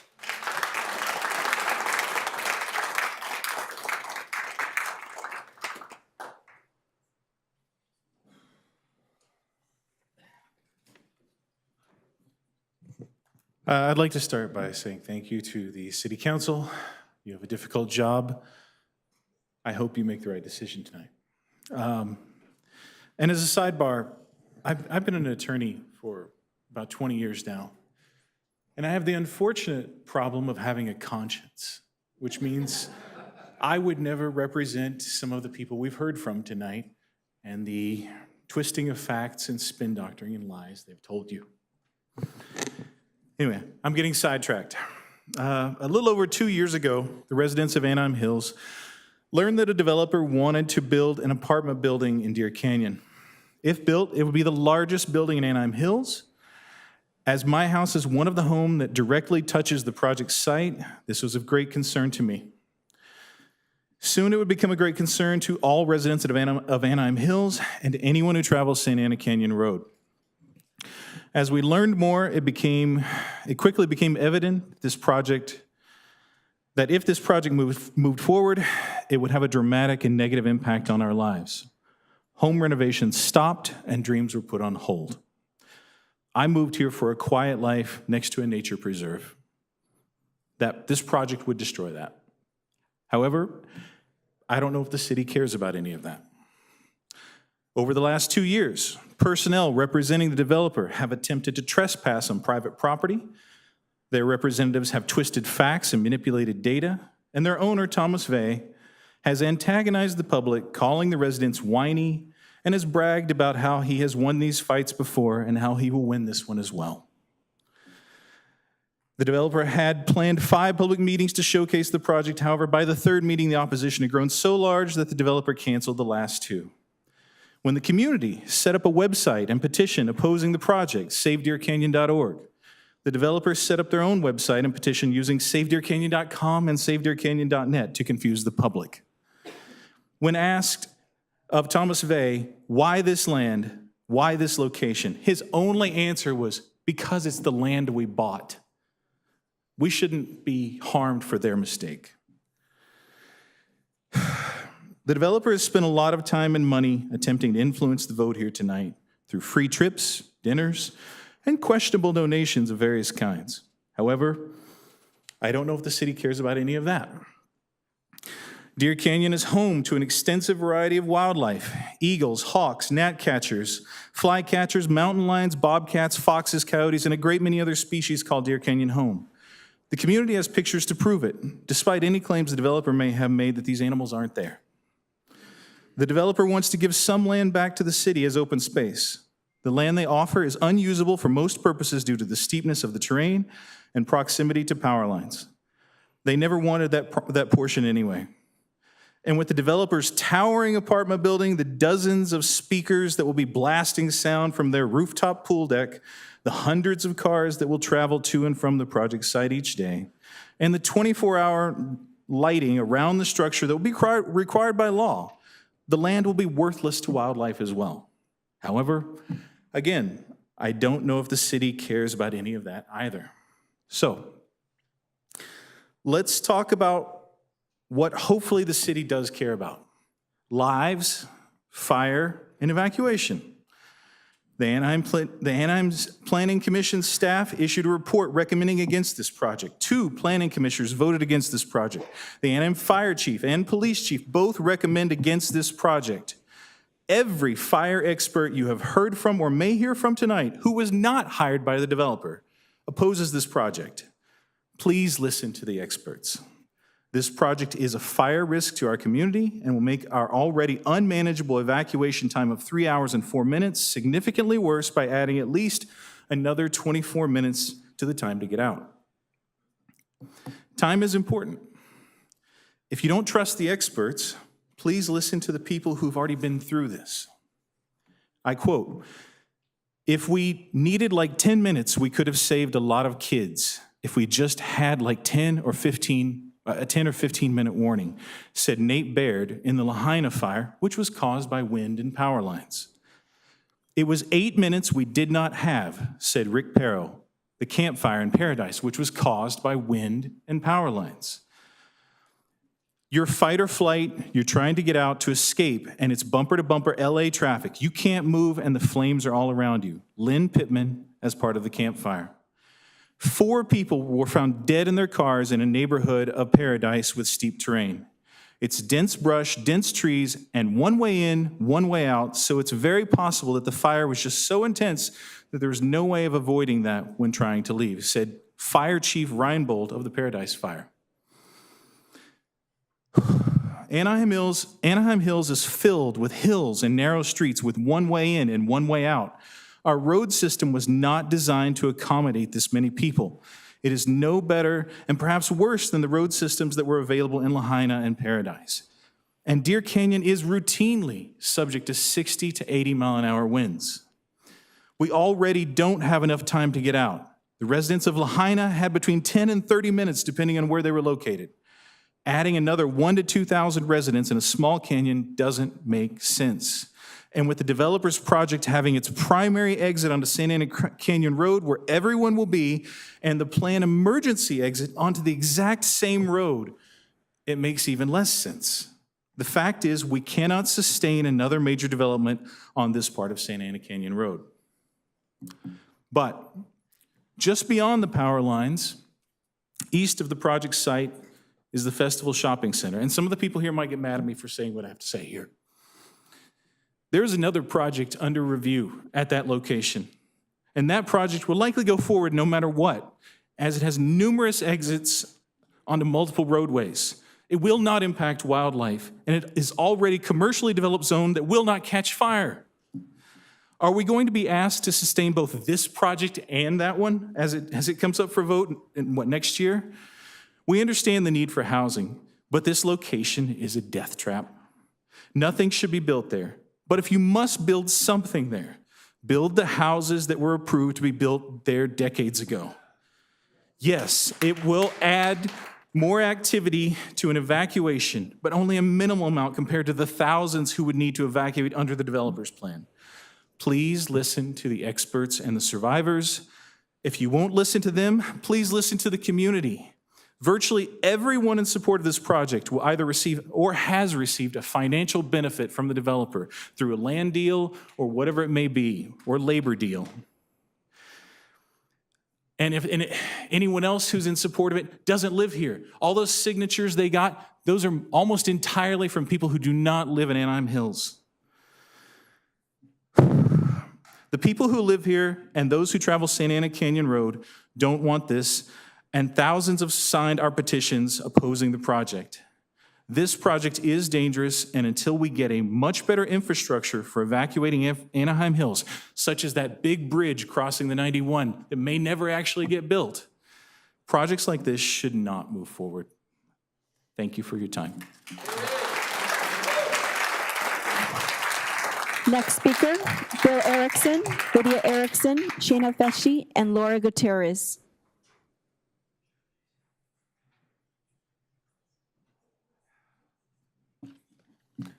Good evening, or maybe I should say good night. I have a prepared 3-minute speech, although I get 10. So I'm going to burn up about 1 more minute to bring up something that has been touched on very lightly, but I think is really important. My name's Bill Erickson. My wife and I bought our lot at the bottom of Owens Drive. It's the next street west from Eucalyptus. We all know where Eucalyptus is. It's up on the top of the bluff that overlooks the project.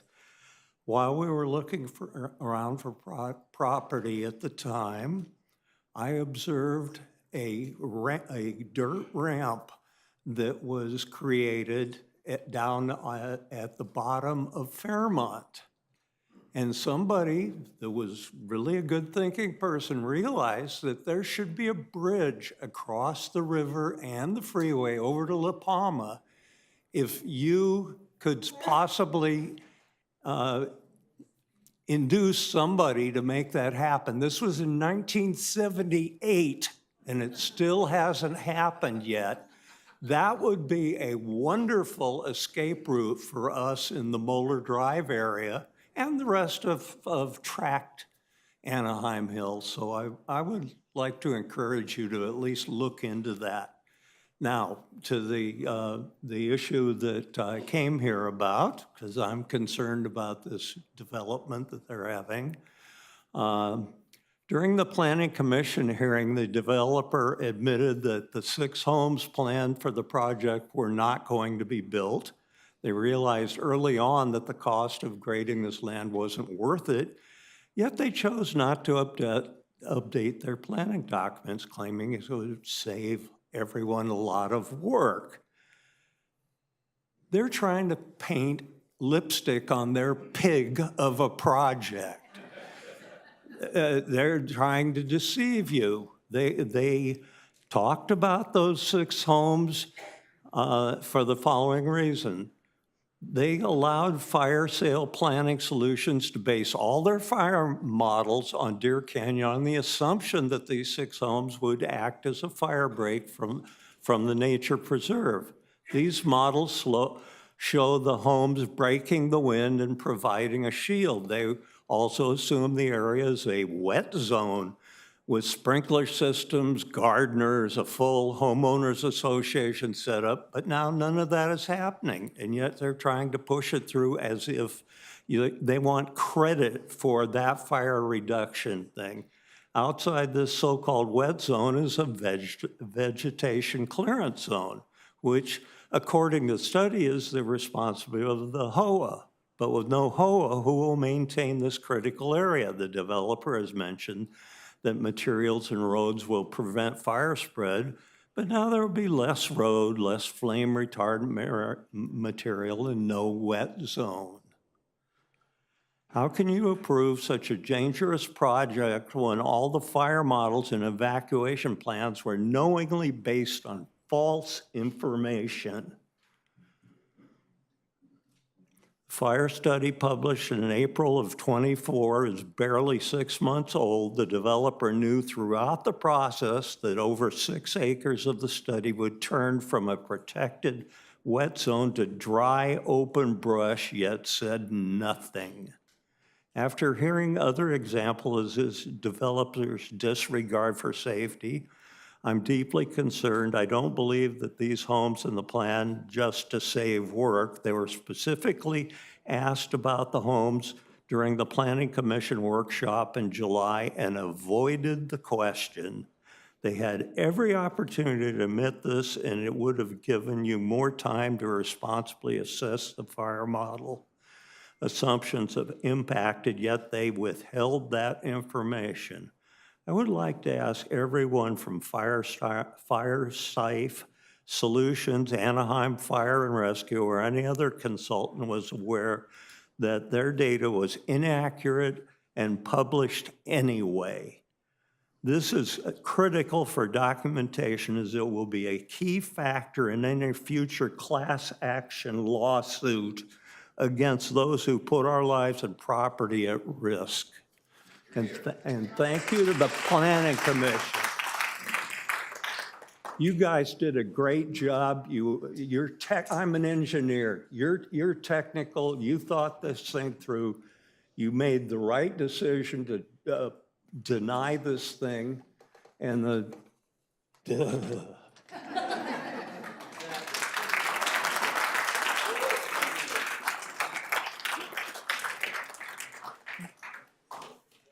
Hello, I'm Lita Erickson. For 45 years, I have lived on the Moeller Loop. That means one way out during evacuations. In October of 1982, I was traumatized by the wildfire that almost claimed our home. It was chaotic, as have been recent evacuations on gridlocked Santa Ana Canyon Road. The Canyon 2 fire, where nearby homes were lost.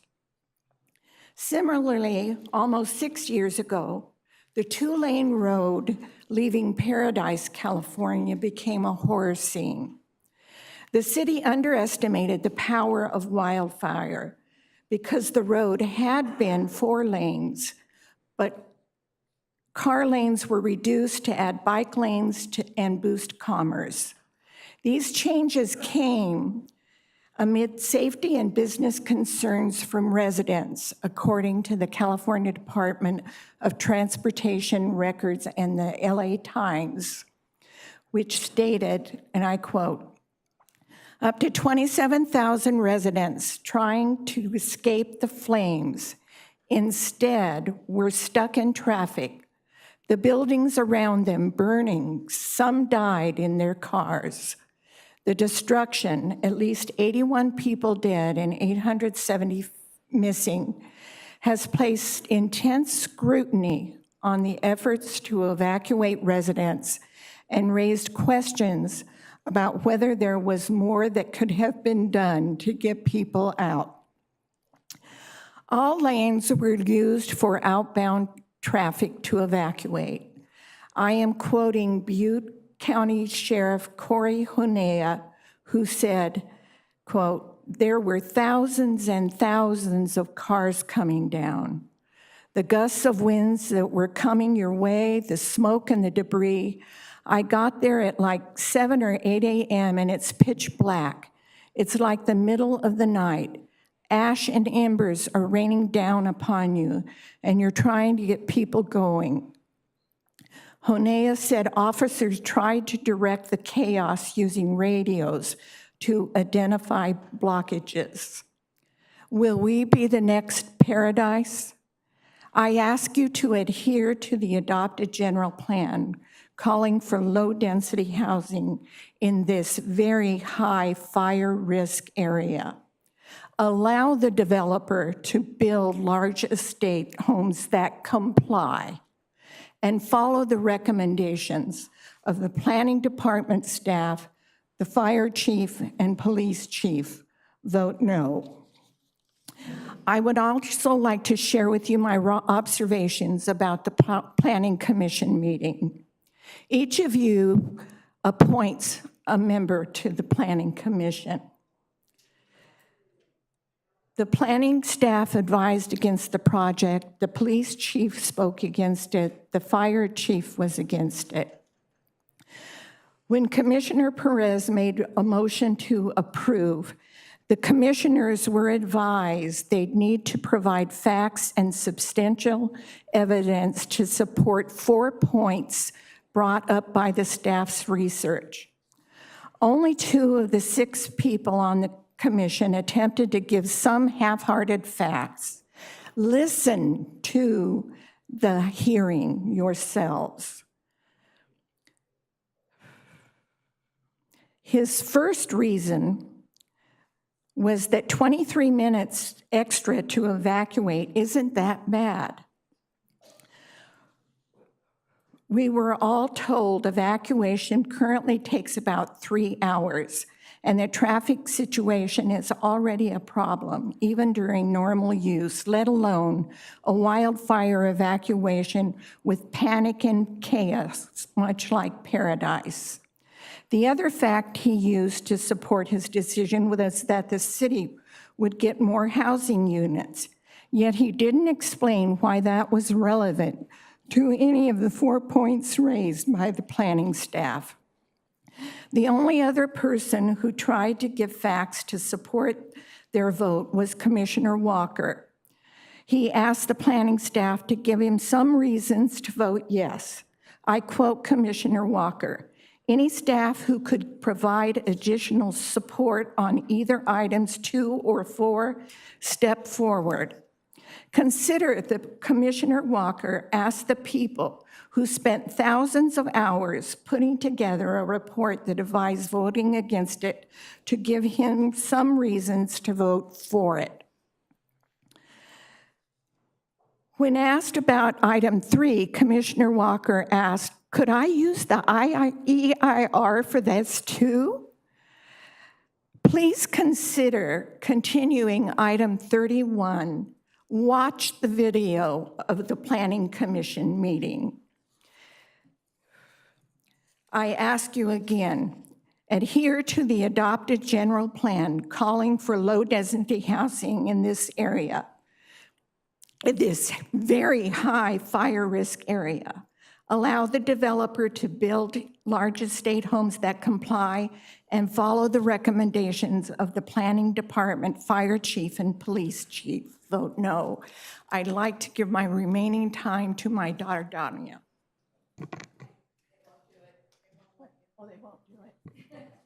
Sorry, unfortunately. Thank you all for your service, and it was nice meeting you, Natalie.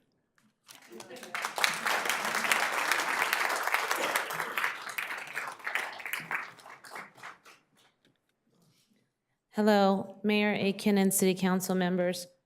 The traffic study conducted for Paradise concluded that while road changes would slow down traffic, resident concerns were described as exaggerated and that the revenue-generating commercial benefits outweighed those concerns. Without realizing it at the time, the traffic engineer developed a situation that ultimately became dangerous. It didn't result in an immediate harm. The infrastructure changes lay dormant until 6 years ago. The worst consequences occurred. The San Francisco-based traffic engineers working on the Paradise roadway changes felt confident on a plan that was purely based on paper and did not account for human behavior or unexpected events that might complicate their traffic algorithms. The traffic engineers involved in this project have made similar miscalculations. For example, in the EIR traffic study, they inaccurately claim that there are 3 lanes from the project heading west towards Imperial Highway. This is false. There are only 2 lanes. Just like in Paradise, adding one careless number to another does not negate the risk. It compounds it, contributing to a potential disaster that lies beneath the surface. We must learn from the mistakes of others rather than repeat them. Furthermore, we need to examine surrounding communities and determine where else a project of this scope has been approved with a high fire severity zone. The answer is nowhere. Neither the developer nor the EIR CEQA experts can point to any similar approval in our state. This is because most developments conduct thorough research before purchasing the property. This developer has put the cart before the horse, but that does not mean their threats and half-truths should be accepted as full truths. The project simply needs to be denied, and the developer should be encouraged to work with the community and trusted experts to design a project that is appropriate for this area, rather than expecting the entire region to adapt to their plans. Tonight, Mayor Aiken and City Council members, I hope you will listen to the staff and recognize them not just with words, but with an actual vote against the project they recommend denying. City staff has spent thousands of hours reviewing documents across a wide variety of subjects, but most importantly, safety. The flawed data and poor understanding of the geographical region have led all reasonable and educated decision makers to advise against the project. The Planning Commission voted against the city's recommendation, citing the EIR as justification. But the EIR is far from accurate. It contains fire models that assume the preserve estates are being built and inaccurately describes traffic procedures during an evacuation, downplaying the number of cars and logistical challenges that could easily arise in an emergency. Meanwhile, our city staff, who have spent thousands of hours trying to find solutions with the developer, continue to recommend a no vote, along with fire chief and police captain. Those who have supported it thus far have openly admitted to doing so not based on facts or data or an understanding of human behavioral acts, but on a preconceived bias and a stretched version of the developer's truth. For the safety of our community and our children, please deny this project. Thank you.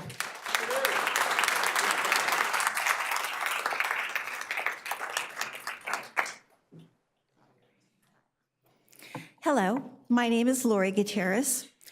I am a lifelong resident of Anaheim, and only a third of it has been spent here in the Hills. I'm against the Hills Preserve project. Our fire chief, police chief, and city staff are paid professionals and oppose this development. I think that says something.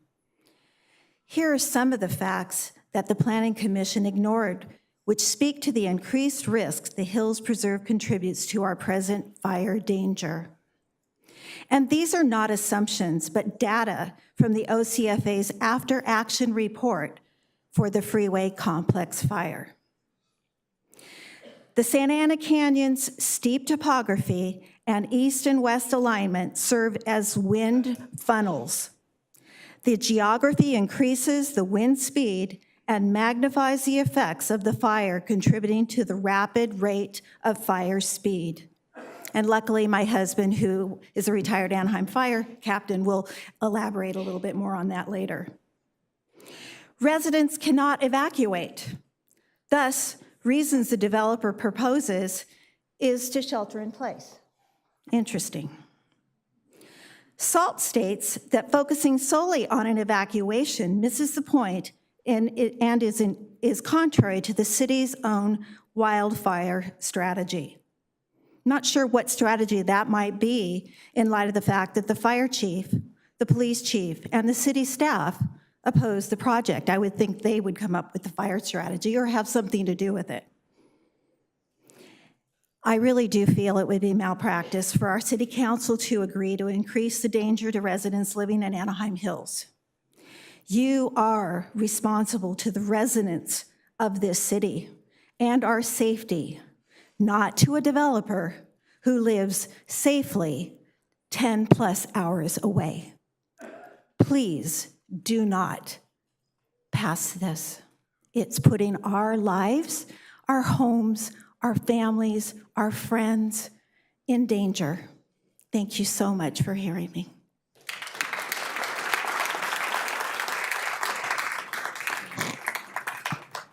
Our next speaker, Tony Baxter. Hello, everyone. It's kind of like Old Homes Week for me. I've devoted most of my career to working for a company that's heavily based here in Anaheim, the Disney Corporation. And one of the things I observed when we took it upon to develop Disneyland's resort in a whole new way was the partnership that we had with the city of Anaheim, the county of Orange, and Caltrans. All of these groups came together and created a complete redevelopment of that area, as you've also gone on to do over by the stadium. Without that, those areas couldn't have accommodated the kind of change that has gone on in that resort. I've also done that across the globe in Paris, where everyone from the economic community there got together and created a way where even as far away as London, it was incorporated into our plan for improving tourism and the movement of people. Now, Santa Ana Canyon Road is not the 5 freeway, but it is something that every night of the week we all deal with it, and it's incapable of handling more than it does now. I have cheats where I go up 2 blocks over and then back down in a U in order to avoid 1 block on that freeway, and it saves me time. That's a daily thing. So that's my background, and I think the one thing that I don't see here is that pooled infrastructure approach to looking at this. This is, as they said, it's a 91 freeway, therefore Caltrans problem that creates this. Every day when that gets crowded, everyone moves off. And it goes all the way to Gibson. And it's almost as long, if not longer. I've actually had days where it was longer to get onto that freeway at Gibson than just staying from Ware Canyon. Now, everyone's talked about that same situation in very stressful times under evacuation. I'm not going to do that. I think you've heard a good many, and I represent the same thing, being evacuated twice, having to sneak back into my neighborhood through my neighbor's yard with a shotgun pointed at me. Fortunately, they're not there anymore. But I would like to talk about something else that hasn't been brought up, and that's water resources. Anaheim is really fortunate in that we have our own utilities, which is fantastic. It's been a boon to all of us, but they're stressed. And twice in the last 10 years, I've been notified that I have to go on a somewhat rationing plan. So I'd like to see how adding around, I figured 1,000 more toilets and tubs and showers and sinks and all the other things that come with it, with rec areas and swimming pools and all that on the roof. How does that fit into what's already, when we don't have rain the year before, a very stressful time just in terms of water use?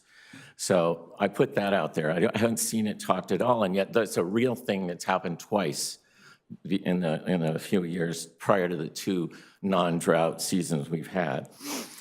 Now, I thought of something. I was in the lobby, and I was thinking, I've heard a lot about, putting in these retail places there that we don't really need, because I see the economy is changing, and we all know, from online, buying and selling, and even stores now, people have deliveries made. In my little cul-de-sac, we hardly have any traffic on there because it's a dead end.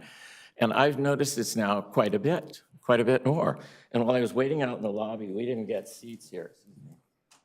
This was in your trash out there. And I think it's just indicative of where the world is going. We don't need more buildings out there. We need to deal with the fact that 4 times a day, at least, I have a truck coming down my little street delivering package to everyone. We have 4 houses, and we all use this all the time. And I think it's the start of the future. It's not just Amazon. It's every business that's going to survive from Target on down. They're going to have to adapt to a different economy. That means we're going to have deliveries constantly, added to the stress that these roads have already. I don't see any future studies on where this is going, but it's not going back to everybody going to the local grocery store. It's going forward to something where we have the opportunity through our online phones to purchase just about anything in the world. And that's happening. I know I buy things I wouldn't have ever thought I could get, and you don't have to go through the aisles at the local supermarket. You can literally find what you want and have it delivered to your front door. I'll just leave it with one thought and looking at what makes places great. And I think we have a lot in Anaheim here to be very, very proud of. What I like about the city is it has its own districts. It has, obviously, a tourism area that we feel is very beautiful, and all of us should be proud of the work we put into doing that. And I think we owe Anaheim Hills the same rural treatment that it's always had, and make sure it respects that. It should be a thing that we all look forward to coming to as a special place. I look at a big city, like, say, New York City. In the center of New York City is a place called Central Park. Now, I can tell you that any acre of Central Park could be developed immediately, and it would bring forth incredible revenue. But way before all of us were born hundreds of years ago, someone in that city set aside the very most valuable property in the center because they realized it would ignite and make the whole sense of place so much stronger by maintaining its difference and its relevancy in a different way. The things I really resent is seeing everything become the same. Every street corner has a McDonald's, everything like that. To have diversity and difference is what makes our city look forward to from all over the world. People come here and enjoy the things we offer, and we've strive to better those. It's a far better place than it was before 2000. The roads to and from Disneyland stop right at the LA border and turn back into a restricted, and anyone who commutes up to the Valley or LA itself knows that as soon as you cross over and get to the 605, everything stops because they put nothing into the infrastructure. So I think we're a forward city, we do that, and I just say before we go into anything like this, make sure that all of the infrastructural issues have been addressed, and they haven't. And like it was brought up, it's a 2-lane road, it's not a 3-lane road. It certainly would need to do that, and Caltrans would have to work with us on improving what is available on that 91 freeway, because as you know, the backup begins for that 241 pass down way back, right at Imperial. And that's why everyone pays $10 to get home by taking the fast track lane. Something's got to be done in that scale before we handicap what is already running at its limit. And I thank you all. This has been a great experience. I spent 5 hours with the Planning Commission a few weeks ago, and I might get out of here early, and I will wake up in the morning, hopefully, to hear that you've given us what we need. Thank you very much.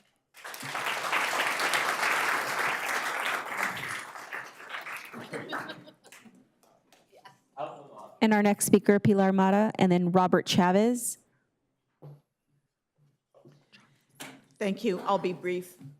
I want you to know I love living in Anaheim. Technically Anaheim Hills, but I love living in Anaheim. Season ticket holder for Ducks, Angels, love Disneyland, love the downtown district, drive the city, see all these new apartments going up in my own area, towns and apartments. And as I drive around my portion of the city district, I'm like, oh my gosh, that's such a great idea. That's a great use of that space, without exception, except for this. And sitting in the audience, I thought, well, maybe I was the only one that was afraid. And I'm not. And it feels good for me, but it also feels surreal because I feel like something went horribly wrong. Because this is not a court of law. You shouldn't have power of life and death over us, but yet that's the fact of the situation. And so to have to come here and say District 1 Jose or District 2 Carlos, hello, District 3 Natalie, Mayor Ashley, District 4 Norma, District 6 Natalie, I think we're District 6, and District 5 Stephen, and to say, please, I don't want to get separated from my children in an evacuation again. They can't walk down that hill. They're trapped. I'm trapped. It shouldn't have gotten this far. In the past, I look at the past decisions of the city council, and I think those were excellent decisions, great decisions. We have prospered, we have flourished. We are a city on the national stage. We want only good publicity. We don't want bad publicity. You don't want on the nightly news that Anaheim, even if it is a portion of Anaheim, is the next paradise, and that this city council voted in a project on the main drag in the city with evacuation routes onto the 91, which is clogged, jammed, never moving for anybody that lives in that area. There is no evacuation out of the city. I know it. My kids know it. And as I taught my daughter to drive this summer, we drove specifically so she could practice getting out of the city in an emergency with her younger siblings if I was not around. That's a scary reality, and I don't know how many of you have had to do that when you teach your teenagers to drive. The first thing you teach them is how to get out in an emergency.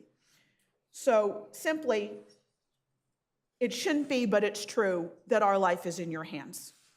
Build the houses, keep the existing zoning, put bigger apartment buildings, if you have to build them, somewhere where they can evacuate into grid-like streets. That's great, or build more grid-like streets, somewhere. You know, obviously we can't go through the 91, but it shouldn't have gotten this far. We shouldn't be here. You shouldn't be up all night. I can't imagine the job you have. Sleeping at night, the conscience, none of this is right. And it needs to stop. Table it, cancel it, whatever you got to do, push it, come up with better options, re-envision it. Anaheim controls Anaheim. That's it. Anaheim controls Anaheim. Anaheim is responsible for Anaheim. Everybody else doesn't affect us. It's your decision. It's our decision. So let's go forward together. Thank you. Next speaker, Robert Chavez. Robert Chavez. Next speaker, Mike DeRoche.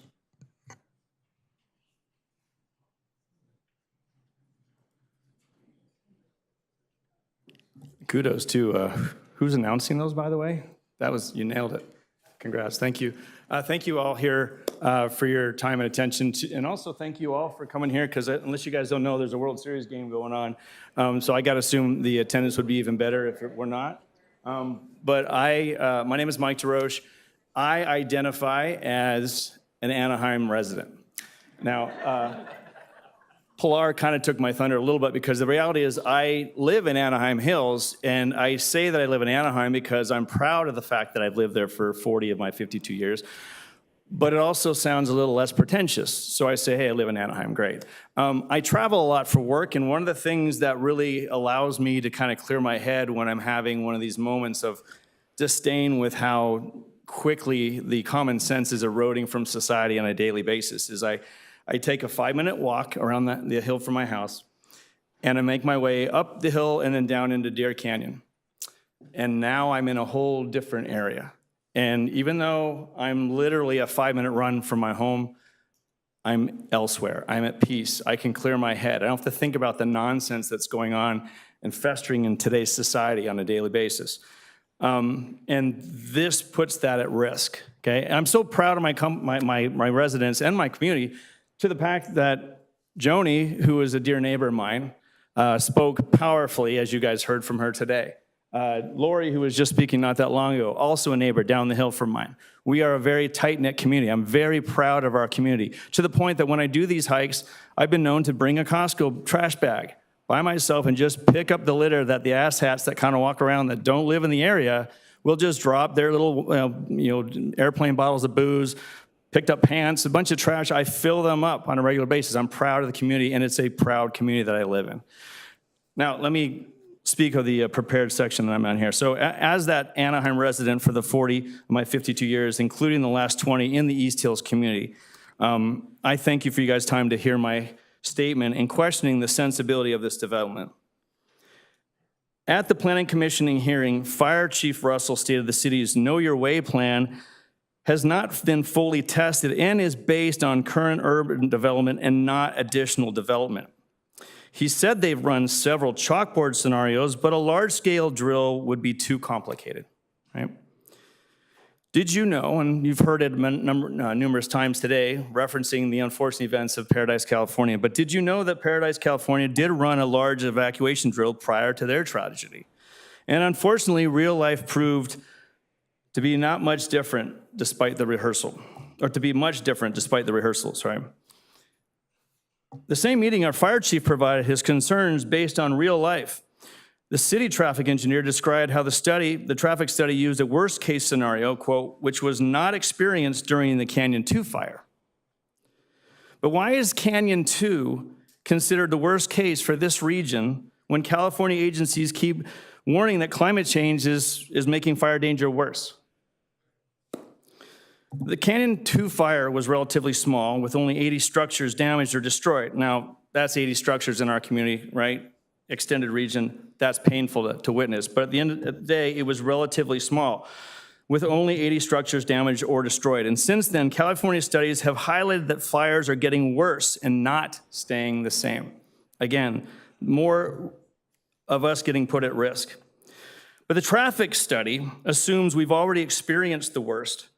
The study is also misleading. They calculated evacuation times during a week in June when all schools were out for summer, except for OUSD, which had low attendance according to the attendance office administrator, and seniors weren't even driving to school at all because it was the week of graduation. And as mentioned many times today, as a person that lives in the area, the report claims that 3 lanes of traffic exist, 3 lanes for traffic on the Santa Ana Canyon stretch, but the overwhelming majority of that stretch is 2 lanes. 2 lanes of which I got stuck in on the way here, which I hope to be here much earlier than I was able to get here. That's just regular traffic, okay? It's only gonna get worse if a yes vote goes out today. Michelle Lieberman said that the Planning Commission was advised a substantial shelter-in-place order would apply to the complex. So if there was a total evacuation, well, we're not looking at a lot of people. I would ask, who advised her of this? It isn't in any document or report related to this development or any large development taking place in a high fire severity zone. Was this shared by an expert who failed to include it in the EIR? I would ask, or was it just a lobbyist? So therefore, do expert opinions and lobbyist opinions carry the same weight in our city of Anaheim? According to the findings of fact document, Anaheim PD would be responsible for keeping these new residents from leaving home. It is even, or question I would ask is it even legal to prevent apartment renters from being able to leave their loved ones nearby while allowing homeowners to do so? The developer describes these future residents as a lock up and go culture, meaning they choose flexibility and freedom over home ownership. Are we really to believe that people with this lifestyle will, quote, stay put, as the developer claims, in a fire emergency with ash falling from the sky like snow? What assurance do we have that the thousands of cars and people this development would bring in won't clog the way out for surrounding communities? The story that my neighbor Joni gave you guys, the real story about so many people, my neighbors being clogged when they could get there and basically bum rush their way down into that Target Center, just down the hill from where I live as well. I travel a ton. I was not there that day, but I wound up coming home at the time of the evacuation. The home that I tried to get to, I could not get to. So I was on the other way. I was trying to get in. I couldn't get in. They couldn't get out. It's already a show. It's not a pretty situation. The traffic is unbearable right now. This will only do more harm to the area. So with that all in mind, and with all the great points brought by the people that spoke before me and soon to come after me, Thank you all for your time. We appreciate this. I urge you all to vote no on rapidly increasing the population in a way that our city isn't equipped to handle. And based on flimsy evidence and the unproven idea that shelter in place is viable, we can't be test subjects in these chalkboard scenarios with our lives and our homes at stake. Thank you all. And Mayor and City Council, that concludes our speakers in the noticed area. We'll now move forward to those outside the noticed area. The time limit for these speakers is 3 minutes, and we have 73 speakers. Hi, my name is Danya, and I oppose the salt development project. You heard my parents speak earlier, Bill and Lita, the engineer, who says very sarcastically, "Don't confuse me with the facts, I've made up my mind," to point out when people are being unreasonable. My mother followed him, and she's more diplomatic and just generally wonderful. I'd like to show you today 3 websites, if I could. The first is savedeercanyon.org.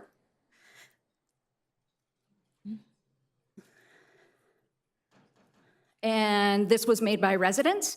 It basically lets people know, oh, hey, they're thinking about building a higher density housing on this 760 some odd acres, or sorry, 76 acres. And if you oppose this, you can take action and sign a petition. Next, for the next slide is Enhance Deer Canyon Park. This is a little bit different. Let the Anaheim City Planning Commission staff know we support the Hills Preserve project, Enhance Deer Canyon. If you had heard this from your neighbor, oh, hey, go to Save Deer Canyon. This was at savedeercanyon.com. If you didn't know the difference between the real one from residents on .org versus this one, that's pretty deceptive. And I would like to point out the current, after the Planning Commission meeting, they changed it. So now it goes to, if you go to savedeercanyon.com, it now redirects you to the Hills Preserve, which is obviously by the developer. I think this is incredibly deceptive. I imagine that there are 5,000 plus signatures. A lot of them came from people who thought they were saying, oh, hey, you know, I would like to preserve an open space and not have this built. But I don't know if that really matters. The plan they're pushing, they'll increase human activity in unregulated natural area with no park authorities or oversight. Currently, it has no smoking policy and is closed after sunset. I have no idea how they think they'll enforce that. I was concerned about the fire study. I noticed that they did actually update it. It came out on October 14th. So you've had a grand 2 weeks to look at this preliminary report. I highly recommend you check it out. It's Appendix N5, Alternative to Supplemental Fire Protection Analysis Plan. Let's see, personally, I'm not comforted by their assertion on page 43 of that says, this is not to say smoke and ember would not be an issue. Ma'am, I'm sorry, your time is up. Thank you.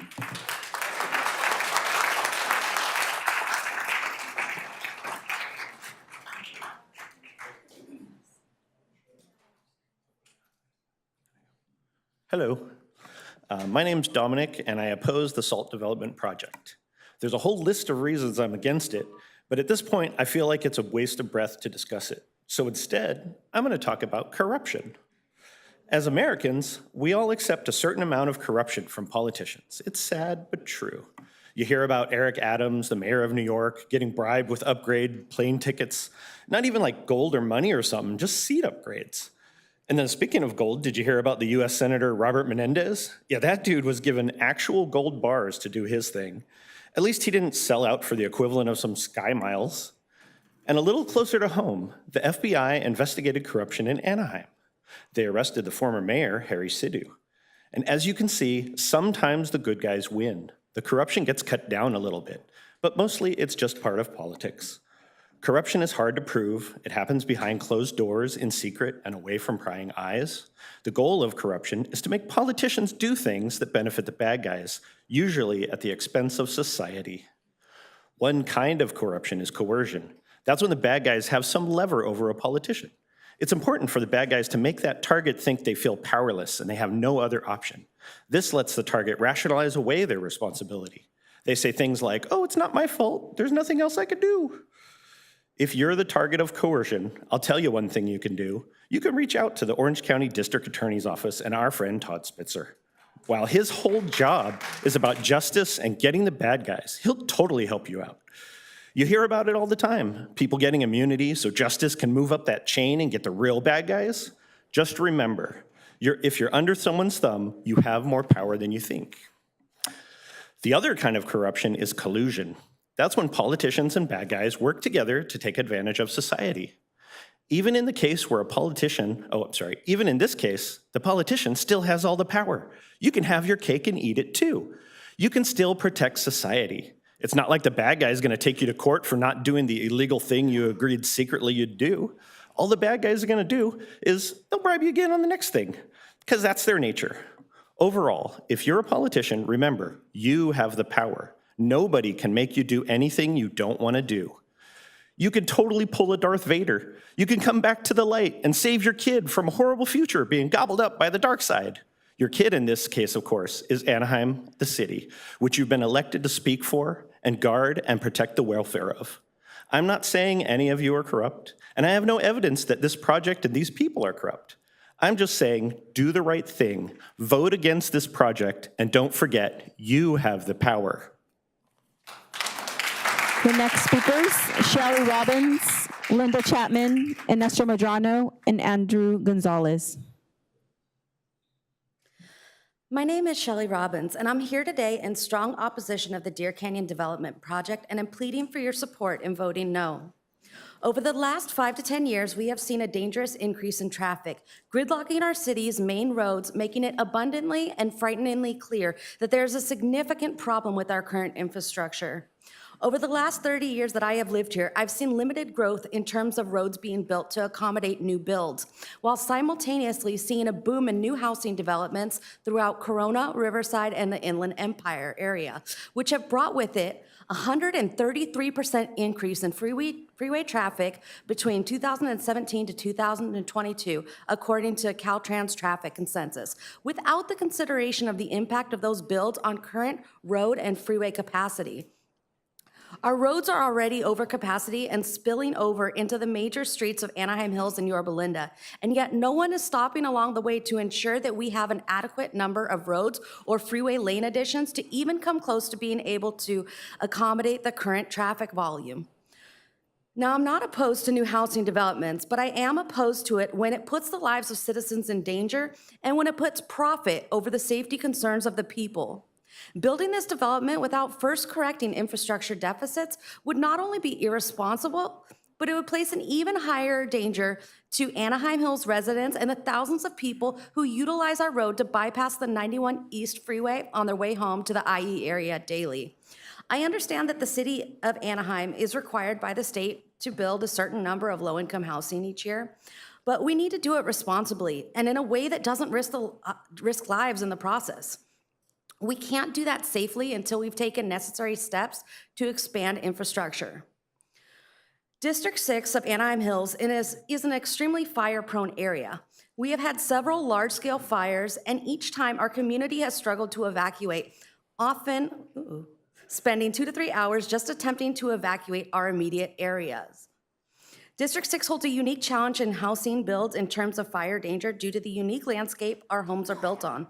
Unlike other districts in Anaheim, our district butts up directly against several large-scale green areas that routinely dry out during the summer months and catch fire and are able to spread rapidly because of the large amount of dry brush and hilly terrain. During the Canyon Fire 2, we saw firsthand how ill-equipped our streets were to accommodate fire evacuations. And since then, we have seen a dramatic increase in non-residents clogging our streets. Our highest fire zone, Zone zones 1 and 2 are the most dangerous areas and were both on fire at the same time during that fire, forcing 4 different zones to evacuate on Weir Canyon Road at the same time. Our roads weren't designed to support that many cars at one time, and we currently can't even make it 2 miles down the road in under 40 minutes during normal commuter hours. Now imagine that during the next fire. How are we going to escape? It takes time to clear roads, precious times that we don't have. It's not a matter of if, but when Ms. the next fire will Robbins, happen. I'm We don't sorry, get to your time cherry is up. pick ideal conditions. And when the next fire does happen, it will be the city that will be held legally and financially liable. Ms. The Robbins, city I'm and its sorry, your time taxpayers is up. who will pay for the loss in Thank lives you. and properties that could have been Ma'am. prevented. I want to Thank remind you. you your obligations to the Ma'am. concerns of the citizens that Thank you. Can we call the next speaker? Linda Chapman. Hi, everybody. Linda Chapman. I want to say I was just standing there admiring In God We Trust, and I really appreciated the prayer that we started with, because for all of us to remember that, you know, somebody else is looking over us, and when you make your decision that, you know, you're going to be accountable for that decision someday. I also wanted to address, there was just so many lies, just downright lies in their presentation from SALT. My home backs up to Deer Canyon and the Horse Trail, and some of the alternate routes that they're discussing coming out of Old Bridge, that's impossible. It's absolutely impossible to get out that way. It would be a hairpin twin turn downstairs. Obviously, they've never walked it. I walk it all the time. You know, I got a big Great Dane that gets out a lot, so I've got to chase him. But I would encourage you guys to walk it, because there's no way cars could get out there in case of a fire. So I did want to be brief, and I wrote down what I wanted to say. Thank you, Councilman and Mayor. I want to be direct, and since we want to ask, when does a business get to pressure the fire department into accepting more people than is safe in a concert hall, a nightclub, or even this very chamber? Capacity limits exist for a reason, to exist that we can safely evacuate when needed. This developer has downplayed both safety and their impact on our community, which is unacceptable. Their proposed 500-unit building is already considered unsustainable in this area, based on multiple studies and expert opinions. And instead of addressing these concerns, their solution is to threaten us with a 3,000% increase in units, making their true impact seem less dangerous by comparison. This is a clear negotiation tactic, using us, real residents with real concerns, as pawns. It's irresponsible, and we cannot stand for it. I urge you, the city, to reach out to officials in Sacramento to seek further guidance on the dangers this developer is imposing. The housing crisis requires careful planning, but we cannot allow this aggressive developer to exploit it and put our safety at risk. Know that Builder's Remedy, you have an out, okay? We are in a very high fire danger, and you get veto power against this project because of that danger. They know that. You need to know that. Thank you.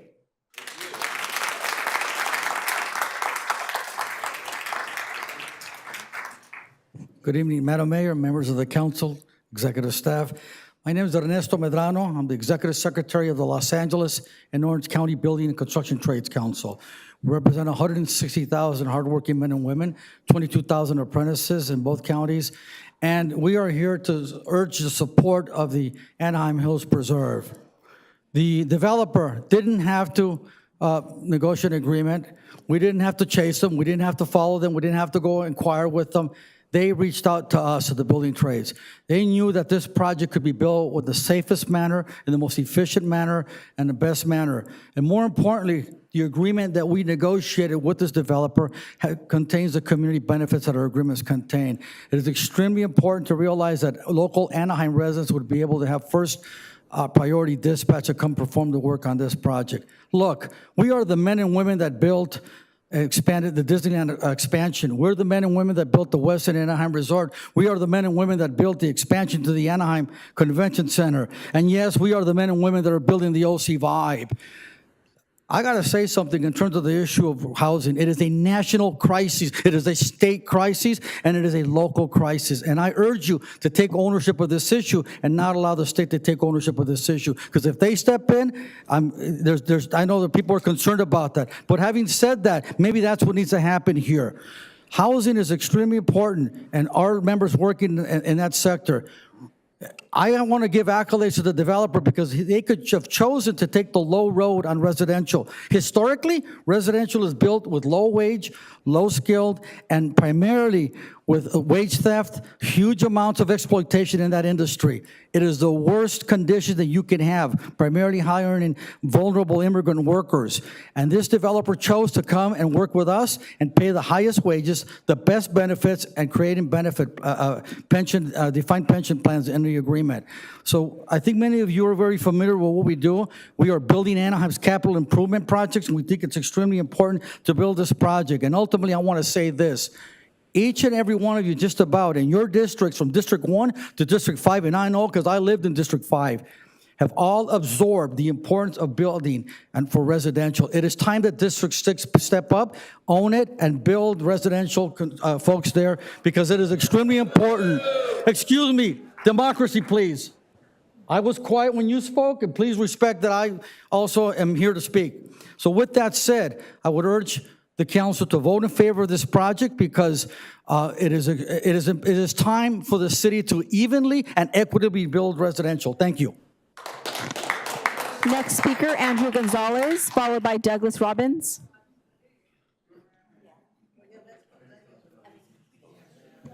Good evening, Mayor, Council, and staff. Andrew Gonzalez with the LANOC Building Construction Trades Council. Speaking of the 150,000 men and women in the building construction trades. You know, California is in a housing crisis. It's because for the last 40 to 50 years, we've done a very good job of saying no to housing projects because of many of the reasons you heard here tonight: congestion, overcrowding, and traffic.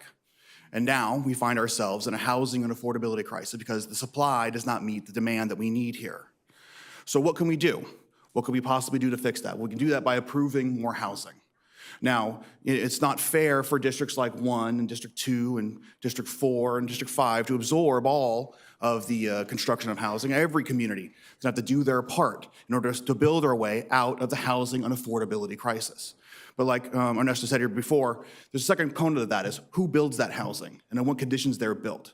And like we said, developers usually cheat the workers, cheat those who are building our housing. Some of the poorest of our community end up working on these housing projects for wage theft. The developer did the right thing, came forward and said, you know what? I want the best product, I want the best materials, and I want the best workers working on my project. So if we're gonna go ahead and build our way out of our housing crisis and do it the right way, projects like these are the ones we need to approve. So we can't ask developers to come to town and say, do the right thing. Do the right thing by our workers. Do the right thing by building the housing we need. We go ahead and deny the projects and they bring them before us here today. So I urge you to vote yes tonight. Vote yes on this project, vote yes on housing, vote yes for your workforce. Thank you.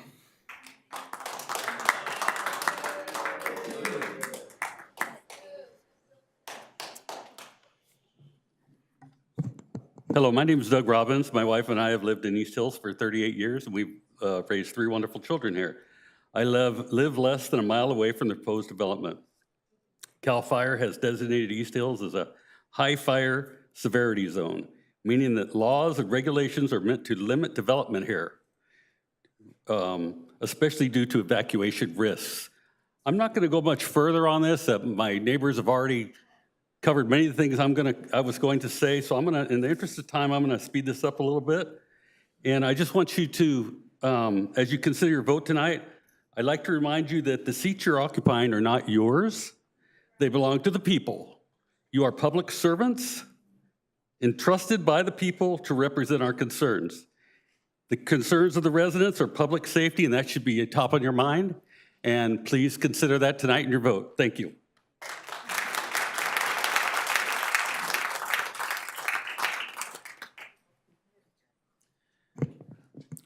Good evening, Council, Mayor. Henry Hellebrick with the Local 582. I represent over 1,000 plumbers and steam fitters. And this job would be huge for our members. We have tons of members that live in the city of Anaheim. Unfortunately, we don't have a whole lot here because they got to get up at 4 in the morning and be at work. So it'd be nice to be able to have them have a job that works close to home, not have to travel, save gas. In this economy, the way it's going, we need to save money any which way we can. I hope you guys can think about it and get this thing passed, and let's build it. All right? Thank you.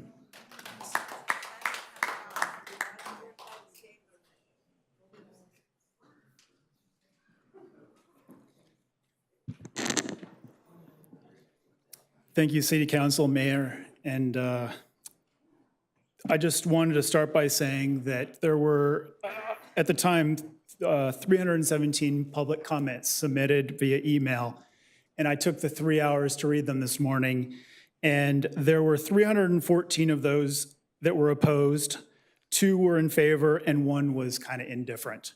So largely, they were very passionate letters from the people that you represent, and hopefully that you also took the time today to read through all of them, because they all need to be heard. Also, I noticed the way station picture that they showed as adding some sort of evacuation. It's going the wrong way. We kind of need to go the right way where we're leaving the fire section. So you can't count that. The current 3-hour evacuation time is completely unacceptable. That's the real issue here, is the 3 hours. Adding 24 minutes to this is unconscionable.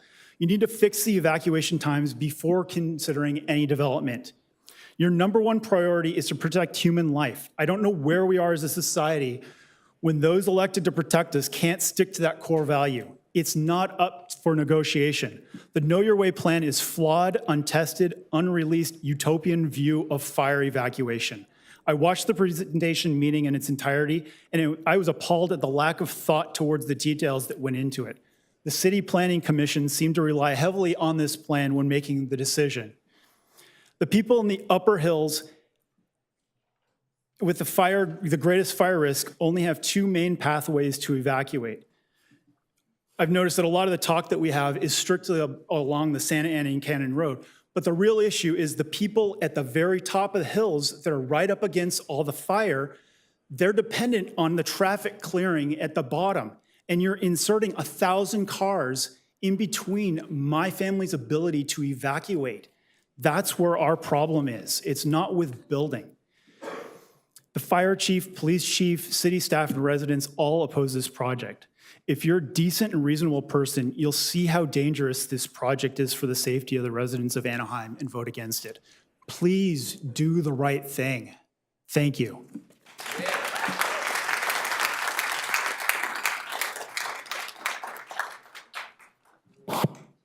Hi, good evening. Thank you, City Council, for service to all of us.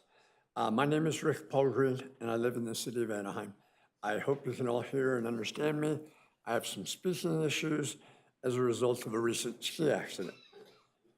But I've got to interject. Did any of the council happen to notice slide 14 in the developer's presentation? I mean, Santa Ana Canyon with 2 cars on it? Who was on drugs when they drew that up? I mean, that was just ridiculous. So that just shows that they have no clue. Sorry. That was totally off topic. I am opposed to this specific development in this specific location for the following reasons. This development is not an enhancement to Anaheim Hills. It's a detriment. Anaheim Hills was designed at its inception to be this little enclave in the city of Anaheim, but it is still part of Anaheim.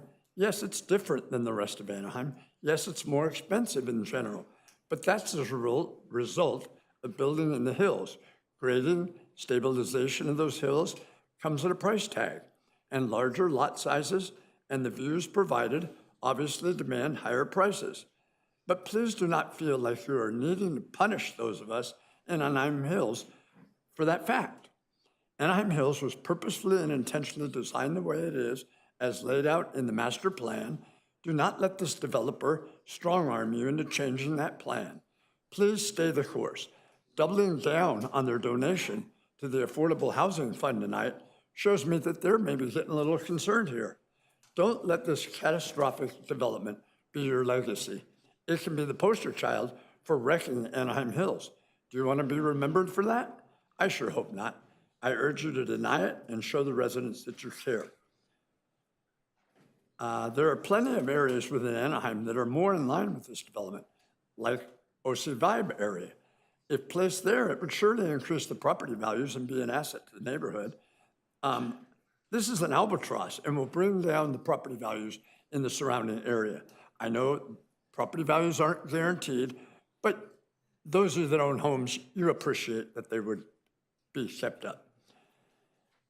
Anyway, I urge the City Council to listen to all the recommendations from its own city staff and fire and police chiefs and deny this project and vote for what is best for the city of Anaheim. Vote no.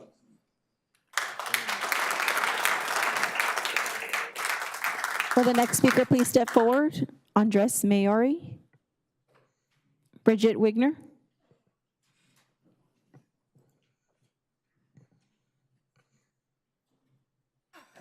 I thought I had a few more minutes. Thank you, everyone. Tonight, to enter this room, we all went through metal detectors. As far as I know, nothing was compensated, yet we complied to keep everyone safe.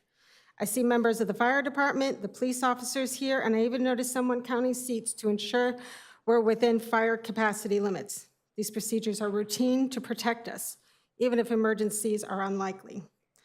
Safety standards are based on possibility, not probability. Emergencies may not happen tonight, this week, or next, but preparation is key. I was shocked to hear the developer so casually disregard our safety and the safety of their future residents in the proposed building. They want to encourage people to live in a landlocked development without cars. The developer profits from renting out vehicles, but what happens when those cars are rented out during an emergency evacuation? Are residents supposed to call for an Uber? We've been told we won't be allowed into Anaheim Hills to retrieve our children, pets, elderly parents, or important documents during an emergency. We're expected to make plans with neighbors and swap keys with someone retired who will evacuate the block. That was actually said at the Know Your Way workshop. But when it comes to Future Hills Preserve residents, do their Ubers get VIP treatment? If I tell the police roadblocks that we're an Uber driver to pick up the landlocked residents of Hills Preserve while I get a pass to break the rules? The developer has presented hypothetical scenarios that won't help solve the problem. In fact, their ideas to mitigate traffic will make the real emergency worse. At the Planning Commission hearing, Brian Hobbs said the city needs to do more to work with the community to fine-tune the Know Your Way and work on evacuation routes. Part of that strategy must include limits on development sizes that will overburden areas that have only one exit. Overall, their blatant regard to safety is alarming. We need to ensure that emergency plans are realistic and protect everyone, not just the developer's investment strategy. They talked about the worst-case scenario. I evacuated in 2017 with my 10-year-old daughter next to me. It took me 3 hours to get down Knoll Ranch Road while I could see the fire behind me, trying to figure out, do I grab her and run? Where do I go? You have to fix the evacuation problems first. Like other people have said, we're not against the development. Ma'am, I'm sorry, your time is up. You just have to fix the evacuation first. Thank you. Next speaker is Nancy Hunter, followed by Mike McMath and Joe Ryan. Good evening. So the EIR's emergency traffic evacuation study assumes that Hills Preserve tenants would evacuate when in immediate danger, but would shelter in place when not in immediate danger. This directly contradicts the definition of what shelter in place is and intended for. According to the findings of facts document, Anaheim PD would be prepared implement this tactic.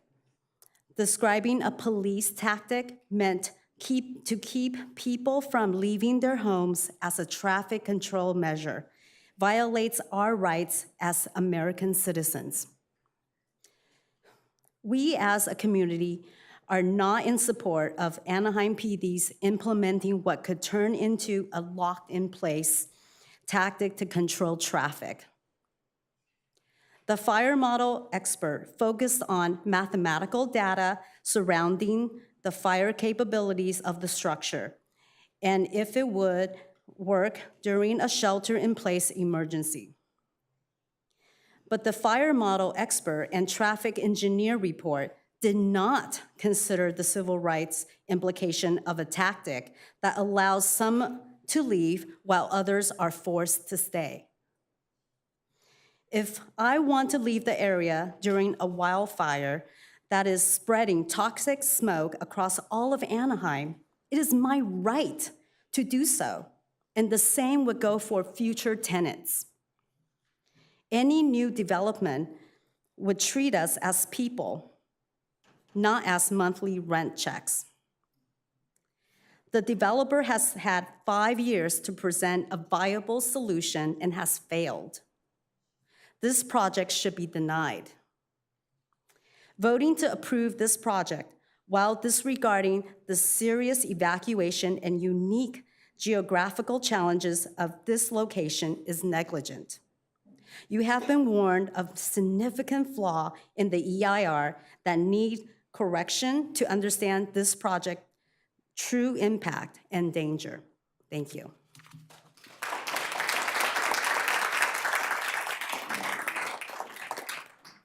Next speaker, Mike McMath.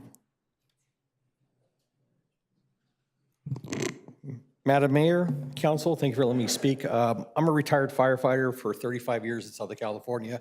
I fought fire all the way up to Northern California, all the way to San Diego and the coast. And the things that come to my mind when I listen to your constituents here is that these are your people, right? These are the people that are concerned because as a firefighter, my priorities were life, property, and environment. This building, as the developers say, is gonna stand. It's gonna do just fine. The issue is the life. The issue is the added risk to the density of the population. As a firefighter, when I come in, my priority is going to make sure lives are gonna be saved by helping them with the evacuations and occasionally at the extreme resource of shelter in place, which is not my option of doing. I wanna get the public out so I can do my good in by putting the wet stuff on the hot stuff, simple stuff, right? So being that, the fire is gonna exponentially grow as I'm putting my time into doing getting the souls out, getting the lives out, instead of putting the fire out. The canyon has some extreme craziness we all know of with traffic, the power lines, all of that, and it just exacerbates this whole issue by putting this high-density housing down at this narrow road of just a two-lane road. It's gonna impact the impending emergency. It's gonna happen. And the people that are gonna be most impacted are your current residents today, not the residents of this development. I think of the Laguna Niguel fire. That was at the coast, and the fire was burning homes within 30 minutes. I think of the Santiago fire where we lost or had severely burned firefighters on that fire. I think of this, Deer Canyon can be that bad. Doing this development is only gonna exacerbate and increase the risk that we already have, that you have in Anaheim. Thank you very much. Next speaker, Joe Ryan. Joe Ryan. Brian McGee.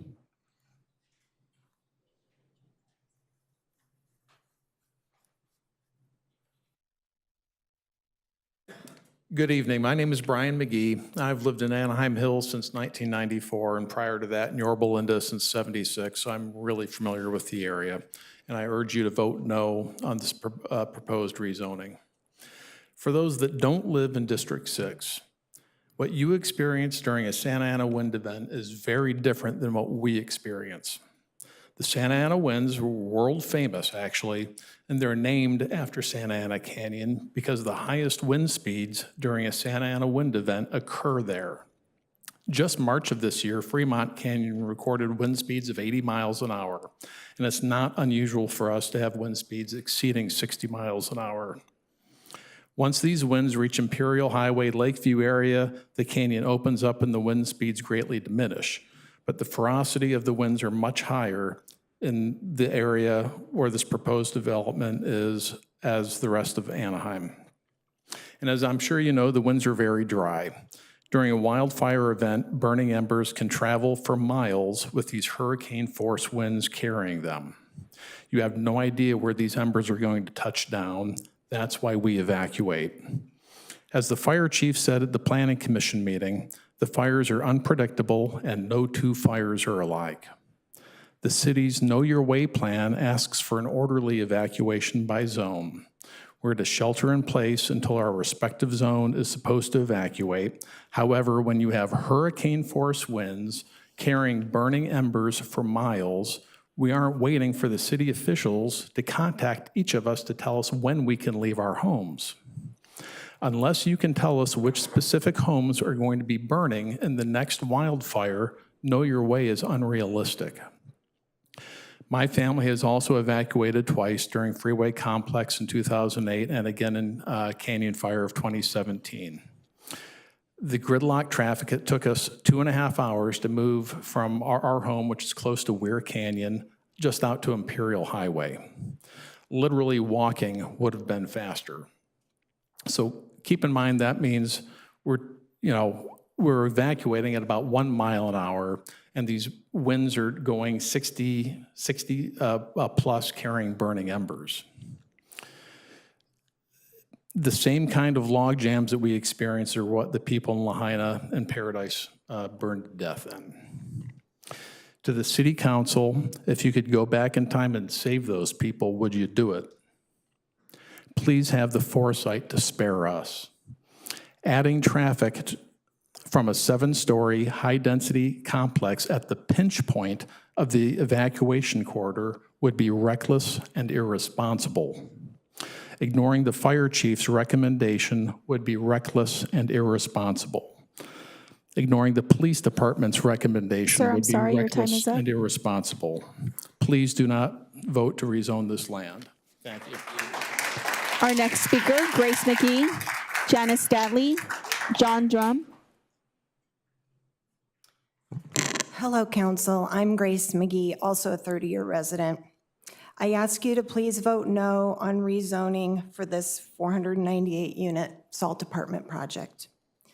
I am not an attorney, but my understanding is if you vote no tonight on this rezoning, I believe you and/or the county can also vote no on the Salt Builders Remedy 1,200-unit apartment project threat. You should be able to vote no on this Builders Remedy, and maybe the city attorney could speak to this tonight to you, because of the Housing Accountability Act, Government Code 65589.5, because this project would create a specific adverse impact on public health and/or safety. In this case, because it will make it even more difficult to safely and timely evacuate fires in this very high fire danger area. I'm hoping again that the city attorney will address this tonight with the council and clarify our options and possible outcomes of this builder's remedy scenario, as we can't handle 498 apartments, let alone 1,200. We just can't take the traffic. Bottom line is we just don't have the infrastructure to evacuate these fires. The city's Know Your Way fire evacuation plan, which I attended the meeting, doesn't adequately address the following. It has all residents between Imperial Highway and Weir Canyon on the south side of Santa Ana Canyon evacuating eastbound toward the fire and burning embers and the smoke. Very unrealistic. This plan further says, once evacuation orders are in place, police will not allow us back into our homes, as other people have said, to get elderly, children, pets. Ask a neighbor, they say. Well, what if the neighbor's not home too? Then they say, call 911. We'll go get your family member. They're all going to get all of our family members while they're fighting a wildfire. There's not enough resources to do that. It's just unrealistic. Lastly, the Know Your Way plan creators said that we over-evacuated during the 2017 Canyon 2 fire, and yet in the next breath, they also said how unpredictable wildfires are and these winds can be, such as with the Freeway Complex fire where over 300 homes burned. Expectations that we are going to stay at home when fire is in the area, extremely unrealistic. Please help your citizens. Please vote no. Thank you. Next speaker, Janice Daly. John Drum. Ken Anderson. Mary Ellen Wynn. Kyla Staley. Daniel Osborne.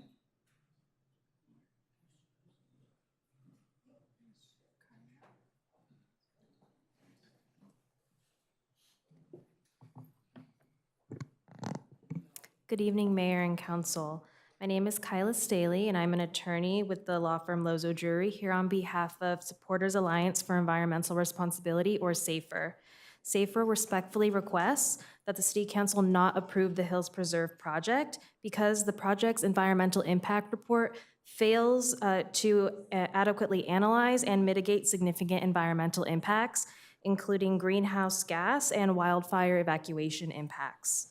The project's EIR must be revised because there are significant unmitigated greenhouse gas impacts. The EIR fails to adopt mitigation measures that are effective and enforceable as required by CEQA.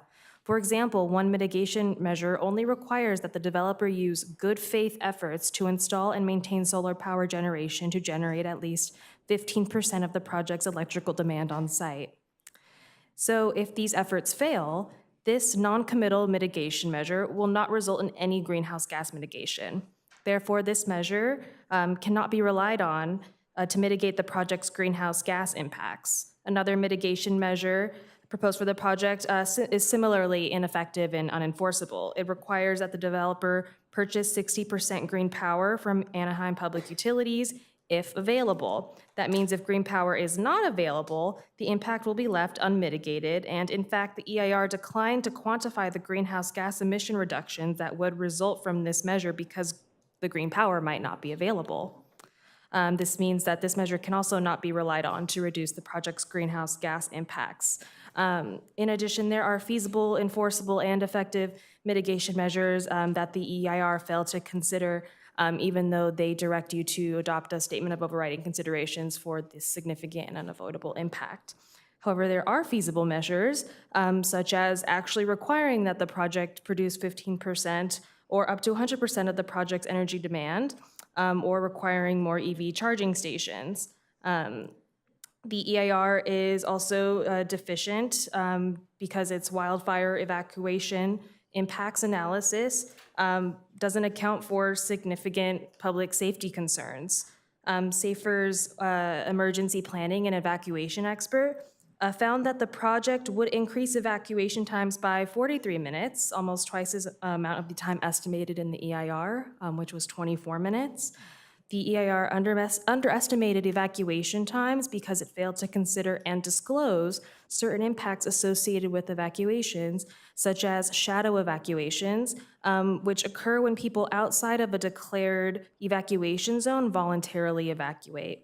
Shadow evacuations are a major concern during emergencies since additional vehicles are evacuating, which could result in traffic congestion and longer evacuation times. Since the EIR failed to consider this impact, the EIR must be revised to account for this. For these reasons and those discussed in SAFER's written comments, SAFER again respectfully requests that the City Council deny approval of the Hills Preserve project. Thank you.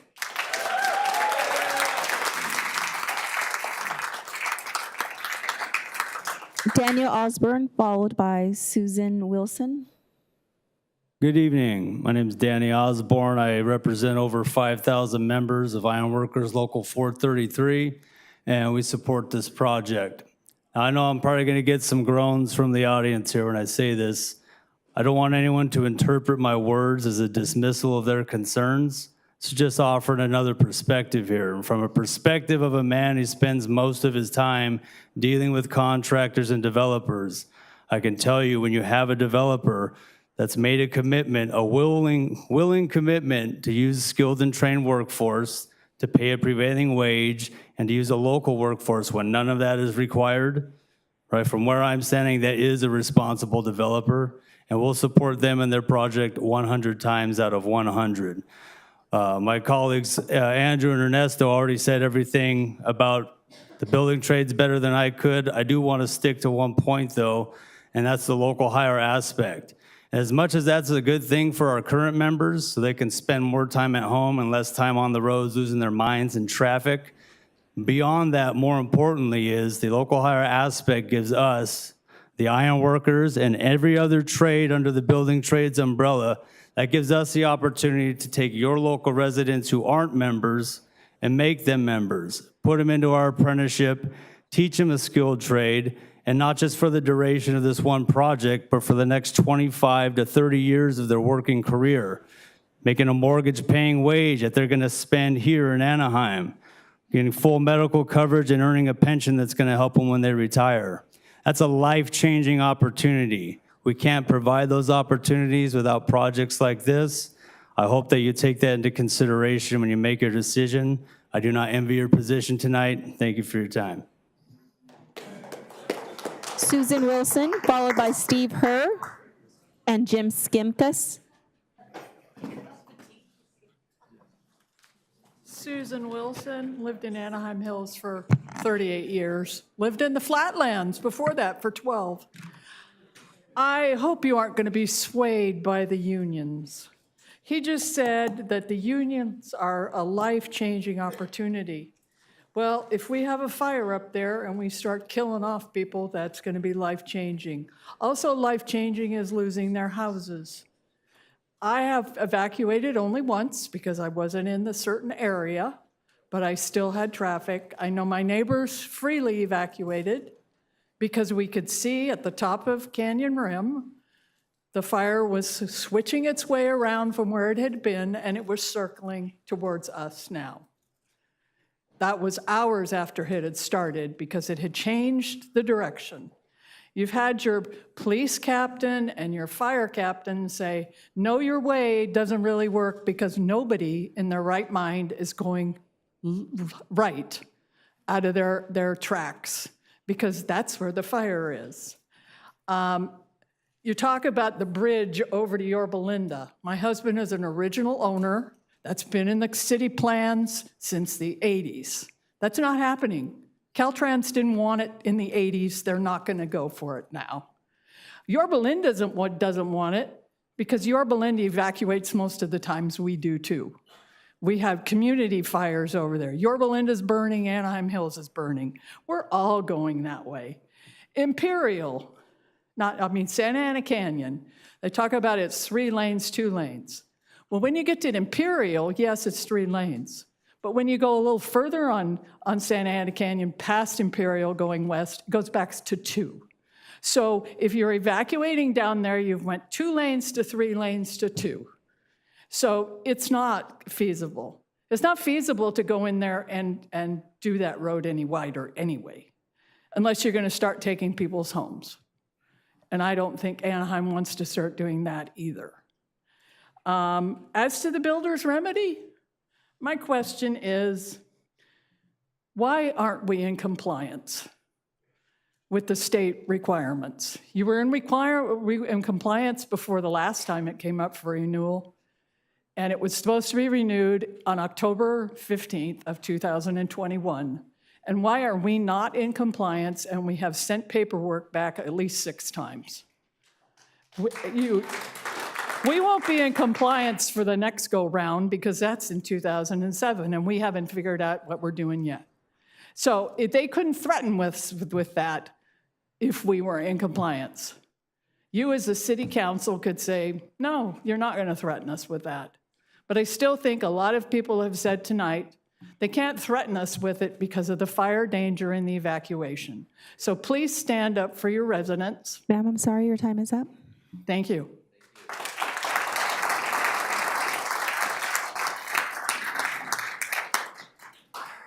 Good evening. My name's Steve Hare, and my brief is going to pretty much cover almost the same as hers. During last month's meeting with the Planning Commission, the SALT group addressed their project. The commission was addressing concerns by the fire chief, the fire chief whom opposed the project. They were bringing up the police chief's concerns and also the Anaheim City's staff concerns, and of course the concerned citizens' concerns. The SALT group countered by having their lawyer, who did a good job obviously, threaten the commission by bypassing the commission. And then later on, he said he would also bypass the city council with a larger project. So in other words, if you don't approve of this, they're going to build more, I think 12 or 1,300 homes, and really make you pay for it. Well, lo and behold, the next morning I was informed that the commission had caved into the threats of SALT. So here we are. I know the council will be, or already has been bullied by SALT to approve their project, or else they will circumvent your suggestions, and with the threat of the builder's remedy. So I asked the council, do you really want to go against the fire chiefs, the fire's recommendation, the police recommendation? I'm sorry, the recommendations, your own staff's recommendations? Don't be intimidated by these people. Don't be that. Don't let them succeed. Don't let them push for profits over the safety of everybody, and myself included, who live right by there. This company will threaten, this company will cajole, or by any means get their way. Do me a favor. If they want to fight, give it to them. Thanks, and don't be intimidated. Vote no. Thank you.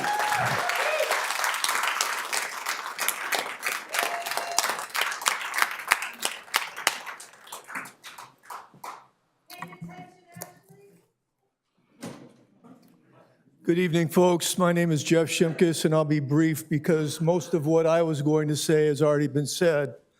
What hasn't been said, and I don't think what's been experienced by many here, except for maybe the previous firefighter who spoke and the person who will speak next, is that, I've lived through a firestorm. I've, an active member of the Anaheim Fire Department for 28 years prior to my retirement, and I've been on every fire that's ever occurred in the east end of Anaheim. And when the firebrands are raining down, which I'm sure you gentlemen have never experienced, when people are in panic, when people are trying to evacuate their children, their loved ones, their belongings, their pets, and everything else, it's complete and total chaos.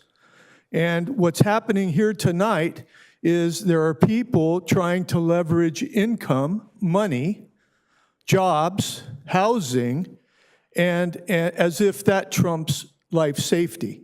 And I'm just here to say that life safety is paramount.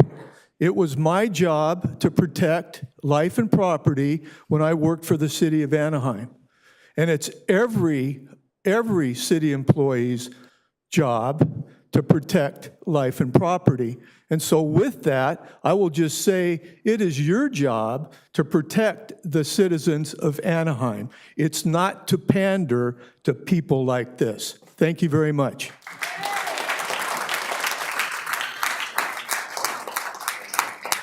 Next speaker, Joe Gutierrez.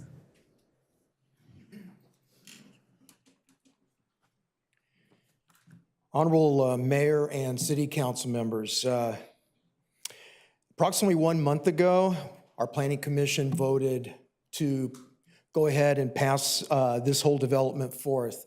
against the recommendations of city staff, against the recommendations of the fire chief and police chief. And not only just any fire chief, as you all know, our fire chief is one of the best, well-known, recognized wildland fire behavior people in the United States. He acts as he is the incident commander on a Type 1 FEMA task force, which most people will observe when there's natural disasters or large fires. He's already said, this just doesn't work. It's too dangerous. And that's why I oppose it on public safety grounds. I just want to bring out a few of the after-action reports that was produced by the Orange County Fire Authority after the Freeway Complex fire of 2008. And I'll just read the page that it comes from. And this is to just amplify the problem with getting people out and the evacuation problem that this development will present. Orange County Fire Helicopter 41 reported seeing spot fires from 1 to 1.5 miles in front of the fire front. These same winds pushed the freeway complex fire at an incredible rate of spread. Historical information, map 1, if I had it, shows over 10,000 acres were consumed in the first 12 hours. Roughly 14 acres per minute. That's nearly a length of 14 football fields every 60 seconds. How are we going to get people out? How are we going to do that? And every second counts. Although the fire's rate of spread is typically measured in acres per feet, the freeway fire was driven by 40-mile-an-hour winds, requiring measurement in acres per minute. Okay, motorists that were driving on the 91 freeway reported that they could not keep up with the fire as it spread through the wildland areas, even while they were driving at speeds of 50 miles an hour. That's from page 62. The speed and unpredictability by which a fire moved through the urban interface made it challenging to stay ahead of the fire and rapidly identify areas that needed to be evacuated. That's from their report. The last thing that I'd like to just cover is the 21 or 24 minutes of evacuation time that this development increases. Okay, context is everything. And I know that they tried to give it some context, but Sir, I'm sorry, your time is up. Okay, sorry. I sent everybody an email on this, and so you folks can read those, and there's a lot more information there. Thank you for your time. Following the speaker, we have Jeff Walton and Ken Wood. What? Kevin Gillette. Oh, thank you. I didn't hear my name. Thank you. Good evening, Mayor and City Council. I've been an Anaheim Hills resident for 50 years, graduated Canyon in '85. I've been an electrical contractor working out of Anaheim Hills since 1998. This job the developer's doing is not prevailing wages, it's private sector work. There's always travel in construction. I've traveled all over the state of California to work. Okay, it's expected to travel. You don't get jobs in your neighborhood every day.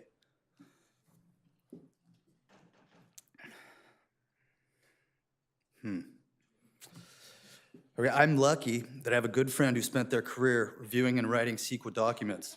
My draft EIR, comment letter included an Appendix K of the EIR, detailed specific shortcomings of the CEQA, inadequacies of the draft EIR document, including the deferral of mitigation measures for biological resources and incorrect inadequacies, aesthetic and alternatives analysis, including no quantitative shade shadow analysis. I have copies, I've sent you copies. I have a copy tonight of my shortcomings of the EIR. Sorry, lost my place here. I have, my comment letter provided specific page citations with quoted text from the draft EIR CEQA case law on why aesthetics, land use compatibility, and biological resource impacts are significant, unavoidable impacts based on the state CEQA guidelines and significant criteria. Like the EIR, the final EIR is wholly inadequate. The final EIR uses the comment noted boilerplate responses and does not address the specific issues and concerns raised in my comment letter. 98% of the final EIR responses for specific detailed CEQA concerns merely state the same reply. Given the comment does not raise any specific criteria of the environmental analysis contained in the draft EIR, no further response is necessary. That's not true. It is the professional opinion of my CEQA expert friend that this EIR will not withstand the probable CEQA challenges the city may face. Furthermore, during the review of my final EIR, I noticed other individuals and responsible agencies had similar concerns about the mitigation deferral. The DEIR letter came from the USFWS, a responsible agency for this project. It states, our preference is to not work with the property ownership developer during this site planning process to determine if the site impact avoidance is feasible, and do not identify if alternative mitigation measures may be employed. If so, finalization of the EIR in advance of such coordination could inaccurately portray project configuration and/or list mitigation measures. Sir, I'm sorry, your time is up. Okay, I'm sorry, but I think you can see that all the inadequacies, you would not have a choice but to vote no on this. Thank you.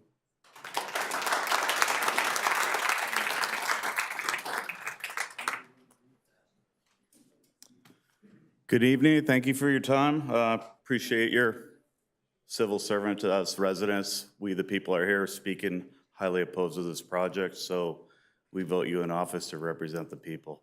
People's voice have clearly spoken in opposition. But one thing you can't overlook in lieu of the applicant's motive for greed is public safety.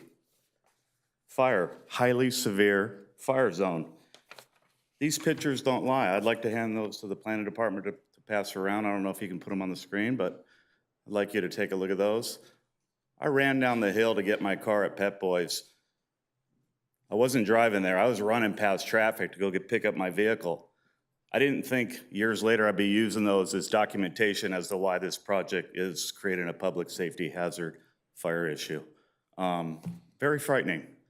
Fend for yourself, not know your way, figure your own way.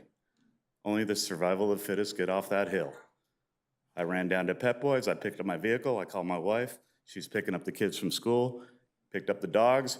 Let's go to Yorba Linda. I'll meet you at Casa Loma Park, adjacent to the Civic Center on Bass and Cherry over there. Took us 3.5 hours to meet over there. We sat at the park for 8.5 hours, not knowing if our home's gonna be there when we got home. Very frightening, very realistic, and you could bring all the plumbers union, the electrical union, the operating engineers, dirt moving union, the greed of the developer. You can't overlook public safety. He bought a community which 76 acres and 96 or 93 single-family dwellings. We're not opposed to that. If he wants to propose that plan, we'll take a good look at that. But high density, 500 units, 4 7-story buildings, a 10-story parking structure, one way in and out of there, it's just not safe. It's not realistic. There are no public servants for when you're evacuating on fires. And that Caltrans access road, that eastbound freeway is closed. So everyone's going westbound. They're reaching here. You don't overlook greed for public safety. Please do the right thing and deny this project. One other small note is we're gonna do public improvements. We're gonna put in 15 fire hydrants. Well, I did the math. The dirt operations of this community, there's 517 cubic yards of export. A 10-wheeler Super 10 truck carries 13 to 15 yards of dirt. That's gonna be 65,000 pounds per truck. I think it's 153,000 trucks. That's 5,395 million pounds of trucking on your streets. He's only gonna be responsible for his property line improvements. If you head east on Santa Ana Canyon and you hang a left on Weir on the number 2 lane, the asphalt's like marshmallows. It's soft. So the damage from the trucking occur is gonna create issues on our street improvements due to the wear and tear of the trucking, not including the concrete trucks and everything else. Thank you. Our next speaker. Next speaker, Ken Wood. Ken Wood. Kathleen Nunley.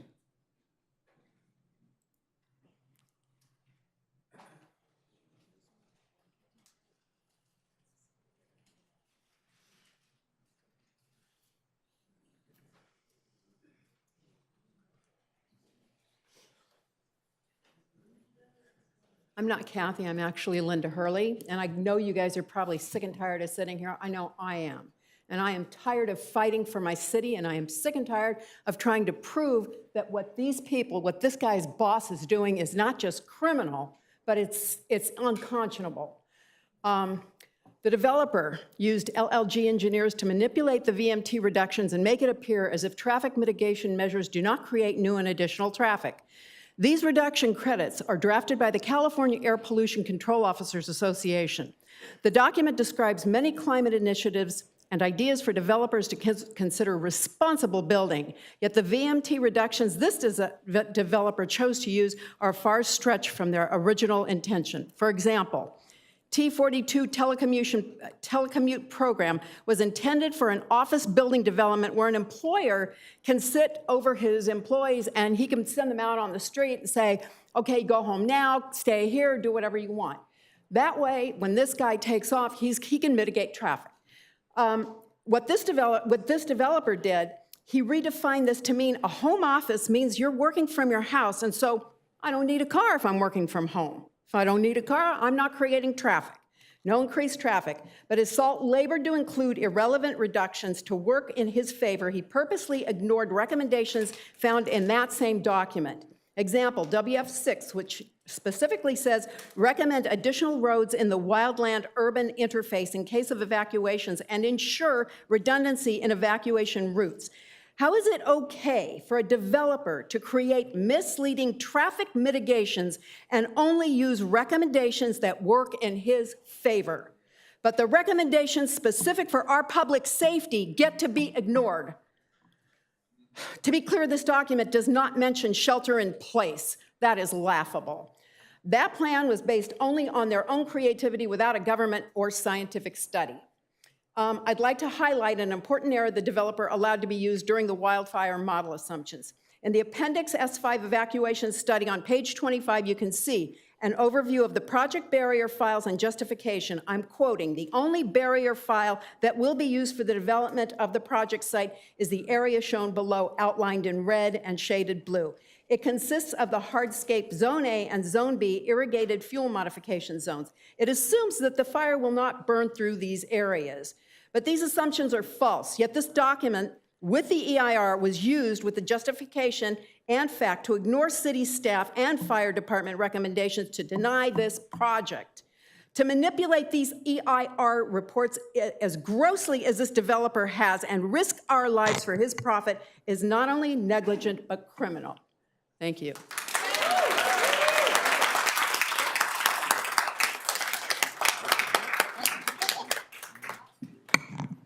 Hi, Teresa Plume, and I am glad to still be saying good evening and not good morning.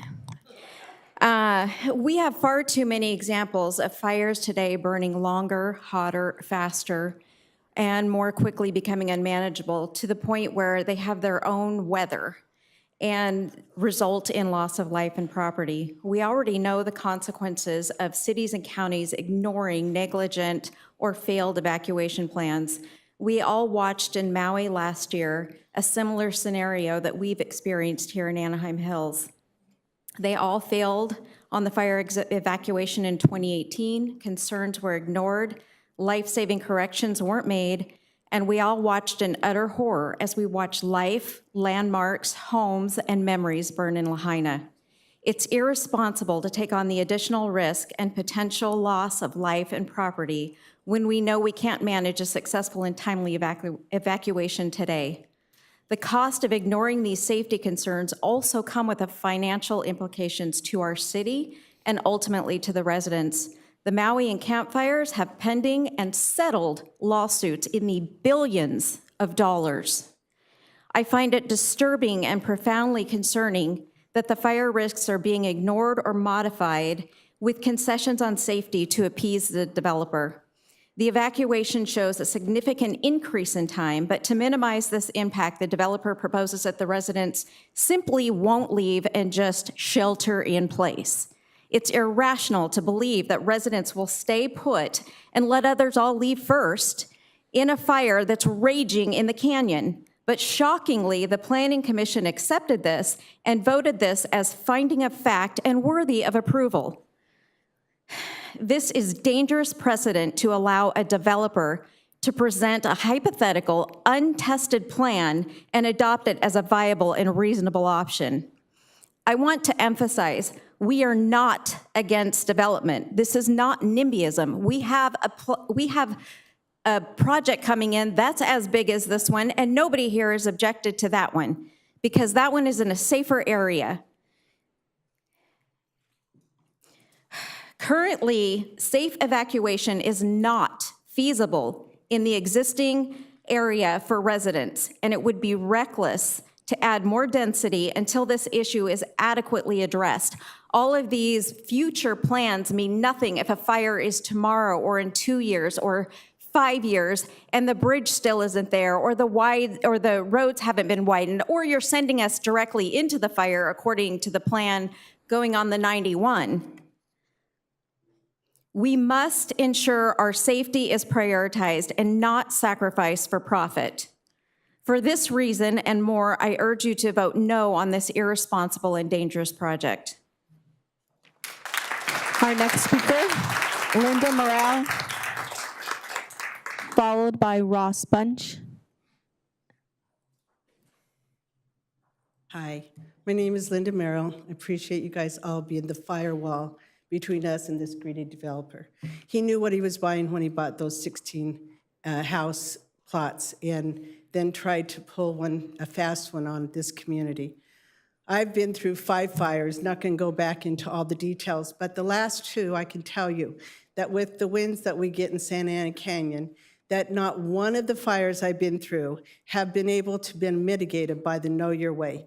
They have hopped through so fast that 1 minute they're telling us don't evacuate, and 5 minutes later they're yelling evacuate. It's already hopped the freeway, it's hopped the thing. One of the fires dropped from Corona to Yorba Linda. We went to help our friends in Yorba Linda who lost 3 homes, different people who lost 3 homes, and had to rush back to our area because people were losing homes in our area and we were being evacuated. The fires are totally unpredictable, and even the fire chief said they have no way. And the one thing that hasn't been mentioned are the children. There's probably 2 to 3 children per apartment building that are going to have to go somewhere. Our schools are overloaded right now. How are they going to handle these children? Even the high schools. We don't have enough buses as it is.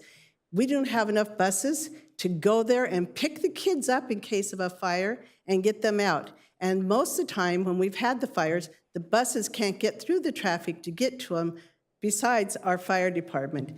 Our area is a disaster waiting to happen. It's not a matter of if. When the winds blow, believe me, we are making phone calls if anybody has one little smell of fire. It's our biggest fear that we live with on a constant thing, and we would like and appreciate that you guys really hear us over this greedy developer. Thank you.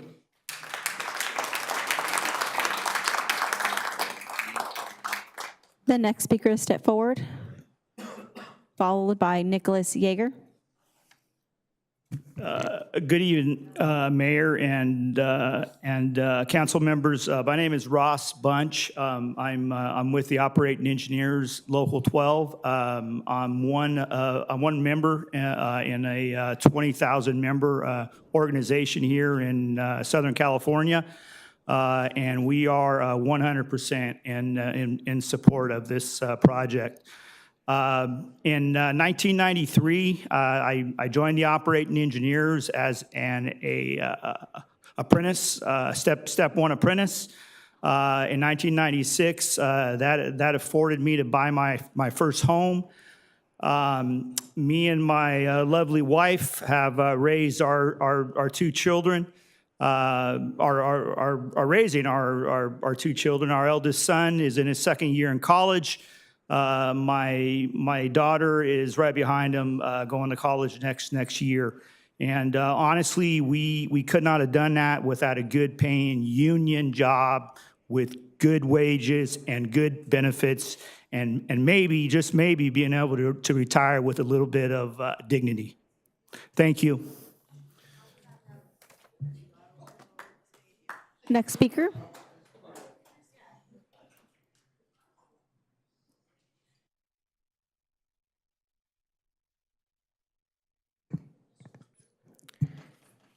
Mayor Aiken and members of the City Council. My name is Nick Yeager, and I'm a homeowner and resident of Anaheim Hills. Several months ago, my wife and I were in attendance in these chambers to discuss the same issues as the evening, only we were here with the Planning Commission. At that time, we residents were allowed to provide the commission members with our feelings and concerns regarding the additional stress upon Santa Ana Canyon Road in an emergency situation if this project came to fruition.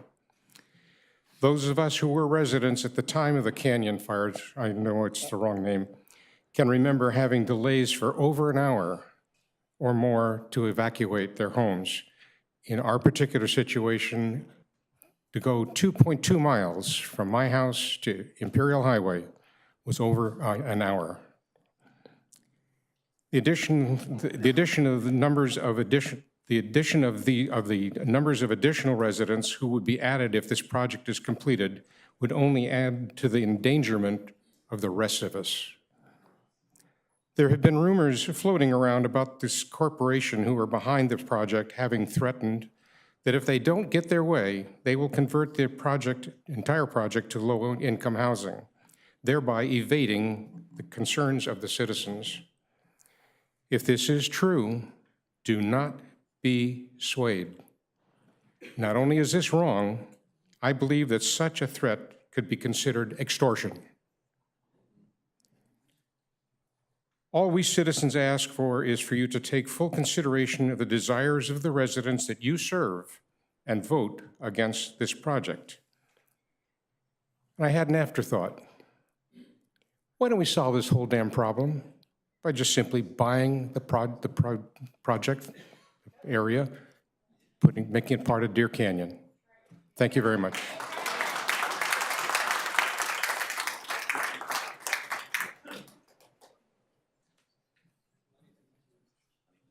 Good evening. For you members that are half awake, half here, I'd like to thank you for the time and the opportunity. My name is Chuck Bertacchini, and the reason I would like to discuss with you a topic that's very important to me, and that is the safety of our children who have probably been in bed for a couple hours already. First, the LLG claims that 1,000 impacted students would be evacuated using city buses, with no parents allowed to enter the evacuation area. This assumption overlooks the emotional and logical realities of such a situation. This assumption also ignores the logic that parents have children in more than one school that would require pickup. But there wouldn't be enough buses to move all the children, just those impacted closest. It also ignores the fact that the Orange Unified School District does not have enough buses to fulfill this thought and also manages schools in other towns with high fire severity.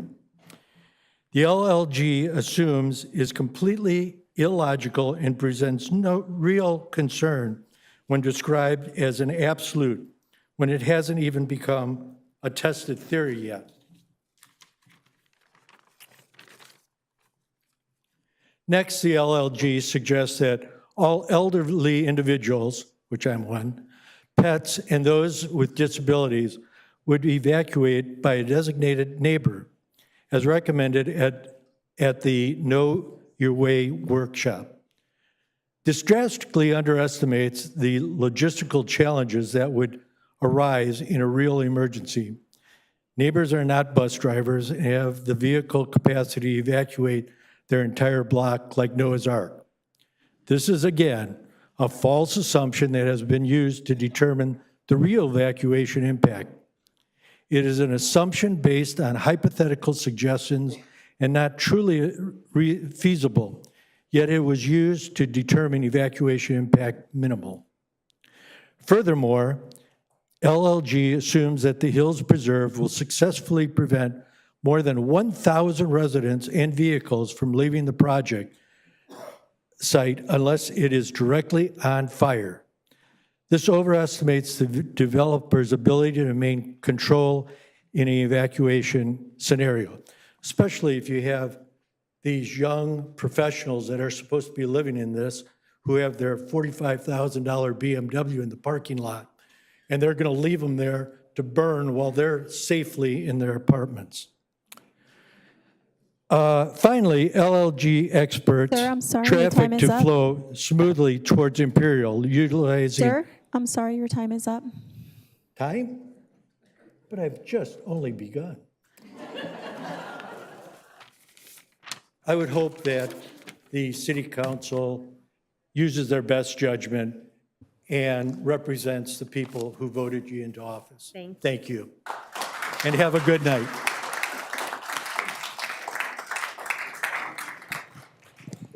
My husband and I are residents of Anaheim Hills, and we have 4 young children. I am grateful for the opportunity to speak to you as our elected officials, and I hope that the political process in our great nation will work as it was meant to in these chambers, where those we have elected make decisions that reflect the well-being of their constituents. My husband and I are both tax attorneys here in Orange County, and as an attorney listening to another attorney's presentation, I notice a lot of artfulness and selectiveness in the way the information was presented. The information is made to look very lovely in theory, but that's exactly what it is. It's hypothesis and theory presented from a biased point of view. It does not reflect real life as experienced every day by those who reside in this area now and will reside here in the years to come. For example, the developer downplayed our concerns by saying our fears are based on a very unlikely worst-case scenario, such as the fire erupting at rush hour on a Friday. The reality is that there are already serious traffic problems, not just at rush hour on Fridays, to say nothing of traffic in an emergency. On the flip side, I would contend that their claims of no danger are based on an unrealistic best-case scenario in which every condition is perfect and everyone involved acts with a perfectly cool head and executes an evacuation with perfect precision in spite of the immediate danger to their lives and the lives of their loved ones. It's not real life. So I simply ask each of you to look out into this room.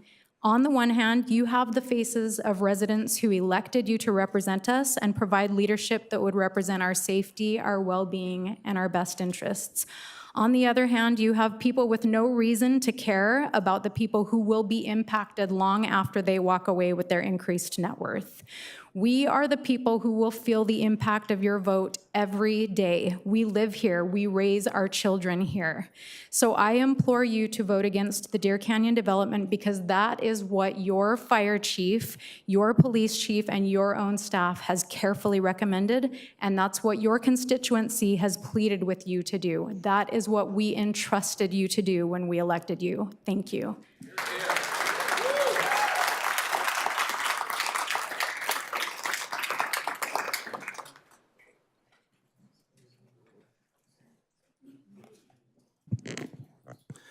Good evening. My name is Chris Cuno. I live on the Moeller Loop. My concern here is about safety. The developer talks about thousands of support letters. Any project proponents, letters, in-person proponents, etc., these folks from the trade unions and other workers, they aren't from the immediate area. The immediate area is a safety issue I'm referring to, Santa Ana Canyon Road. This safety concern area is defined as any street that exits onto Santa Ana Canyon Road. In between, specifically between Imperial and Weir Canyon. Anybody else that does not live adjacent to Santa Ana Canyon Road does not have the capacity to understand the safety issues due to the lack of traffic capacity of Santa Ana Canyon Road. Regarding fire mitigation in the SALT's EIR report, this seems to be a rubber stamp, saying that fire safety concerns have been mitigated on Santa Ana Canyon Road. 3.5 hours to evacuate is what it will take if the area burns. Evacuation fire plans talk about mitigation, zoned evacuation, as well as shelter in place. All these things mean you're going to be delayed in getting out. which means your family has a higher probability to perish if the fire spreads to your area. The fire mitigation plan also requires that homeowners will not be permitted to go back to their homes to evacuate their animals, elderly, etc., and would require each household to ask their neighbors that may still be home to be responsible to evacuate their neighbors' homes in addition to their own. This would require distributing phone numbers and personal evacuation plans and house keys to all neighbors. Has a cellular assessment confirmed that the call cell towers could handle these additional calls in the event of an emergency? Fact-checking and deep review of the EIR is what I'm referring to.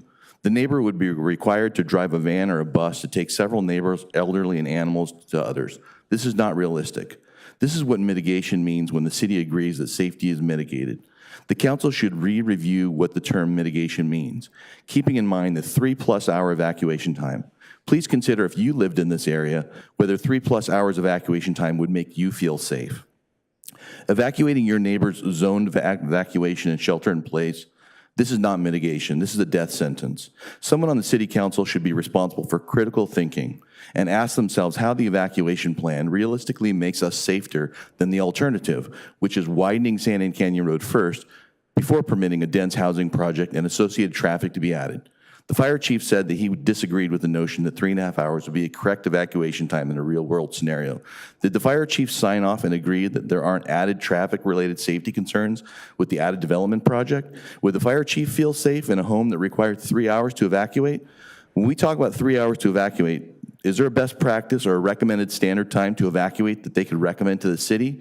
What's a traffic safety evacuation threshold that the city has set before it considers widening San Ana Canyon Road? Does the city consider the experience of the fire chief regarding traffic and fire safety? We ask you that you do not approve the dense housing zoning reclassification for the SALT project, where these areas could currently zone for single-family homes. Thank you. Next speaker, Andrew Austin.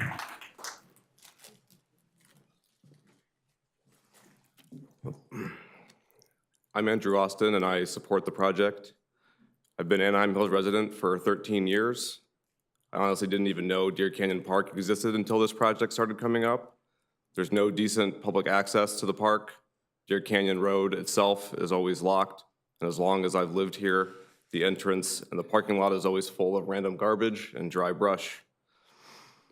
I have lots of experience building in high fired hazard zones. I live off Weir Canyon at the end of Anaheim Hills up against the edge of the canyon. My family has been evacuated twice due to the fires in the 241 Canyon in 2017. I would love to see added engineered fire hydrants and additional fire protection in Deer Canyon, not to mention part of the hill managed and vegetated with fire-resistant planting. Regarding the traffic, I view our traffic problem in Anaheim Hills as not really our traffic. Our roads are plenty big for our community, yet they're hammered daily with people heading east of Orange County that use Santa Ana and Serrano as a shortcut to the 71, Green River, and beyond. This problem exists today and will continue to get worse as the IE grows, regardless of this project or others like it in the future. I would much rather see the traffic problem addressed independently instead of stifling progress and new development, which brings opportunities and revenue to Anaheim. Thank you.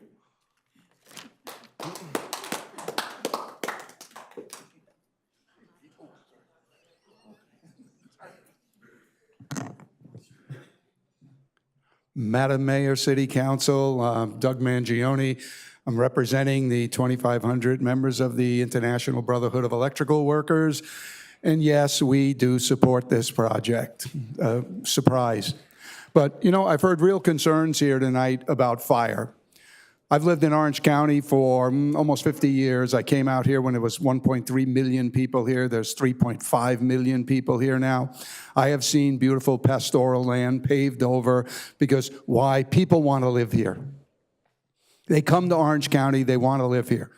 Nobody in single-family areas wants the word apartment used and to build apartments. They've had fires in this place. I've heard some harrowing people. There's a real fear here among these people, and I've seen it. I've known people that have lived there and lived through all those fires. But that's before these people put a shovel in the ground. That exists today.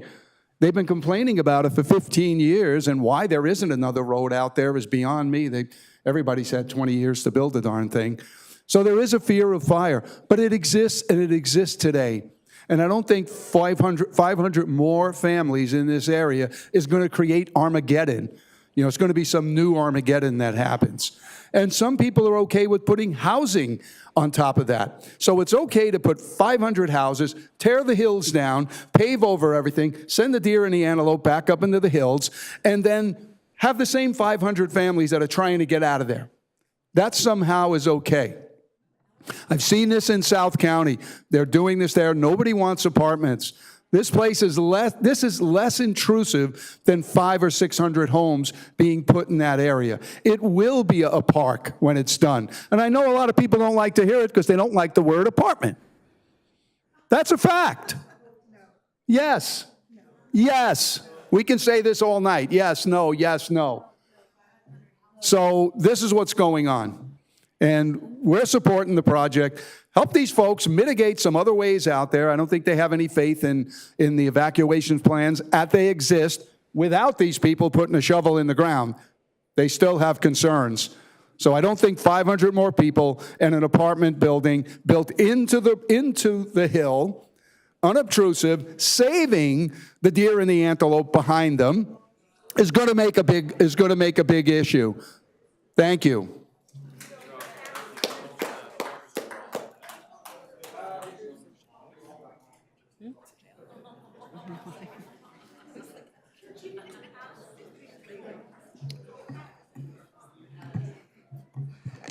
Thank you, Mayor and Council.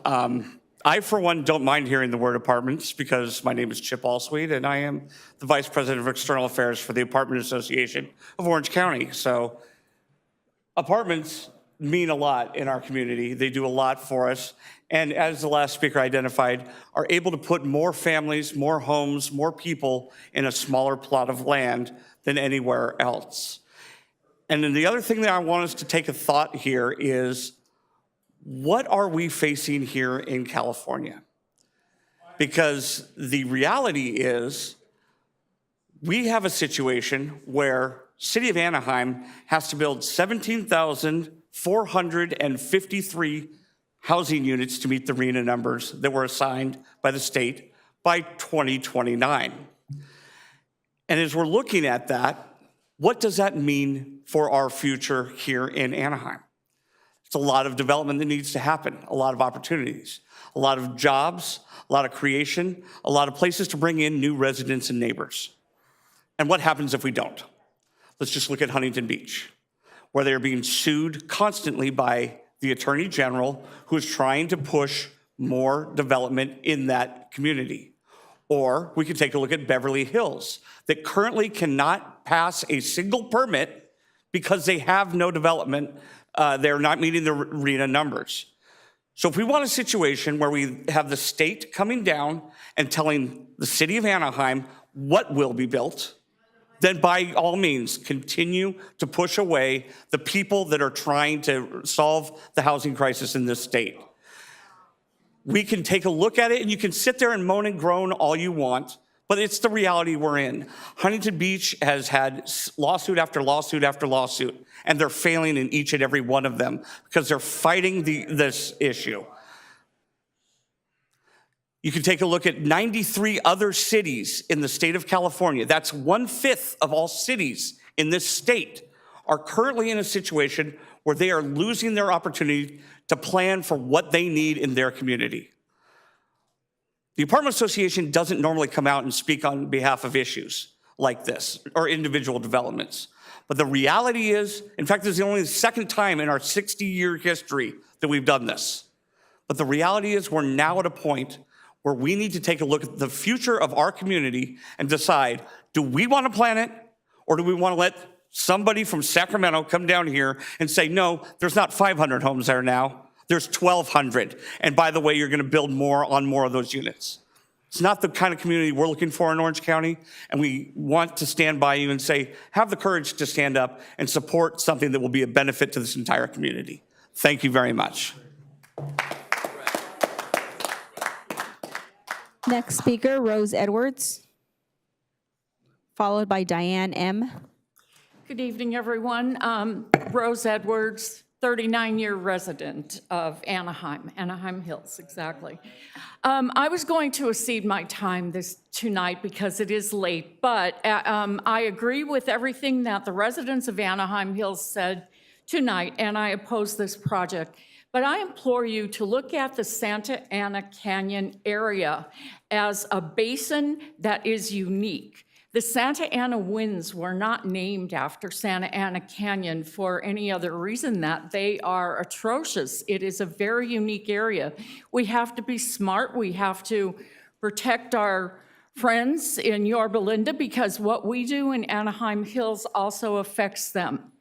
If this plan goes through and these gentlemen use builder's remedy, I feel that our pushback to the state, and I hope that a suit will be started before they get going with this, because the state has boxed us in with the 91 freeway and the 241 coming together at Anaheim Hills. We're stuck. We can't get out of there, and I don't even plan to evacuate if another fire comes through. So please take a look at the entirety of this project and multiply it by 3, because this is not the only development that's happening. You have Regal Theater and also the ice rink that could be changed over on the other side of the 91 freeway. This is going to affect everyone there. And the state has us boxed in. Please vote no.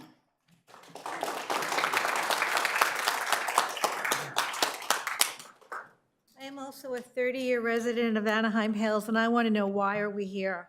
Why is this preposterous development even caught the light of day and been brought forward to be voted on? Why would we even consider SALT building an urban development in an area designated for no such use in the general plan and is known to be in a high fire danger zone?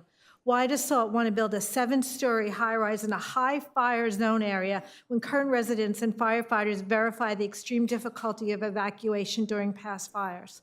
SALT has cavalierly disregarded the hundreds, if not thousands, of residents who are terrified of the safety concerns of this project. They have also disregarded the Anaheim City firefighters, as well as the Anaheim City Police Department, who have told them this is not a safe development. They have also lied, denied, and completely disregarded the report from our city, whose team has spent over 1,000 hours studying this plan and advised against it for public safety, among other items.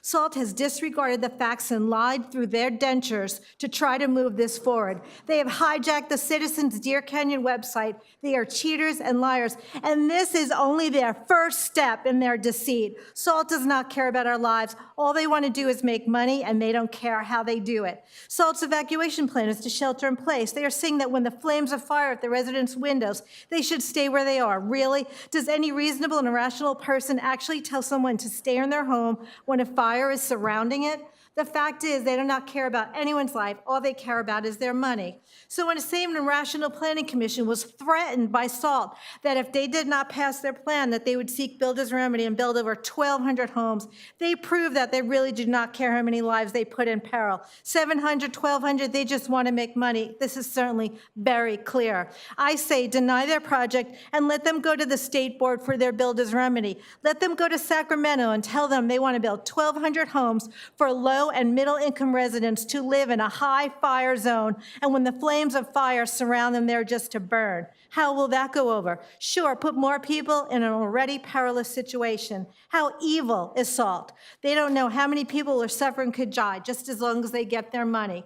We will see how SALT can get contracts with other cities. With their reputation is that if they don't get what they want, they will run up to Sacramento and huff and puff and scream till their little ears bleed till they get their payoff.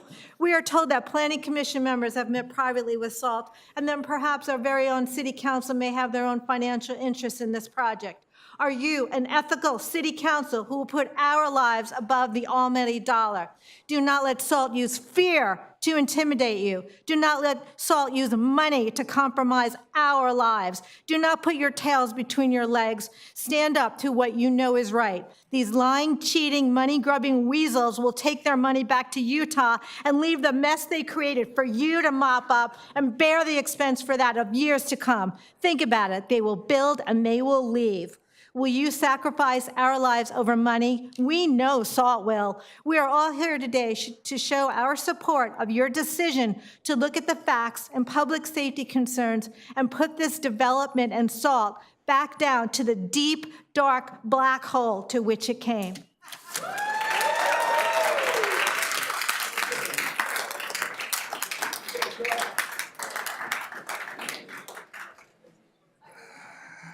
Hi, my name's Angler Phelps, and we are Anaheim, right here.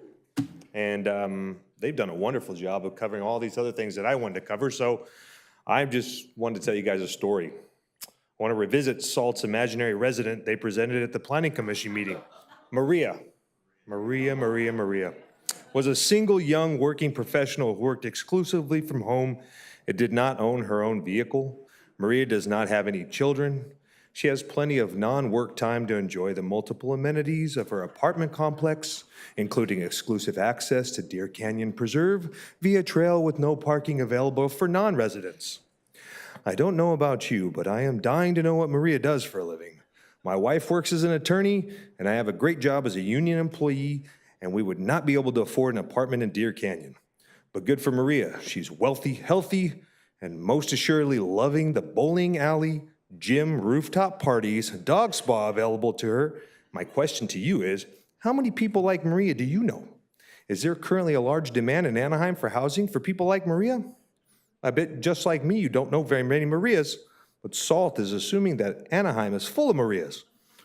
Of the 490 apartments of the project, 390 of them are either studios or one bedrooms. This fact on its face does not seem problematic until you consider the rents and additional fees required to live there. All the amenities of SALT's project will come at a hefty price for renters. With rents up to $16,000 a month, this project does not help reach Anaheim's housing goals because of its unobtainable to everyone except for the very wealthy. Even if there are Marias out there, I'm sure that there are not many who want to require a studio or a one-bedroom apartment. At the Planning Commission meeting, SALT accused residents of threatening to strike down any development attempts in Deer Canyon and threatening to block labor workers from moving to Anaheim Hills by creating opposition to the project. These claims are false. I, for one, am sick of being accused of not wanting any more development in Anaheim Hills. Anaheim Hills residents, as I'm sure all Anaheim residents, desire appropriate, functional, financially obtainable housing in their neighborhoods. The project site should consist of single-family homes, consistent with the surrounding neighborhood and the general plan. Thank you.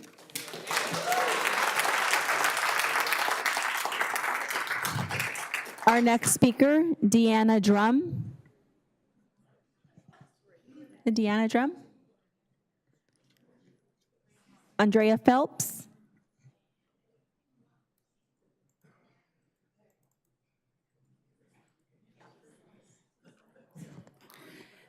My name is Andrea Phelps. The EIR report for the SALT project indicates a project for 450 multiple family residential units at the Festival Center would result in 1,125 additional vehicles evacuating during an emergency. The report states these additional vehicles would not substantially add to evacuation travel time for the Deer Canyon project because under the city's Know Your Way plan, people at the Festival Center would evacuate to the east and those at Deer Canyon would evacuate to the west. When wildfires strike Anaheim Hills, they are driven by the Santa Ana winds and travel from the east and move west. This means that 2,243 additional vehicles would attempt to escape onto the already deadlocked Santa Ana Canyon. Since I mentioned Know Your Way, I must point out that the potential successfulness of Know Your Way hinges on one critical factor: evacuation in zones instead of everyone evacuating at once. What's unclear is how the public is going to be notified that it's their time to evacuate. It's nice to think that during the next wildfire, everyone will evacuate in an orderly fashion, wait their turn, using only the indicated routes for their zone. But these thoughts are unrealistic due to the unpredictable nature of fire, the limited resources that will be available to enforce Know Your Way, and the reasonable need to flee when black smoke and ash loom over your home. SALT's project will create another vehicle nightmare, a lack of sufficient parking. Let's conservatively assume that half of the 498 renters have one vehicle and the other half have two. That only leaves 211 spaces for the 200 membership holders, residents, guests, staff, and the apartment's fleet of Teslas. This project requires a great deal of staff. A dog spa, bowling alley, rooftop bar, and resident parties don't run themselves. All of these people need parking, and the project comes up very short. Through the entire application process, SALT has deceptively alleged their apartment complex is a project to enhance and protect Deer Canyon. The only enhancing SALT plans to do is on the land they own. SALT admitted their plans only consist of a road and a sign as Santa Ana Canyon. There will be no additional parking for any visitors arriving to Deer Canyon Park by way of SALT's sign. At the Planning Commission meeting, when asked by city staff to articulate the reasons why the project was not detrimental to the public interest, health, safety, convenience, or welfare of the city, Planning Commission members indicated providing access to a greater amount of Anaheim residents to Deer Canyon was a great benefit to the community. This reasoning is not based in fact. No additional residents will be provided with access to Deer Canyon because they will have no place to park. Ma'am, I'm sorry, your time is up. Our next speaker, Ted Kramer.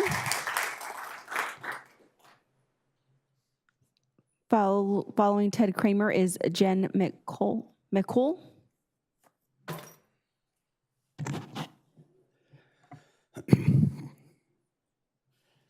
Hi, I'm Ted Kramer. First off, I want to thank the staff for hanging in. You had to keep with us, especially Councilman Stephen Feisel. This probably be your last council meeting. Who knows? It's getting close. Your time is up, and of course, Jose, he's leaving the council as well. Anyways, the nice jobs you've done over the years, that's for sure. I'm a 65-year resident of Anaheim. My kids all went to Twyla Reed. That's in a different district because now for 33 years, I've lived on Moeller Drive. And at Moeller Drive, that's where I went to work at Cal State Fullerton. And what I'm finding out, everybody today did a great job. And as a teacher, we should fact check some of everything that went on tonight. I want you to highlight a few things, what you've heard. I know you're writing a lot of stuff down. Stuff that you didn't hear tonight. We didn't talk too much about the earthquakes that happened here. We talked a little bit about power lines. We didn't talk too much about what happens to the school situation.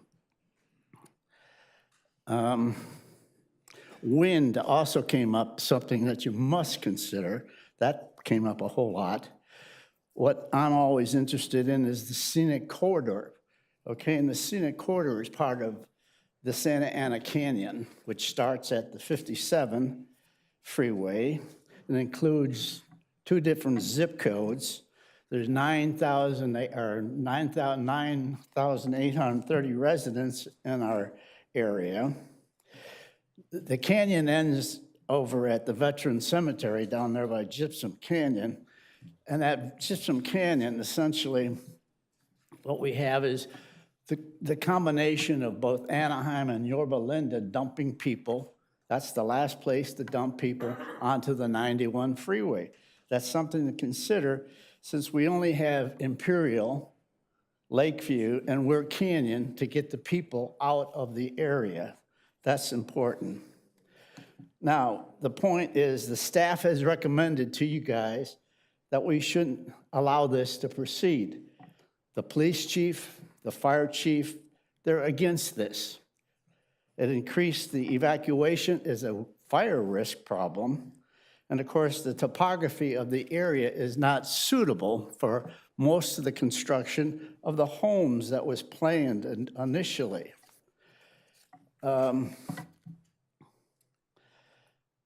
My concern about Anaheim, it all starts with Disneyland. It also includes Mr. what we Kramer, I'm refer sorry, to your time as is the up. Hills Project. I'm sorry, I'm deaf in one ear. Did somebody say something? Sorry, sir, your time is up. All right, so I'm about done. I'll just say the Hills Preserve is Deer Canyon. It's a preserve. Please keep it that way.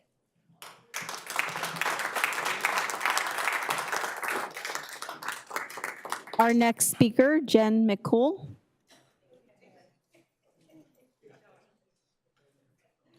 Then we'll go to our next speaker, Scott Ribble. Our next speaker, Karen Lynch.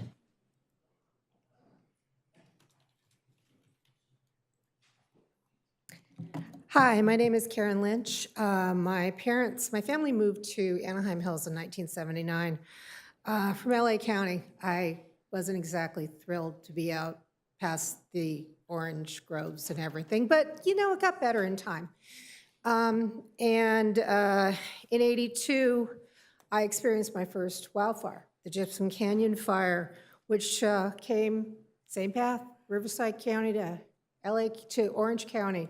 Comes right out because it's open. That's what California does. It burns. It burns on a regular basis. And we don't have enough time and money to try to put out those fires in places that it's not going to hurt people. There were the houses then.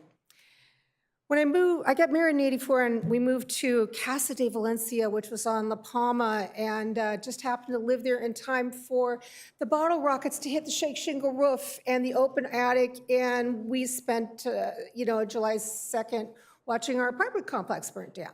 That was not fun.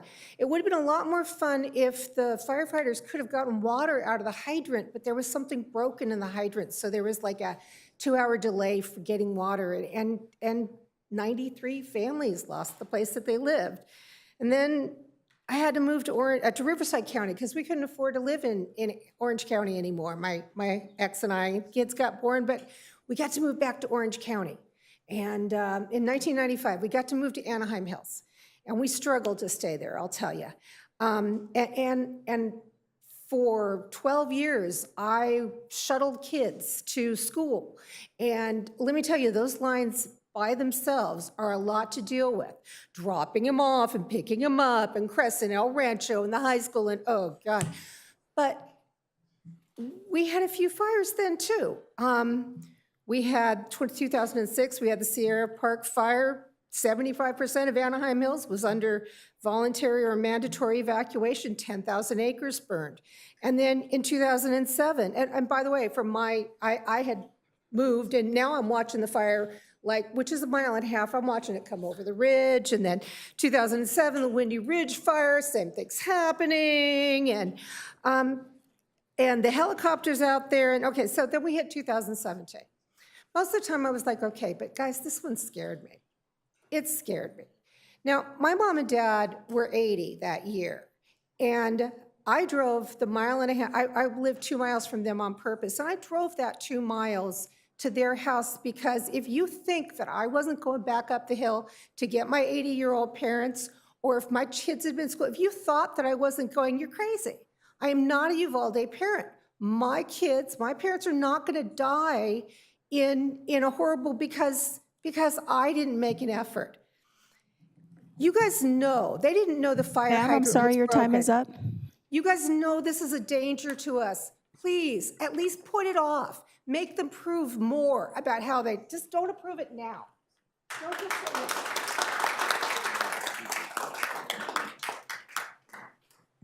Hi, my name's Bill Armstrong. I've lived in Anaheim Hills for about 30 years. I noticed last week there was an appreciation dinner that was held to recognize many of the city staff, and our mayor, Atkin, wrote a very nice Instagram post on that. And she said, I quote, "I was honored to recognize our dedicated board members and commissioners for devoting their time and energy to our city. Everyone serving on our boards and commissions invests thousands of hours, many times away from their own families, to selflessly serve our community. The work allows us, your mayor and city council, to make the right decisions for all of you." In September, our mayor posted a tribute to our fire chief, Pat Russell, hailing him as, quote, one of the leading wildfire experts in California, along with a picture of him showing him as the incident commander. He was honored to be the incident commander for the airport fire, which burned over 23,000 acres. The mayor also stated, providing our city's support for regional fires is critical, as we know we will need help when we face a fire here at home. You have multiple cities pitch in for fires. Note she said when, not if. Fire's going to happen. They're coming.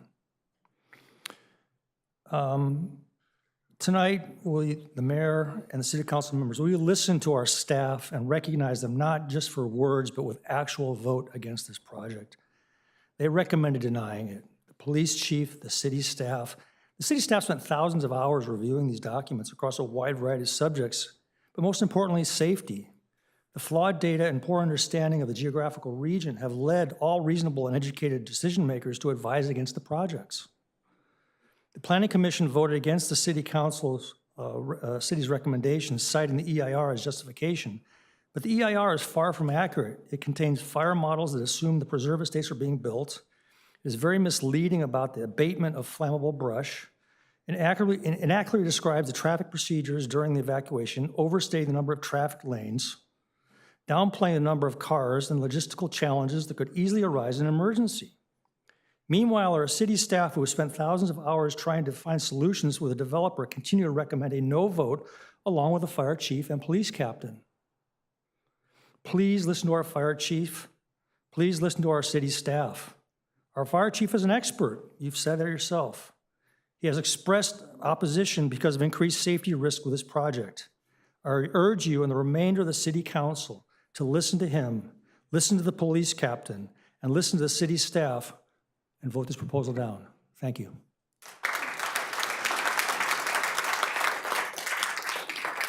Will the next speakers please step forward? Bill Wheatstone,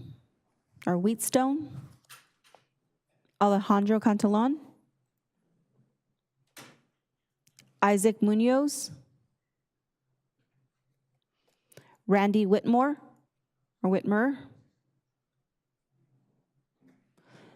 Faustino Gonzalez Mejia, Diego Cantalon, Jacinto Mejia,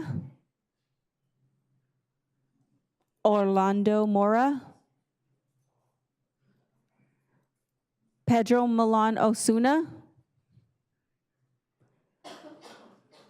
Diego Armando de Dios Pacheco, Rene Isidro Pano Rosas, Noah Reese, Brian Germain, Antonio Mojica,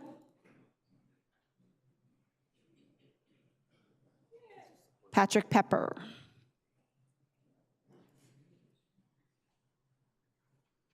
Mayor, members of the City Council. My name is Patrick Pepper.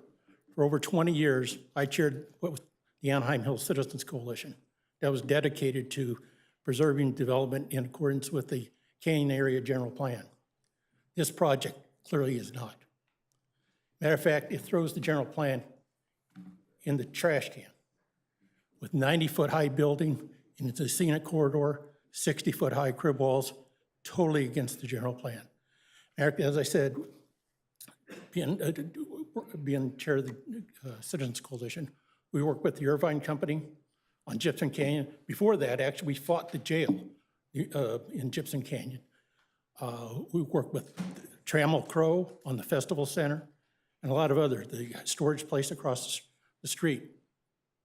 All those, they complied with the general plan, and they were willing to work with the community. We had community meetings and all. I know SALT had community meetings, but they were a sales program. They weren't interested in input from the community. All they cared, they had their plan set. They're going to build what they want to build no matter what and force it on the city. I ask you to deny this program, this project. It's totally out of sync with the general plan. Like I said, if you approve it, just throw the general plan in the trash. The other thing, interesting enough, is that the income from this. I question, they're going to pay property tax, but they're from Utah. Are they going to pay California income tax on this project? Thank you.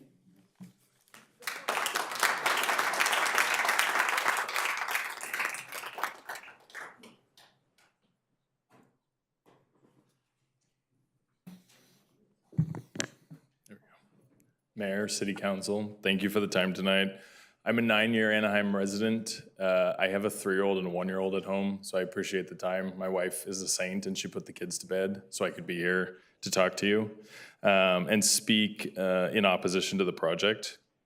I just want to call out the existing fire safety issues that have been identified that we have already had in place here, especially with regard to evacuation, aren't resolved by this project. And the development really highlights 2 key problems that we deal with during a wildfire, one of which isn't really appropriately captured in the fire evacuation studies. One is obviously how people get out during a fire, but then we also have the problem, which a few residents have identified, people trying to get back into the area during a fire. All those wildfire resiliency elements that were mentioned in the project don't account for or mitigate for these human elements. And I want to call out the fact, too, that there's at least 13 schools between elementary and high school that sit just between Imperial Highway and Weir Canyon that would be subject to evacuation concerns if there were a fire in the area. I know all that the people running back into the area might sound absurd, but you have to realize people are going to try to get back home during an emergency to rescue loved ones. And I know because when it happened last time, I was evacuated, but I have a brother who lives at the top of Weir Canyon who went back. And he went back, parked as close as he could get without fire or police stopping him, and then ran half a mile to get to his home to get out what he could get out and then get back. So the fact that you have people trying to get out, you will also have people trying to get back in. That's not reflected and highlighted there in the evacuation plan. Also, assuming that the residents of the new development will shelter in place seems a little bit laughable. I just want to call out how well we all handled sheltering in place during COVID and how well that works. So I don't know that that's going to be ideal. And then the last thing would be, if you vote to support the project, siding with SALT, members of the planning committee who feel like they know what's best for Anaheim residents better than the city staff, the fire chief, the police staff, then I suggest maybe we consider a 5th option for you to consider tonight of the 4 already there. That 5th option, maybe we just put SALT and those committee members in charge of public safety and traffic plans in the permitting office, since they appear to have more expertise on the topic than these key community members have. Thank you.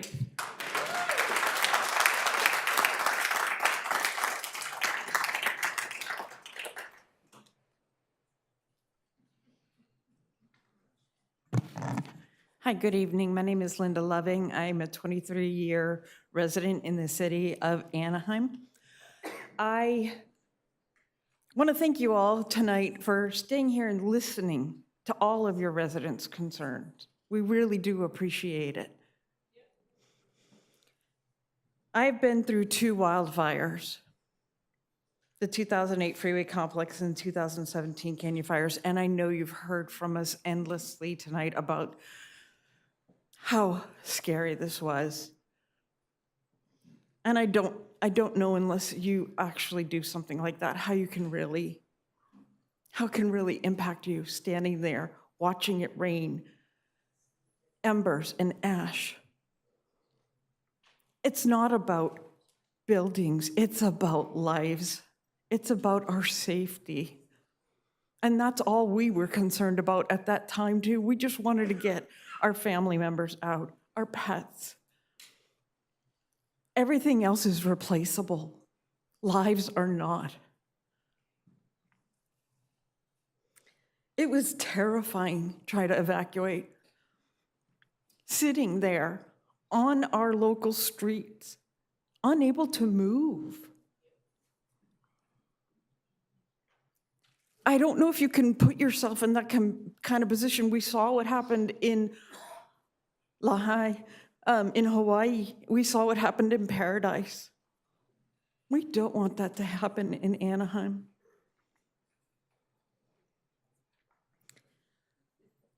I have an 80-plus-year-old neighbor, Kevin McLean.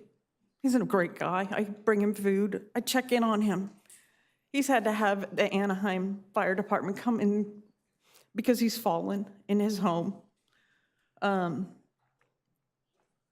They have difficulty getting to where I live, to where he lives, right next to me, during a normal traffic event. I can't imagine how he would get out. I would certainly help him if I could, but what if I'm not at home? I hope that you can see how concerned all of these residents are. We are putting our most impassioned pleas to you to please see us as people who just want to be safe more than anything else. Santa Ana winds are a part of life, but they make battling a wildfire just a complete guessing game. Nobody expected those fires to cross freeways. I know I left myself for work that day. Ma'am, I'm I knew sorry, your about time it. is up. Oh, I apologize. Please vote no. Thank you.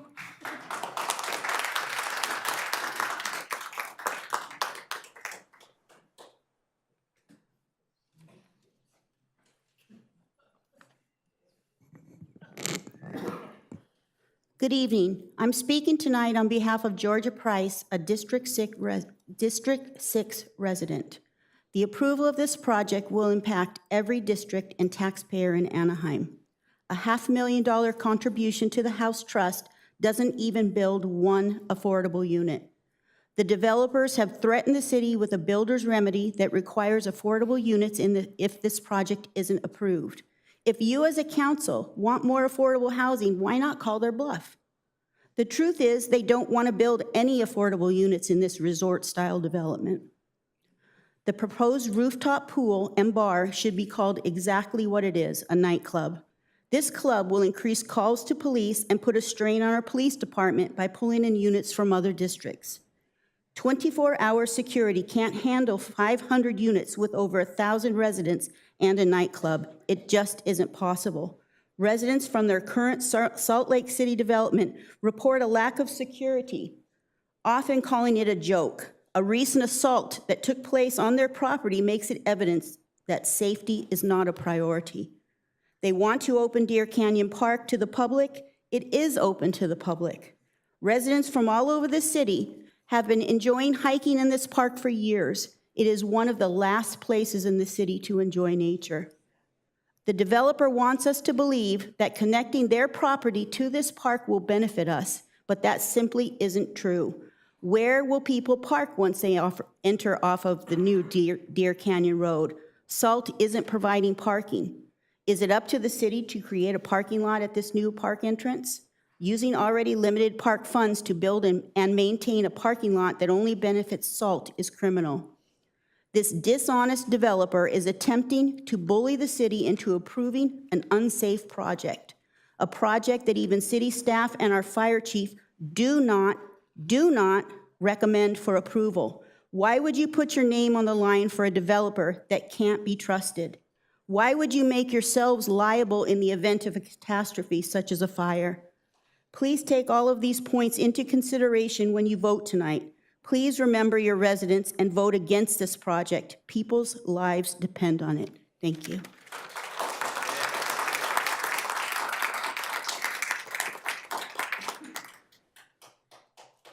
Next speaker, Lindsay Martin.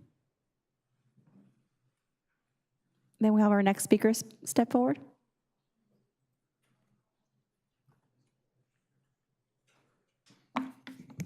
Good evening. A housing project within this high fire severity zone will set a dangerous precedent for developers looking to pick and choose what rules they want to follow. Developing underutilized land is a priority for the state, but there is no CEQA precedent for medium-density apartment complexes being developed within high fire severity zones with limited evacuation routes like this one. If you turn to page 22, you can see what I'm saying. SOMAS consultants provided the city and developer with guidance from multiple state agencies, like the Attorney General's office, who explicitly advised against using shelter in place as a primary evacuation strategy. Yet despite this, The developer insists on making it their plan A for most evacuation scenarios so that they can simply claim there is no impact. The Attorney General's office makes their opinion quite clear. Quote, on page 23, despite the need for housing, safety comes first, and shelter-in-place plans should only be considered a last resort when in immediate and unescapable danger, not as a police tactic to hold back residents from leaving their home. The developer also ignored critical research from the California Transportation Authority, which worked with government agencies globally after the Paradise tragedy to specifically study evacuation strategy. On page 24, you can see a little bit of it. One study was titled, Understanding California Wildfire Behavior. It concluded that the well-educated individuals that SALT development also calls future residents are actually the first to evacuate, while property owners and low-income families are the last to leave because they have the most to lose. Despite the warnings and countless studies highlighting dynamic and unpredictable factors that impact evacuation, the developer and EIR continue to present misleading and false assumptions. In fact, not one study within the EIR actually mentions sheltering in place as a viable form of traffic mitigation. It is simply a concept taken out of context that the developer then ran with. On page 25, ironic enough, however, the developer does describe their future residents on page 10 of the Hills Preserve justification as people who enjoy a, quote, lock and leave lifestyle. They have actively chosen to ignore and dispute guidance from the State Attorney General's Office, the California Transportation Authority, the California State Fire Marshal, the California Governor's Office of Planning and Research, the Climate Hub Scientific Research Center, and our local police and fire departments. And approval tonight would not be based on sound evidence or findings of fact, but on hollow promises from a developer who clearly didn't do their own research before purchasing the land. Voting to approve this project will become a long-term issue for you, just as much as it will be for us, because we're in this together. Thank you. Our next speaker, Mark Herbert. Following Mark Herbert is Noah Reese.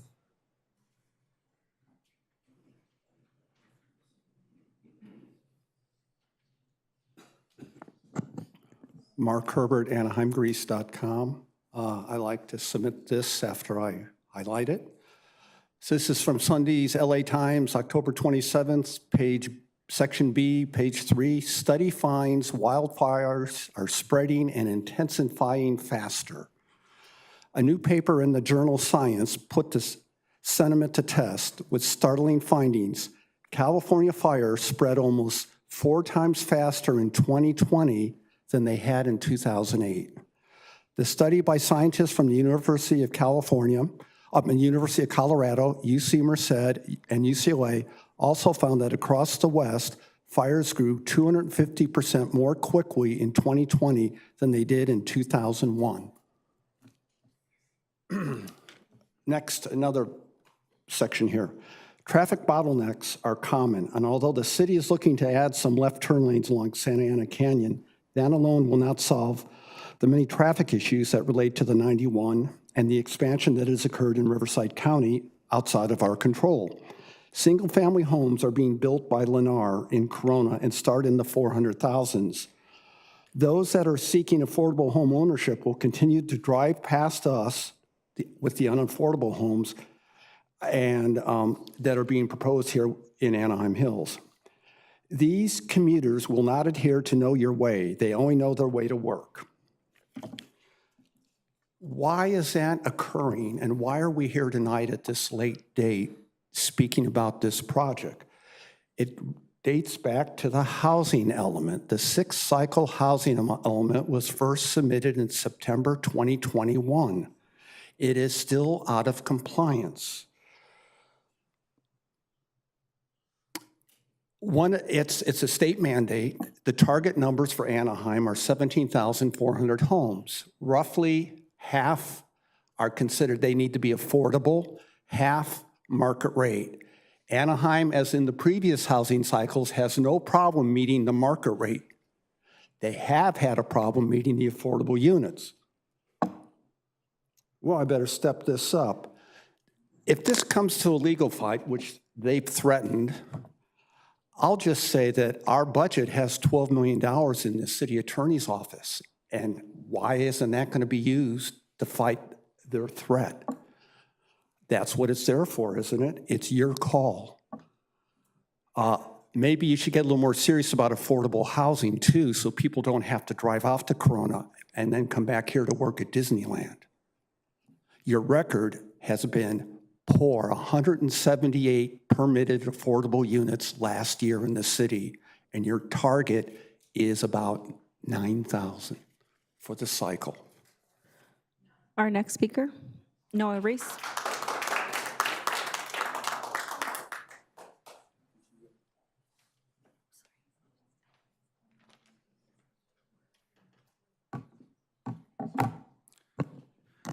Good evening, council members. I just wanted to commend you guys for listening to all the voices in the community. I know you guys are tired, so is everybody else. Thank you, though. First, I want to start with my name. I'm Noah Ruiz with the Painters and Allied Trades, District Council 36. I'm here in support of the Anaheim Hills Preserve project because of its project labor agreement. This PLA means real quality jobs for workers and offers fair wages, benefits, and safe working conditions. With over 1,000 new jobs, this project will strengthen the community by investing in skilled union labor. The developer's commitment to a PLA shows the value and quality of hardworking families in this city. Let's support this project to create good jobs and help local families thrive. Thank you guys very much. Mayor and City Council, that concludes all our public comments for this public hearing. Thank you so much. So with no further public comments, would the applicant like to return to provide any closing comments? You have 10 minutes.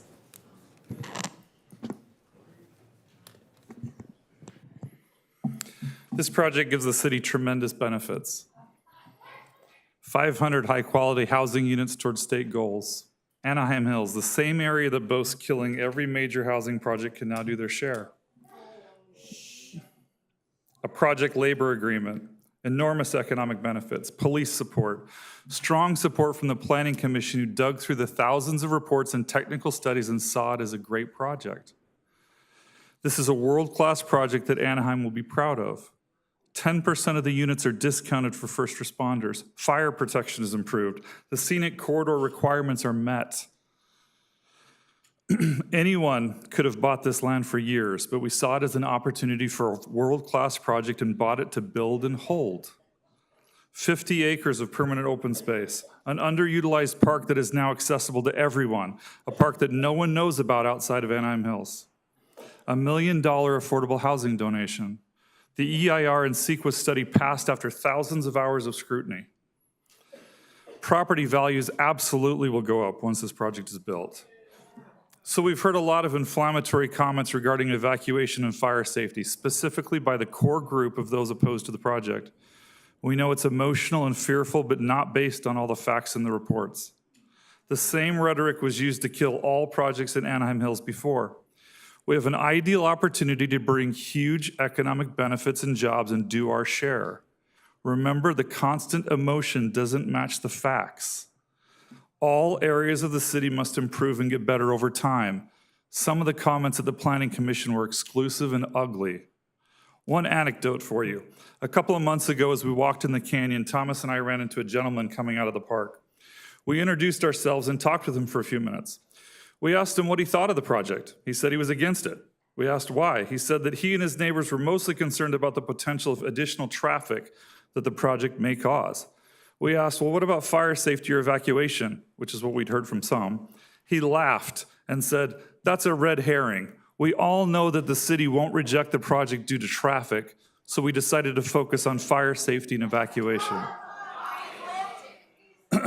A red herring. We all know that the city won't reject the project due to traffic, so we decided to focus on fire safety and evacuation.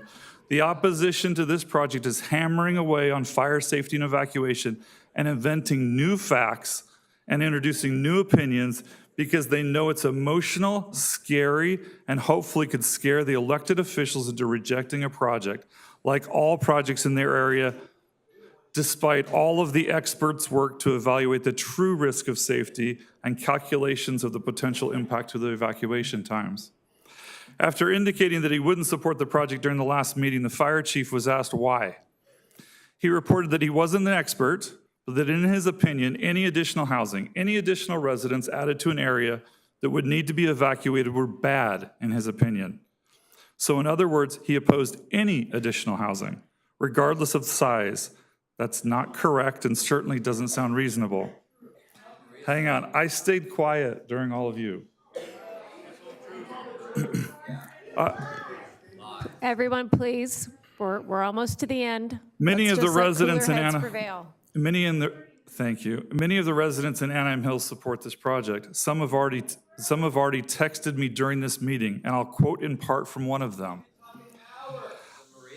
I will not be attending, quote, I will not be attending this evening. Too many angry and crazy neighbors on my street and neighborhood for comfort. Our family fully supports the Salt Development Hills Preserve project. We have been property owners and residents of Anaheim Hills on South Eucalyptus Drive in Deer Canyon for 40 years. We believe that the development, I can't tell you who, otherwise he'll be attacked. The project will help.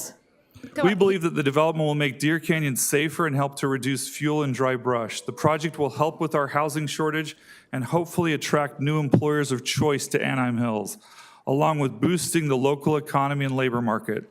We do need the support from the city of Anaheim to address the 91 corridor traffic, but it's a limited point of view that salt development will make things worse in Anaheim Hills. This is the opposite. This project takes unimproved land and makes it something to be proud of. Additional traffic is coming regardless of if anything is approved. This development and proposed streetlight will help deter commuters from trying to shortcut through Anaheim Hills. The plan is well thought out, provides plenty of open space, and is a new beginning for Anaheim Hills. We ask for your strong support and yes vote.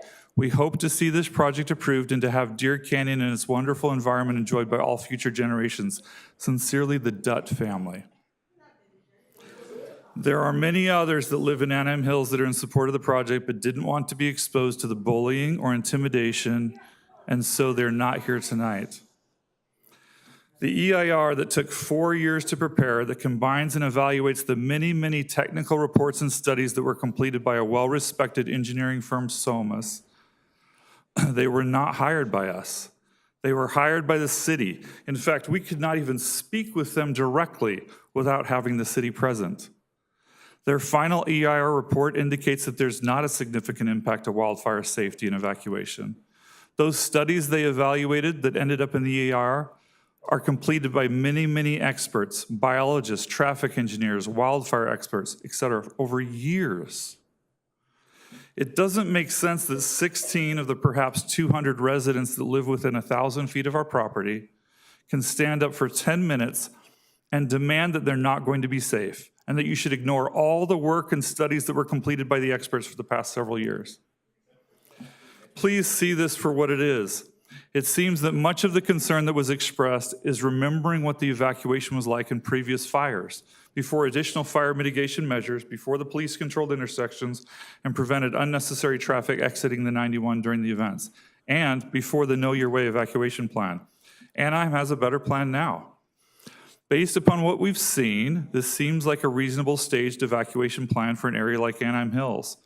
But it seems that the success of any evacuation plan and our safety, including our residents, would depend upon everyone understanding the plan and being willing and able to follow the plan. We have heard many comments over the past several months related to Know Your Way, and there are several in the Anaheim Hills community that openly say they aren't intending to follow the plan in the event of an emergency. We would hope that the additional education and outreach by the city could help solve this challenge. Touching on sheltering in place, which seems to be misunderstood by some. The 21 minutes projected on top of the 3-hour total evacuation time assumes no evacuation plan, no police management, everyone evacuating all at the same time, including all of our residents, no controls at all. Additional evacuation studies were performed incorporating Know Your Way of phased zones being evacuated in turn and including a partial voluntary evacuation of our residents. For example, one of the studies that was much more likely to occur was a fire originating over near the 241 intersection in the 91 and moving west. This would likely result in the consecutive mandatory evacuation of the zones on the east edge of Anaheim Hills, and some voluntary evacuation. Safer mentioned these shadow evacuations of adjacent zones or neighborhoods. These shadow evacuations were thoroughly studied. Even after accounting for 50% of the voluntary evacuees from both our multifamily building and the commercial buildings, the experts concluded that the likely increase of the total evacuation time would be 6 minutes or less. By the way, all the traffic and evacuation studies assumed 3 lanes on the Santa Ana as it approached Imperial Highway. The rest of Santa Ana Canyon Road is calculated at 2 lanes. The reports are accurate. The opponents are passionate and organized and have killed every project proposed in Anaheim Hills since forever, no matter how good or needed the project was. Acquiescence to this is what has put us even further into the housing crisis. Anaheim Hills is part of Anaheim, not exclusive. The project is world-class. That's why we've fought hard and spent $30 million to date. Please be the leaders we know you are. We do have over 5,000 letters from around the city. Please pave the path for a better future. It's a new day to stop a core group of people who hold progress hostage. No one should pander to those that hide behind false arguments and unfounded fears and bully anyone that disagrees with them. Decades ago, the same arguments were said about the same single-family homes that many love now. On another note in Builder's Remedy, lastly, if we wanted to use the Builder's Remedy as a threat, we would have been yelling it from the rooftops for the last year. We could have proposed more units and less quality. We didn't. We sent the SB 330 letter prior to the Planning Commission hearing when it appeared that the Planning Commission wasn't told about these applications prior to the hearing. We actually filed those applications months earlier as a backup development option in the event the Hills Preserve was rejected. We were told out of the blue, after we bought all 76 acres, that we would not get staff recommendation for approval. We were shocked. In addition to that, the small opposition that continued to get louder and louder and more aggressive, the same group that boasted over and over that they would never allow major Sir, projects. I'm sorry, your time is up. Thank you. Thank you. And Mayor and City Council, that concludes all our public comments and the comments by the applicant. Thank you. So we are now going to close the public hearing. Are there any questions or comments by council? Please ring in. So I'm going to start with Mayor Pro Tem Kurtz. Thank you, and I'll start with just a few questions that I have and allow my fellow council members to ask additional questions. Before I ask a question, one comment. When many of us moved to Anaheim, we moved into a neighborhood we dearly loved. And over time, those neighborhoods have changed. Some of us moved into Anaheim where there were groves of orange trees across the street. They're all gone. Some of us moved into housing tracts that were all single-family homes. Today, they have ADUs that we as a city cannot stop from being built. Sure, they need to get a permit, but if they meet the building quality, we cannot deny that. Some of us live in neighborhoods that have sober living homes that we cannot deny. Our neighborhoods have changed. Some of us in Anaheim moved into an apartment in an area that had many apartments, on a street that had many apartments, and we had parking. We had 1 or 2 spaces. California now says those apartment owners can take away 25% of the units, build additional units with no parking, leaving some of us in those neighborhoods with no parking. So it's changed. Our neighborhoods have changed. The city has changed as we've grown, but it's not just Anaheim. It is throughout California. And for those that are still not agreeing with that, I did go to Sacramento to question our housing development offices up there and ask them why they continue to allow the changes in our neighborhoods that today are so severely impacted in some of the District 4 neighborhoods.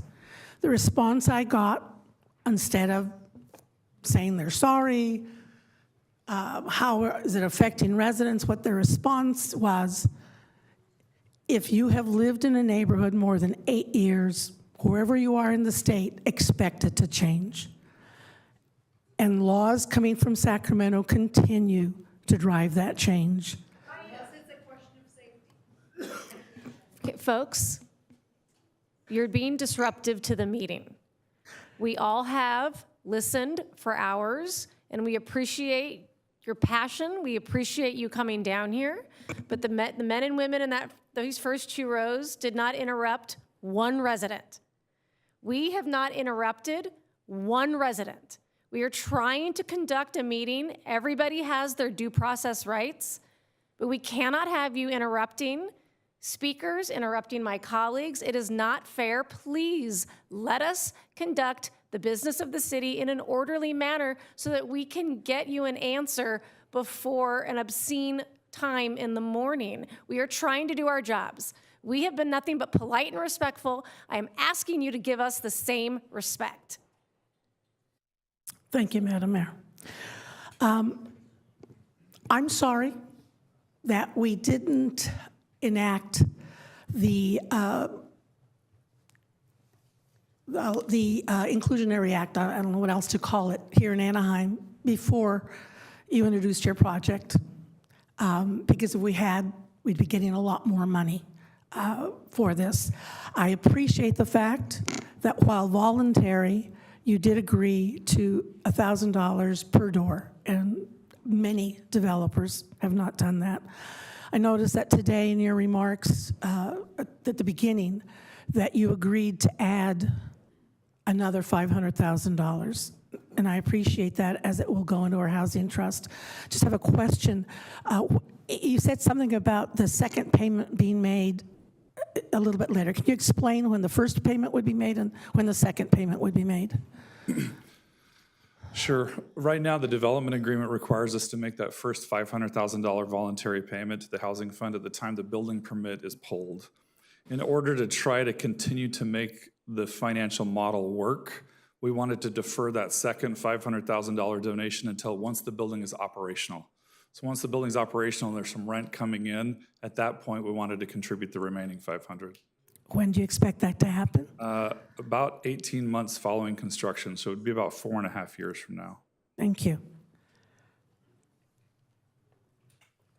I just want to make one more point before I let it go to the rest of the council. I thank you to our Public Works, and I'm assuming some city planning, for reaching out to Caltrans, to CHP, for trying to find additional routes out. I agree that with Councilmember Rubalcava when she noted that that bridge is going to be difficult to make work. However, we do have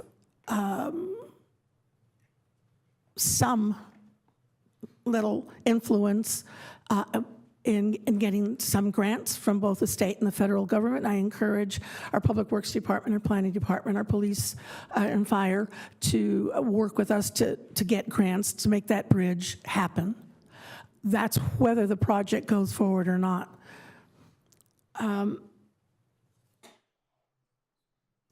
I also, when I took a look at evacuations, and they're on TV, with Miami evacuating, what I saw was people evacuating from several communities using both sides of the freeway. And so it was more, the evacuation was more controlled. And I'm wondering what other work has been done with Caltrans to maybe prevent folks, if there's a fire, there's evacuation started, are we working with Caltrans to prevent people from outside the evacuation area to get on the freeway so that there's not the traffic, that there'd be more free flow to get people out of the danger area? Certainly. Thank you for the question, Raphael. Thank you, Heather. Great question, Councilmember Kurtz. And one thing, again, we've said this before, one thing that we learned from Canyon Fire 2 is we need to control that outside traffic that you're talking about.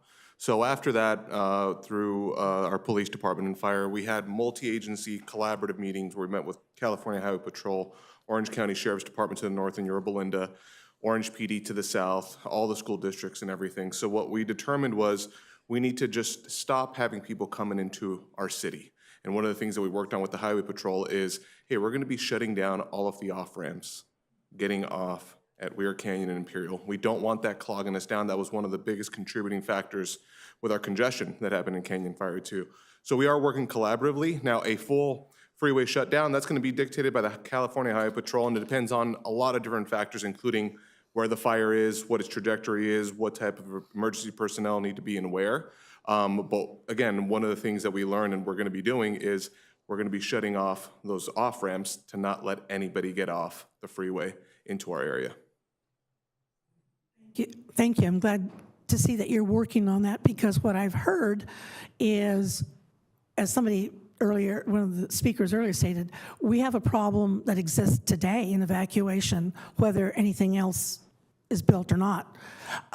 And so I'm glad to hear that you're already working on a solution for that. Thank you. And Thank you. Councilmember Meeks and then Councilmember Fessel. Thank you. I want to thank everyone for being here.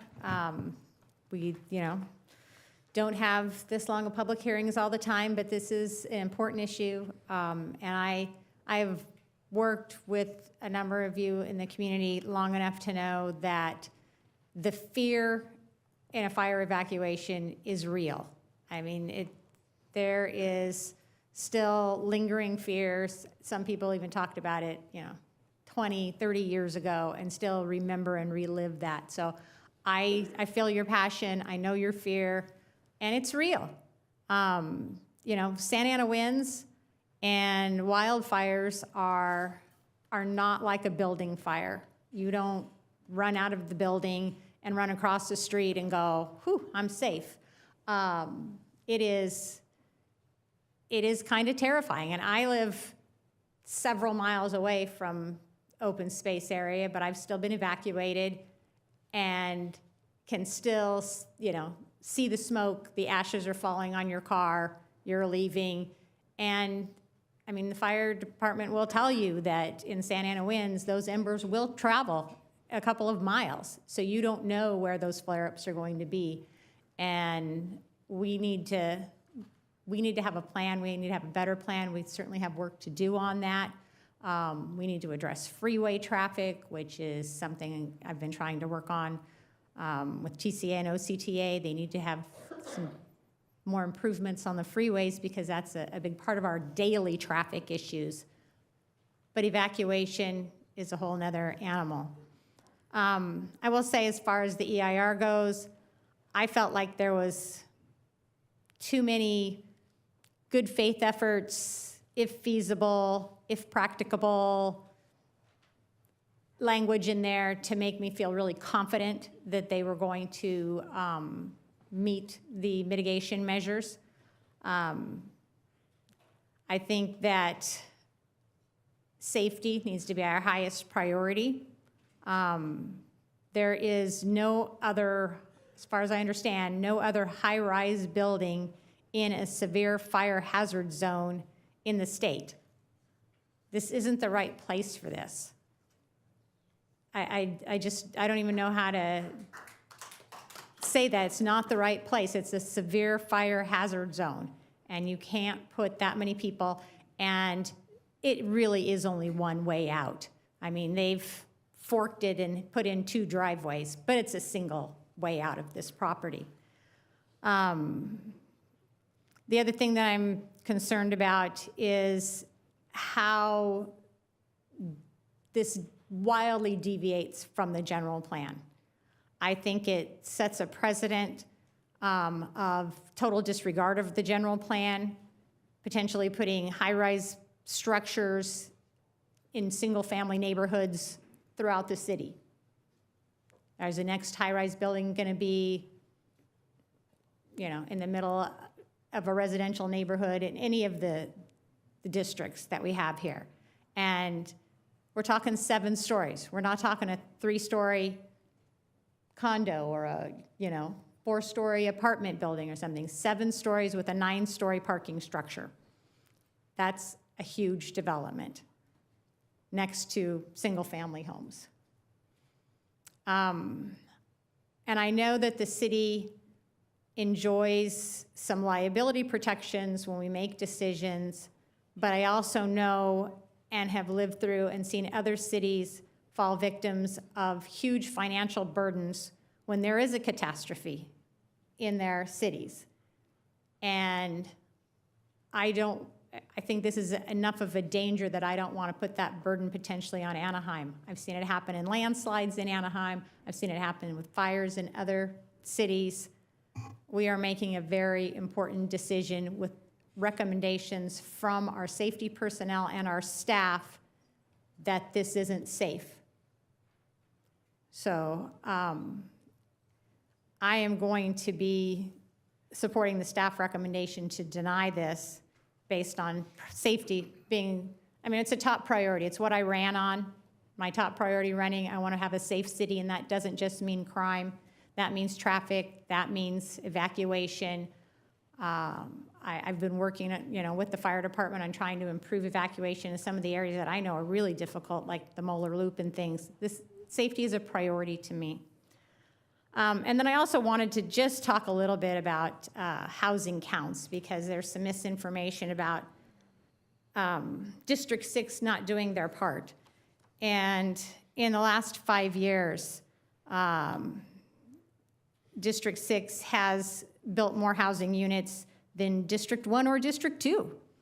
And if you take out the units in the Platinum Triangle in District 5, we built more than District 5. So District 6 isn't adverse to housing. There was a condominium project that went on Anaheim Hills not very long ago. We've got the OC Links going on at Tustin and La Palma. There's great sites for high-density development on La Palma, where we have transit, where we have commercial properties that are ready to be revitalized. There are housing opportunities in Anaheim Hills. This isn't the project for this site. And so I will be making a motion to deny the project.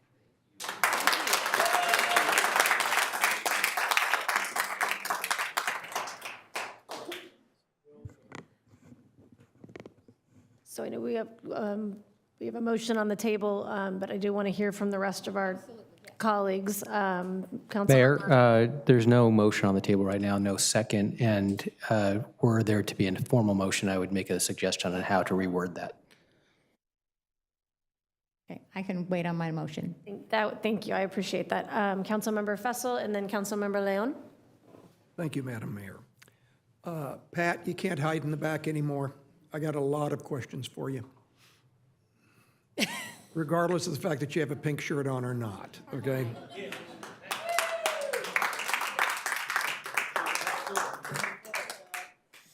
Pat, thank you very much.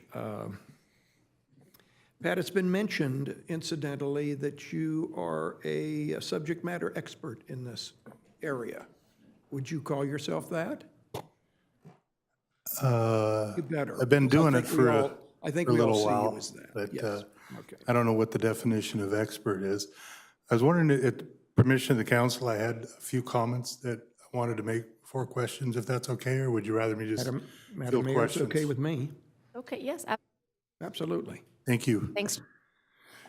At the planning meeting, because of the significant increase in the density to that project associated with the complexities of wildfire evacuations, that's why when I say we, fire did not support the project.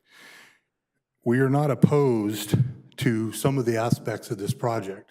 There are some benefits to development in Deer Canyon, breaking in the continuity of that field, of that fuel, taking the ability to reduce the energy release component, and the fire spread factor is not a bad thing. And fire is not opposed to development in the Anaheim Hills. Shelter in place has been thrown out a lot tonight. And in my years of experience, that's a fireground tactic that we use when we don't have a lot of other options.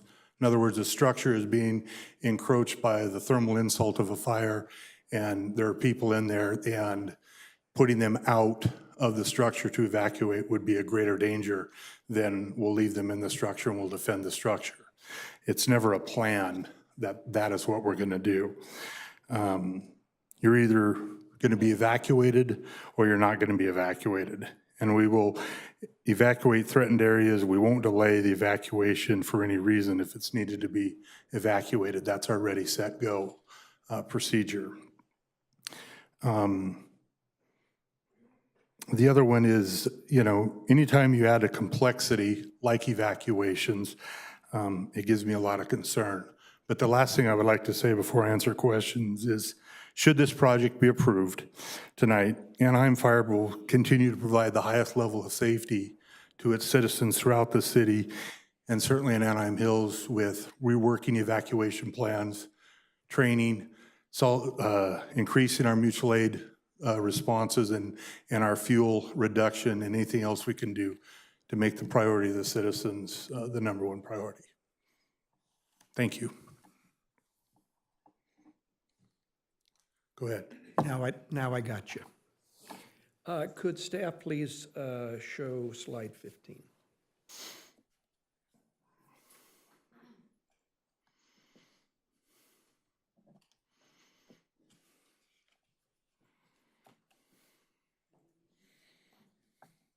If they can find it. Oh, wait. Okay, Pat, if you're the chief, if you're the subject matter expert, talk to me about the non-combustible construction that they're talking about here and explain it to me. So over the years, also on slide 16 as well. Non-combustible construction is essentially, like for many years now, shake shingle roofs have been outlawed. So concrete roofs, non-combustible sides, box eaves, the proper clearance. So again, creating that structure has a high likelihood of surviving that thermal insult or brand production when the fire hits those structures. When this project was reviewed by your fire safety team and your various fire inspectors, did you feel that this was some type of resistive construction then? I'm sorry, sir? Did you feel that this, when they brought you the prints, which must have been this big, and your team reviewed these, and I guess it's going to be a lot of concrete and steel, which I think we probably figure is fairly resistive. Did you feel, did the department, maybe not you, but did the department feel that this was adequately fire resistive for the area that it was going to be constructed in? Using the building code and the fire code, and I have the fire marshal here if she would like to weigh in for it. But yes, as far as to the standards of non-combustible materials, yes, they will meet that. And also with the increased fire protection that they would put in, the size of the building, sprinkler systems, monitored alarm systems, and so forth, just like any other high-rise anywhere else in the city. I think the other thing about this, in full transparency, is when you look at defensible space, green belts, where it's highly watered vegetation, for lack of better words, instead of dry brush. And that's why I said, I have to give full disclosure, breaking the fuel continuity. I don't care if you put a dirt lot, a parking lot, or any type of whatever you decide to build there, is a benefit in some ways to to, a sustained head fire moving through Deer Canyon. Could you please turn to, bring up slide 27? I'm not trying to put you on the spot, Chief. The very last bullet point. Pat, what do you and your team members, I see basically $2.28 million for fire protection enhancement. Put that in English for me. Sure, so whenever we meet with developers, there are those development impact things that we look at, and what we requested with this is if this project was built, one thing I've wanted to do for a long time is enhance our fuel modification and our brush clearance by getting a hand crew to do that.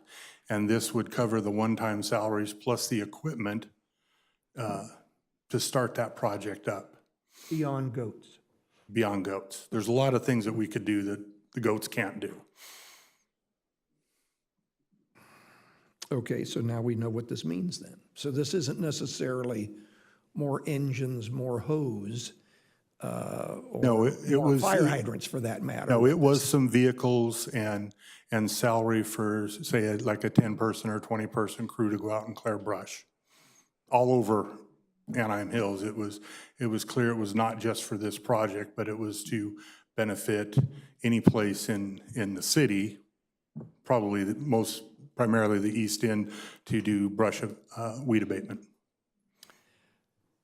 Pat, I think that's all that I have for you, but you might want to stay close by because I'm sure some of my colleagues have some other questions. I do have another couple of points to make. The 2008 fire. My wife Susan assisted a city executive, as a matter of fact, to evacuate. So while Susan and I have not ever had to evacuate, we did assist somebody in evacuation. And it was difficult and it was damn scary. And so just know that I appreciate that. Also, when SALT came before me 3 years or more than 3 years ago and brought this up, maybe it was only the two of us were here to talk to him about that. And the staff had not come up with I don't think the staff knew 3 years ago what they know today. And 3 years ago, I liked the project. I wish they would build it in District 5. I'd find a spot for it, believe me. I think there's a lot of desirability about this project. However, as the project got more and more in place, beyond the residents' opposition from a safety perspective, and by the way, I get it, I hear you clearly, and I have empathy for you on that. But the position that our city staff took, and again, having been a planning commissioner for 7 years and here for 8, I pay attention to city staff. As a matter of fact, I just re-upped my ethics training here a week or so ago. And one of the things that we have to go over and we have to review is it's not what I'm interested in. And it's not what my friends, and I see a lot of friends out there, my friends may be interested in, but it's what's best for the community as a whole. In fact, somebody brought up tonight the Hippocratic oath, do no harm. And I kind of feel that very strongly tonight. So when staff came up and decided, maybe there's too many unknowns here, or maybe there may be a safety issue, that meant a lot to me. And I have met with Ted and his team and our executives a number of times over this because I was really conflicted. In my 7 years as a planning commissioner and almost my 8 years here, I have never, ever voted against a housing project. Never, not once. However, we've never had a housing project before us that has not been recommended by city staff. That changes it major big time for me. And Pat, you know that I'm a member of the NFPA, the National Fire Protection Association, and I get these magazines every 60 days, which same as you do, about fire loss across the country. And wildfire loss is a real thing, as we know only so well in California. Pat, you were involved with a number of major fires that were mentioned here today in California. Tell me which ones they were. Well, locally, all the fires except for the Gypsum Canyon fire in 1982, I was involved on Sierra Peak, the 241 fire, Canyon 2, the Freeway Complex. Also here in Orange County, the Silverado fire of a few years ago. Recently, the airport fire. But we've had you in Northern California more than once also, haven't we? Correct. Yes. Okay. And what were those fires? The Dixie fire, the Mosquito fire, the Ferguson fire, the Caldor fire, the La Brea fire, the Whittier fire. Okay, that's probably enough. So if there's anybody that is wondering if we have a subject matter expert here, I think I'm talking to the big guy in the pink shirt, which leads me to, and I see one of our past mayors here in the back, and there's a lot of friends of mine here. There's a lot of friends of mine that talk to me in support of this project. But when our city staff, our professional city staff, who has spent a lot of time looking at this project, comes before me, and I have to make a decision based upon the best knowledge at the time, and they say, you know, we can't support this. I can't either. So Pat, thanks very much. And more than that, wait, I'm not done. More than that, I think our staff was damn brave. When have you ever, whoa. Again, I've been around this town a long time, and our staff, in my recollection, has never come before us with a project of this type and recommended against it. Yet they did this time, which means a great deal to me that not only did they look and turn over every rock and fact check to the extent that they can, but they felt strongly enough to take a position and recommend to us, whether we choose to accept that or not, that this is not a project they would recommend. And for all of you, I appreciate that. That's very, very important. I think that's what our residents want to hear.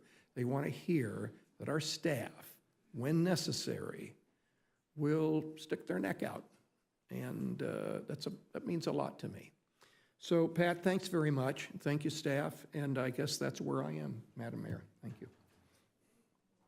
Councilmember Leon and then Councilmember Rubalcaba. Thank you, Madam Mayor. Since you're there, Chief, maybe I'll just jump to you first. Obviously, appreciate everybody that came out today. And Chief, I appreciate your time because I know we spent a lot of time on the phone and you walked me through some of the questions that I had.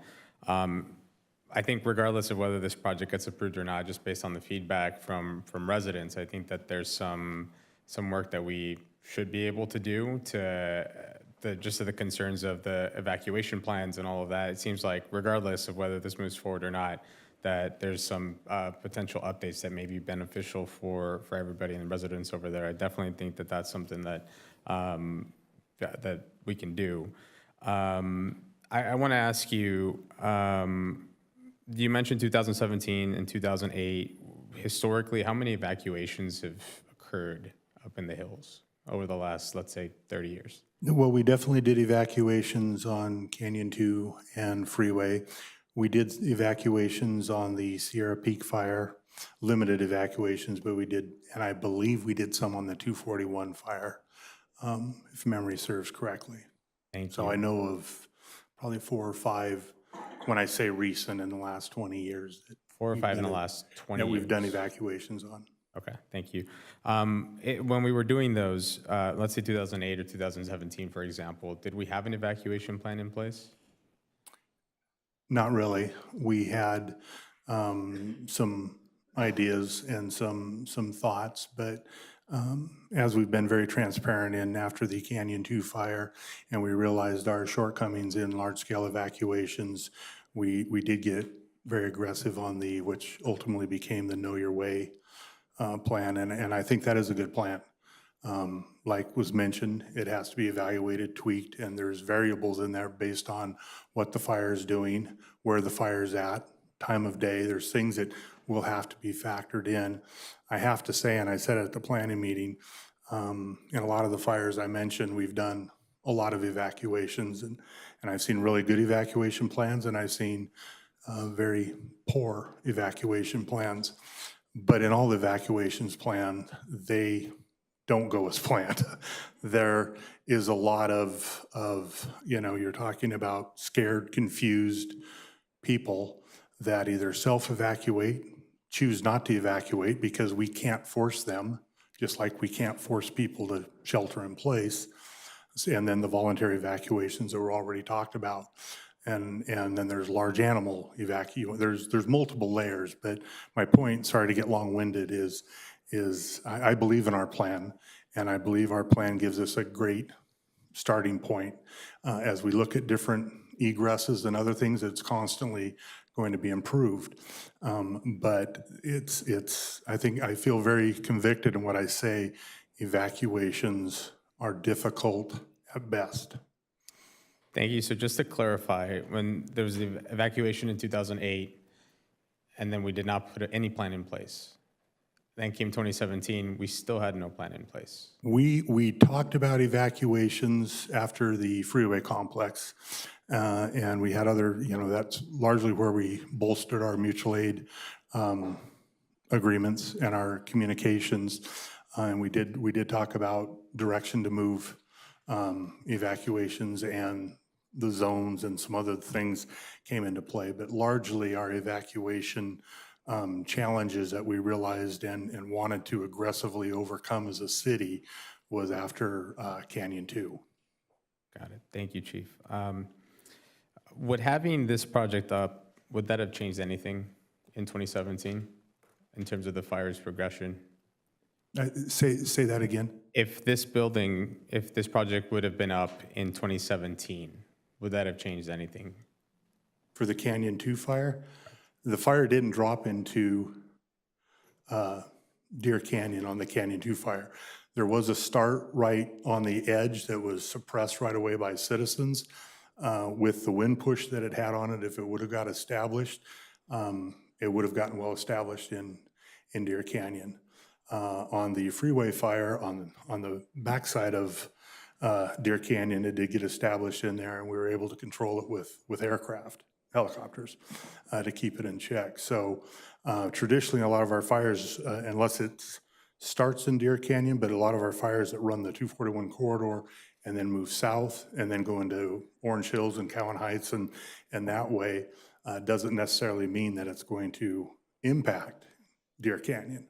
However, that doesn't mean that a fire is not going to start in Deer Canyon, or if it were to line up and come across kind of the bottom of it and skirt in there would be the challenge of that. So the fact that it didn't get established in Deer Canyon, I'm making a total educated guess, It's kind of hard to say, but I do feel 100% convicted that if it would have gotten established in Deer Canyon, burned up, probably backing fire down the other side, which would have spotted to the west side of that drainage, we would have had a lot of problems.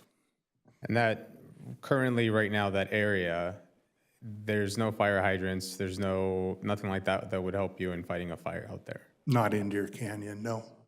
Thank you. I think that's it for now, Chief. I really appreciate you. I do have some other questions for our planning staff. If you want to sit down, Chief, so you're not standing up there. Thanks. They're probably going to call you back up, but I figured in the meantime, you can take a break from the light.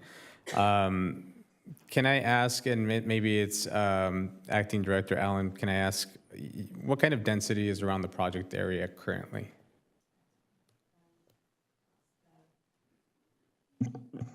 Nick to put up a slide here.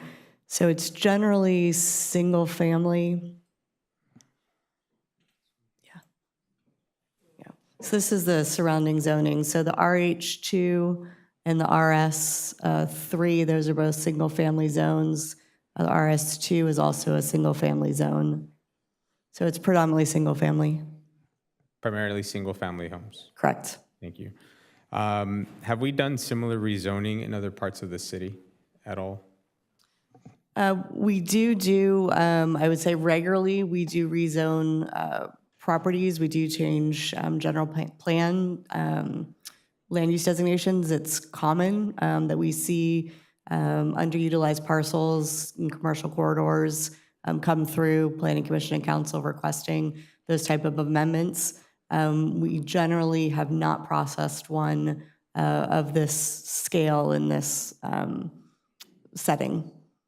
Okay, thank you.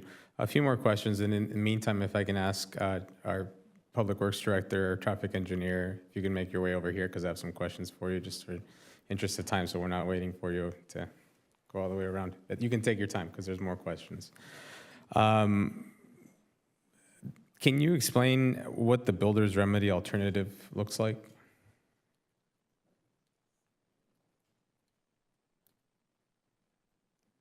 Rudy, you got there much faster than I thought you were. I'm sorry.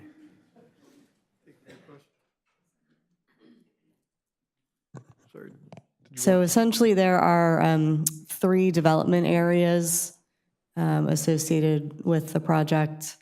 You've got the commercial area, you've got the multifamily area, and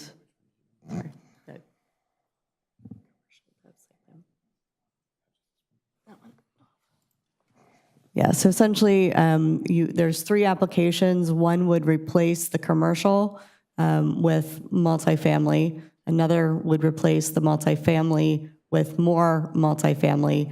And then the third application essentially uses the area that was the 34 single-family lots previously approved for townhomes. What's the number on those? So total is 1280 across the 3 applications.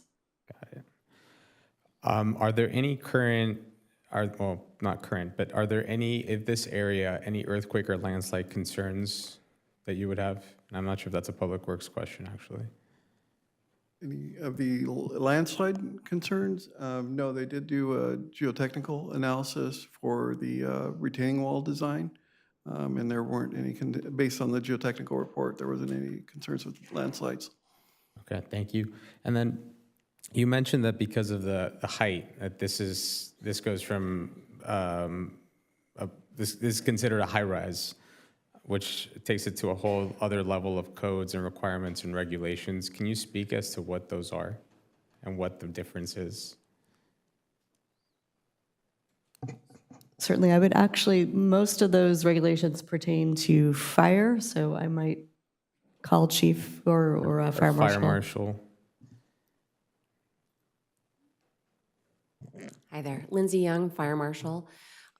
For a new high-rise building and anything that's over 75 feet above the lowest level of fire department access does have additional requirements.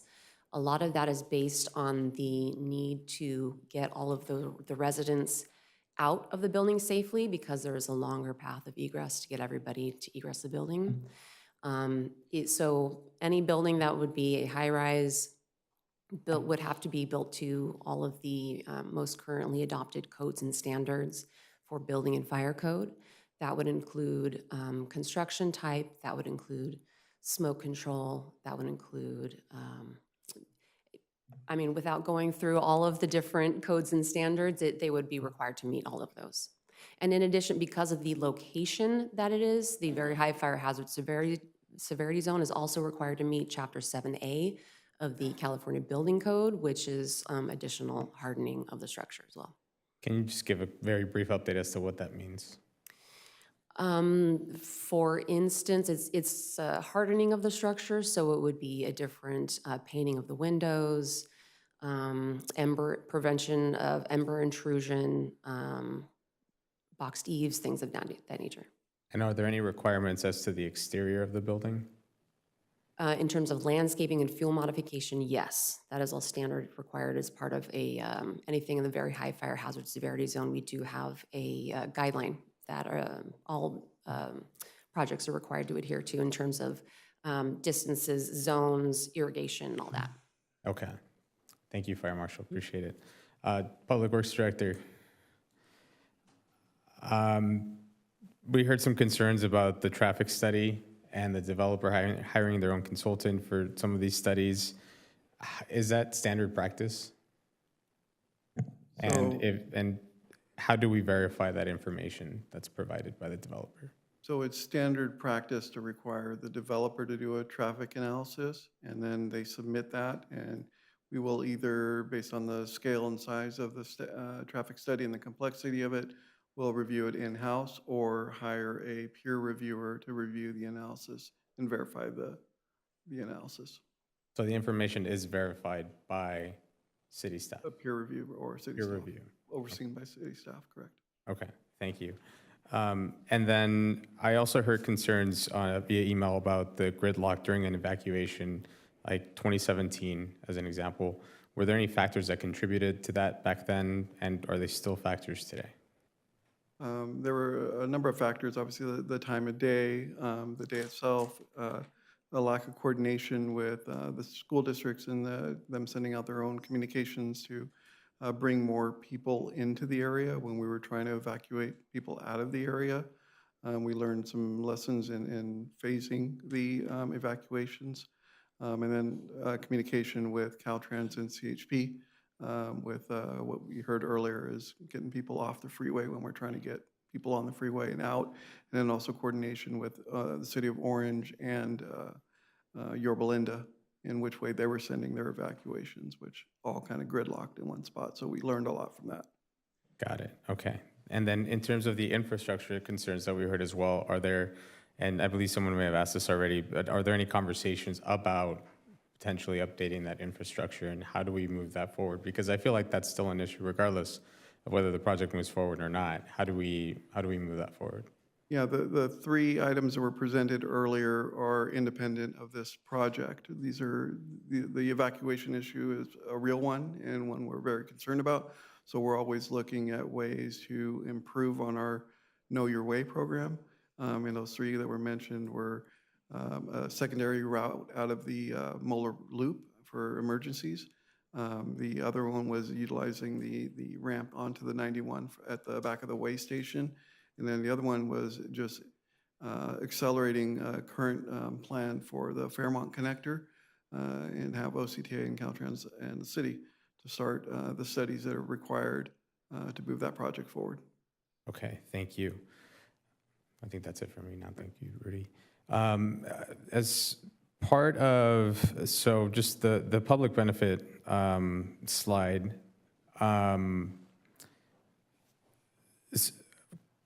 as part of the Planning Commission's recommendation, there was a covenant where they won't be building anything to the area that's, I believe, east of the main building where the 6 family units would have gone. I guess a question for staff and the developer, would you be open to using part of that space for the creation of parking spots or a small parking lot for folks that want to use the Deer Canyon Park Trail? Thanks, Councilmember. There's actually a parking lot that exists in the park right now. It's actually overgrown. It's a bunch of angled parking, and it could handle a few tens of vehicles right now. Once there's public access to it, the parking lot already exists there. Now, if you would want to build additional parking spots along the road, I'm sure we could facilitate it, but it's not something we've studied right now. Got it. Okay. And then the 50 acres, can you inform me a little bit more? So it's 50 acres of open space that's maintained by, I don't even know whom, by the developer. What does that maintenance look like?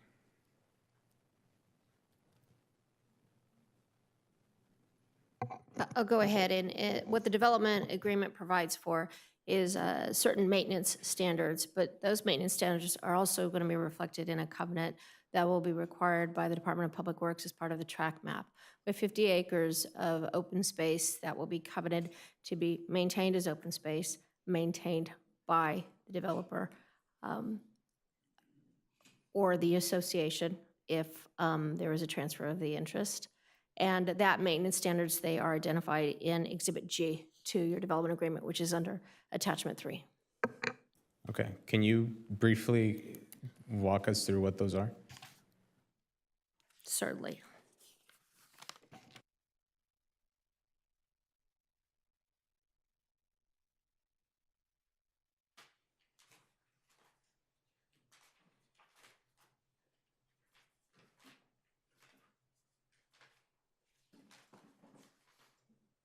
Sorry, it is Exhibit J. And just as a side note, the parking lot that was referenced that the city currently is committed to improving is depicted on Exhibit H. But the maintenance standards, which again are meant to in no way conflict and possibly will just supplement those same maintenance covenants that will be required as a condition of the track map, which are continuing to be refined as the project is refined. And Public Works may want to speak to what maintenance covenants they would require. But as to the open space, they need to maintain all the trails. They need to have regular routine maintenance to keep it in good condition, regular cleaning, repainting of signage. They need to have maintenance personnel go through those areas. They need to have schedules. They will do this at their sole cost and expense. They will maintain it in accordance with the approved track map. There will be landscape maintenance, cleanup maintenance, graffiti removal, campsite removal and cleanup, painting, striping, monthly inspections, emergency maintenance, and repair and replacement obligations. Thank you. And then final question for the developer. The amount of time it's going to take you to build, we're talking about the fact that there's additional codes for high-rise buildings. And then once it's in place, you'll have a number of different fire hydrants and fire mitigation. By the time you get there, though, that's a few years. During construction, what does fire mitigation look like? That's a great question. So it will take us about 3 years to build the building, and then, of course, to get it leased up over a period of like 1.5 years. During construction, there's actually quite a few mitigating measures in the development agreement and in the EIR itself, but I would suppose that includes removal of brush, clearing, water storage tanks, fire watch, things of that nature. This is a significant construction project, and that would all be addressed during that course of time. So you'll have cameras, you'll have security on site, you'll have folks that are keeping an eye out. I apologize. So maybe a large construction site of this nature would have a full site fence. It would have cameras around the entire perimeter. It would have fire watch cameras throughout the interior. And then on top of that, personnel would be watching for that too. It's a significant project. In order to even get our insurance during the course of construction, all of those things would be obligated on us anyway. And so would you have to have access to fire hydrants, for example, during construction? At what point do those start playing a role, or when are they put in? Good question. We'll actually build those first. So as we're doing the mass excavation, the roadways go in and all the site utilities, including the hydrants. Got it. Okay, thank you. Just a couple comments, and I know that my colleagues have questions as well. You know, I'm not basing my decision based off of just someone who lives on the west side or whose street is literally all apartment buildings, who represents a number of different neighborhoods like mine. I'm mindful of the fact that when we're up here, we're making decisions for the entire city. But I say that as well because one of the benefits of having districts is that not only are we able to advocate and represent our own districts and our own areas, but we're also able to represent different experiences, different backgrounds whenever we're making these types of decisions. And so I think my colleague mentioned that there hasn't been a lot of multifamily apartment buildings built in District 2. My street alone is 700 units. The reason why we're not seeing the numbers is because we kind of already have a big apartment building in every other corner, including a 700-unit apartment building on Brookerson Broadway, for example. And that's not including the over 1,500 units that are nearby off of Euclid. But regardless of all of that, having visited the site, I think for me, doing nothing is not, it's not an option. I think as it is right now, it's a big hazard. I walked it, and I think if the surrounding existing density of the project were different, I think I'd have other questions and additional concerns. I'm not sure if I would be comfortable moving forward if that was the case, but there's no question for me that we need additional housing. And, you know, I'm sensitive to the fire safety and evacuation concerns. I don't want to discard those. I'm not discarding those at all. I think regardless of whether this project moves forward or not, that there's some work to do. But just given the information that's been presented, the questions that have been answered by staff, and again, I really appreciate everyone's work and time and efforts on this. Just currently, that entire area is very much filled and exposed with highly flammable brush, fuel for wildfire that could potentially spread wider and faster in some of these neighborhoods. And so that's kind of where I'm at. I appreciate the fact that there's wildfire mitigation risks as part of this project. And again, I think if there's still concerns, regardless of whether the project moves forward or not, I hope that we can continue working with residents so that they can feel comfortable, so they can feel safe, and that we can adjust or modify according to that feedback. Thank you, Madam Mayor. Thank you. Councilmember Rubalcaba and then Councilmember Diaz. Thank you, Mary, again, and I'll do my best to sound articulate, but it is now 12:26 a.m. So this question will be directed to Planning Department. So did you make any recommendations to the developer in terms of density that might have got you to a yes recommendation for this project?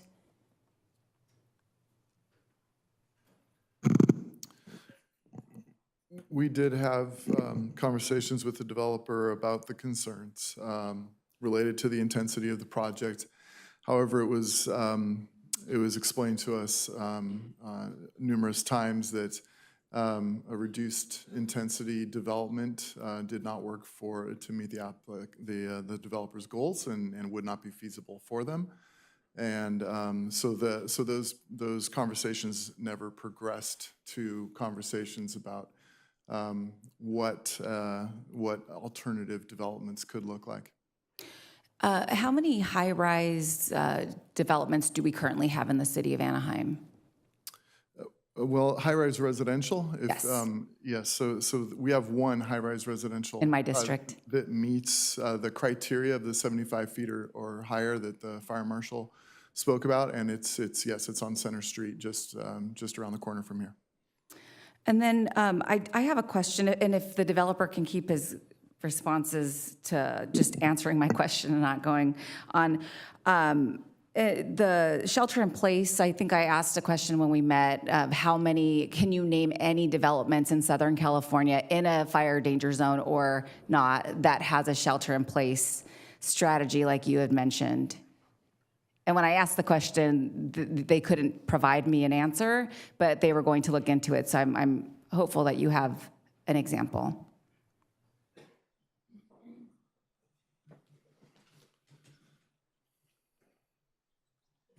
Thank you, council member. The question was also, and I'll use a couple of our team members, the question was also, because the structure is really highly rated, and we haven't seen that, and correct me if I'm wrong, the structure is rated a 3 and a 1. Brian, do you want to elaborate on that? Because your question was 2 parts that was posed to us.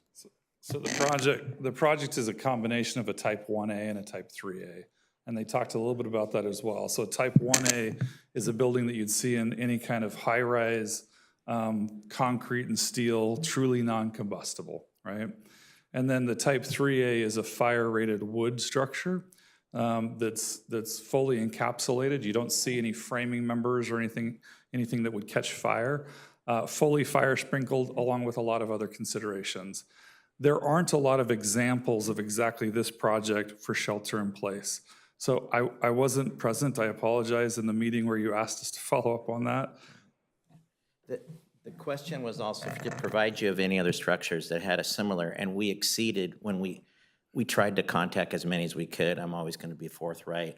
We contacted Irvine, we contacted Newport Beach, we contacted some of the other cities, and it was the highest that we found, or near the highest, because it's newer and they're spending a lot of resources to make it the state of the art. So when you ask the next question, if you have that type of durability and resistance, is that an option if you need to? Then the other cities said yes. But if you don't have that type of structure, that may not be an option that they offer. But I didn't ask, I asked if there were any other structures already utilizing the shelter-in-place strategy. I understand, but the question you gave me the other day to research was not that. That was actually the question. Okay, well, the mayor and I apologize. Okay, I okay, apologize, so Councilmember. then no. The answer is yes if you have that rating. Okay, but nobody has that rating in correct. Southern California. Okay, so no. So I also just wanted to mention, I have spent some time, I know one of my favorite public commenters always mentions how we have a housing element update committee, which is a limited committee that sunsets when the housing element is submitted to the state of California. I was a member of that committee. One of the things that we did as part of that committee was identify parcels across the city of Anaheim, which is 50 square miles, for development to meet our RENA goals. So we always submit a plan, but there are parcels identified. And I, as the representative for District 3, a very densely populated district that has a lot of multifamily dwellings, look for places to build in Anaheim Hills. I want nothing more than to recommend a multifamily dwelling unit in Anaheim Hills. However, as somebody who really takes her position seriously, for me, it's doing the right thing on behalf of the city of Anaheim. I respect our fire chief tremendously, and his opinion means a lot to me. I also respect staff's recommendation, and I think somebody joked that staff always wants to recommend housing. We go back and forth on this because they continuously recommend housing with no parking in my district or very little parking, which is a point of contention for me, and I will oppose projects that don't have enough parking because that is a quality of life issue. But with this project, when people's lives are in jeopardy and there is a potential safety hazard, especially when our fire chief has said that it's a concern, even though we have a fire, for lack of a better word, escape plan in place, I take that seriously. The threats, I also know somebody mentioned the builder's remedy is not a threat. However, when you say if we don't approve it as a council, you'll then apply to the state to tie our hands and get a builder's remedy, then you're gonna increase your project from 500 to 1,200 because it doesn't pencil out. That's a threat. Because it still doesn't pencil out because you have to reduce the size of your units. You can't rent them out for as much as you would like to if you had the 500 units, and you have to create 249 units of low affordable housing in your project. So that is a threat, and I'm a business person and I don't know how that pencils out as a 1,200 unit project. So I'm just gonna say I don't really take kindly to threats in all cases, if you know me. The other thing I also just want to highlight is I am a big supporter of labor. I completely respect our building trades, and I see Andrew Gonzalez sitting right there. this council has approved community workforce agreements, which have created threshold work for our skilled labor here in our city, which is going to create a lot of jobs that we did not have in our project plans before because we only had a project labor list. We approved OC Vibe this year, or previous councils, but they came back today. We just re-approved their project. We approved Disney Forward, which also had a PLA. So I'm a heavy, for those of you who know me, supporter of labor. So me not approving this project or voting no on this project has nothing to do with my respect and genuine care and love for the labor community, because I come from a union family and I take that very seriously. But I also have to go with our staff's recommendation and the recommendation of our fire chief and oppose this, or vote to support staff's recommendation to oppose this project. Councilmember Diaz? Thank you, Mayor. So for everybody understanding, I'm gonna do my introduction, the positive that I see for the project, the negative, and then my conclusion. So this is not a vote count. This is not what we do here. Who is in favor, who is against? This is a public hearing where we have to vote depending on the information that we get.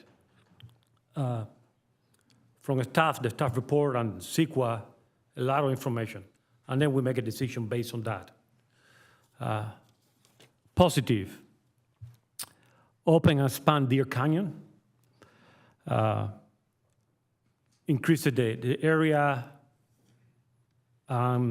expand the location for perpetuity, $1 million donation to affordable houses, that's a benefit. This building, if built, would be the most luxurious building probably in Anaheim. I mean, it's beautiful. These developers have been very successful in other locations. They don't build and sell, they build and control the building for a long time. They have been very successful in other places. It's true that we provide some fire protections to the structure, the houses that are on the west side of the building. That's a fact. We provide some property taxes, some sales taxes to the city. Provide some housing, that we need a lot of housing. We provide plenty of temporary jobs, some permanent jobs. Now the negative. So the California Department of Forestry identified the area as a very high fire hazard severity zone, but also many houses that are already built there. They're already in this zone. Another negative, when the 91 freeway gets back up, which is basically 24 hours a day, the Santa Ana Canyon Road became the alternative road. But this is true also for La Palma along the 91 freeway, or Tustin Avenue, Tustin Street, and the 55 freeway. So it's not unique, but it happens. This is a big one here. During evacuations, you have to put yourself what evacuation means. You're at work, or you're on the road, your kids are in school, your spouse are in someplace else, and then you start getting the news, the fire is coming. And the normal human behavior is I gotta get my kid, I gotta go back home, get the dog, get the cat, get my mother-in-law, locate my wife, pick up the kid, and get out of there. is chaos. And then put yourself in 40 miles per hour. 40 miles per hour, 10% humidity, 100 Fahrenheit weather, and you see it's a fire inferno coming towards you. I think it's normal human behavior to pick up and leave. That's completely normal for any human being. It's also completely unrealistic for any human being to expect somebody to stay in place when it's 100 Fahrenheit, 40 miles per hour, 50 miles per hour wind, 10% humidity, and a fire coming your way. I won't do it. I won't do it to my family. It's completely unrealistic to expect that the human will stay there knowing what's coming. Not counting the air quality and you might lose power. It's completely unrealistic.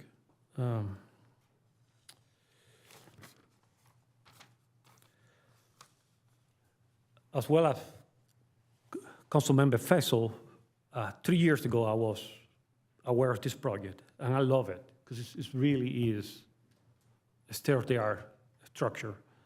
It really is luxury living, and it really have been implemented in other places where have been very successful. But you say very well, at the time we didn't know the negative, and that negative is something big. I had never voted against any housing, or any project, zero. I voted for yes on every one. But the staff have always recommended those projects. And this time they are not recommending this. If fire is having issues, I have to respect that. So as much as I want housing, I wish this project would be on Beach Boulevard in my district, on Lincoln Avenue. I mean, we'll increase the property values tremendously. This would be awesome. But in this location, and increasing the evacuation time in area where it's difficult already to evacuate,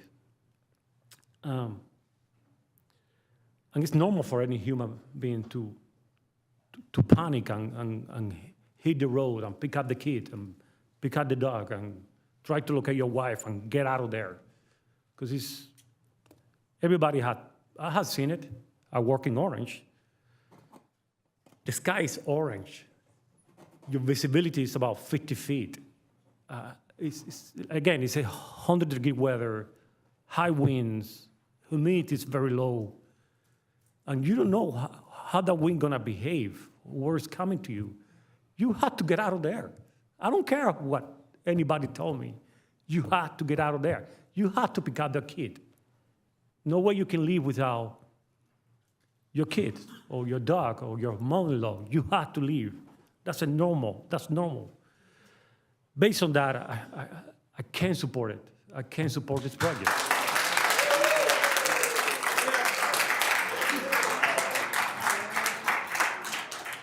I know it's hard for me because, again, I never voted against, and I love this project. But this is that human behavior and that evacuation that is, I can consciously and technically vote for this. I can consciously say yes to this. I don't have that conscious. I have to be conscious for what I'm doing. And the next fire that is gonna happen, I can't have that conscious weighing on my shoulders.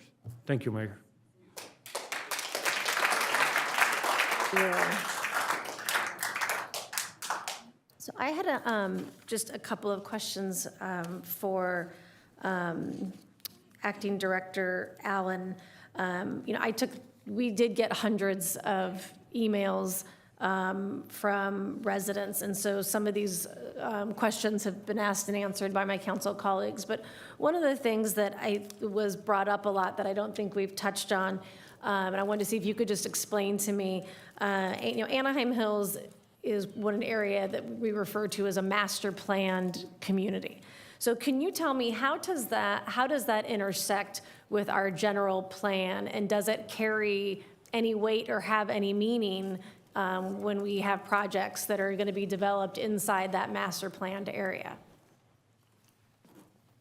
Certainly, and thank you for that question. So in the general plan, actually, there's many distinct areas within the city. So in that this is master planned, it's also considered the Hill and Canyon area of the general plan.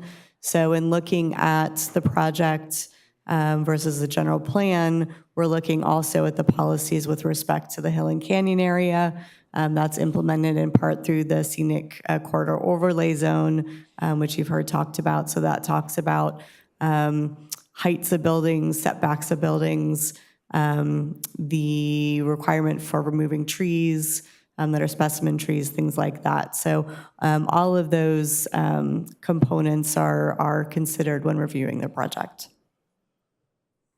And so does this project adhere, and is it consistent with the master plan for this area? So the site itself is not subject to a master plan. The site itself has the zoning and general plan designation that we showed at the start of the presentation.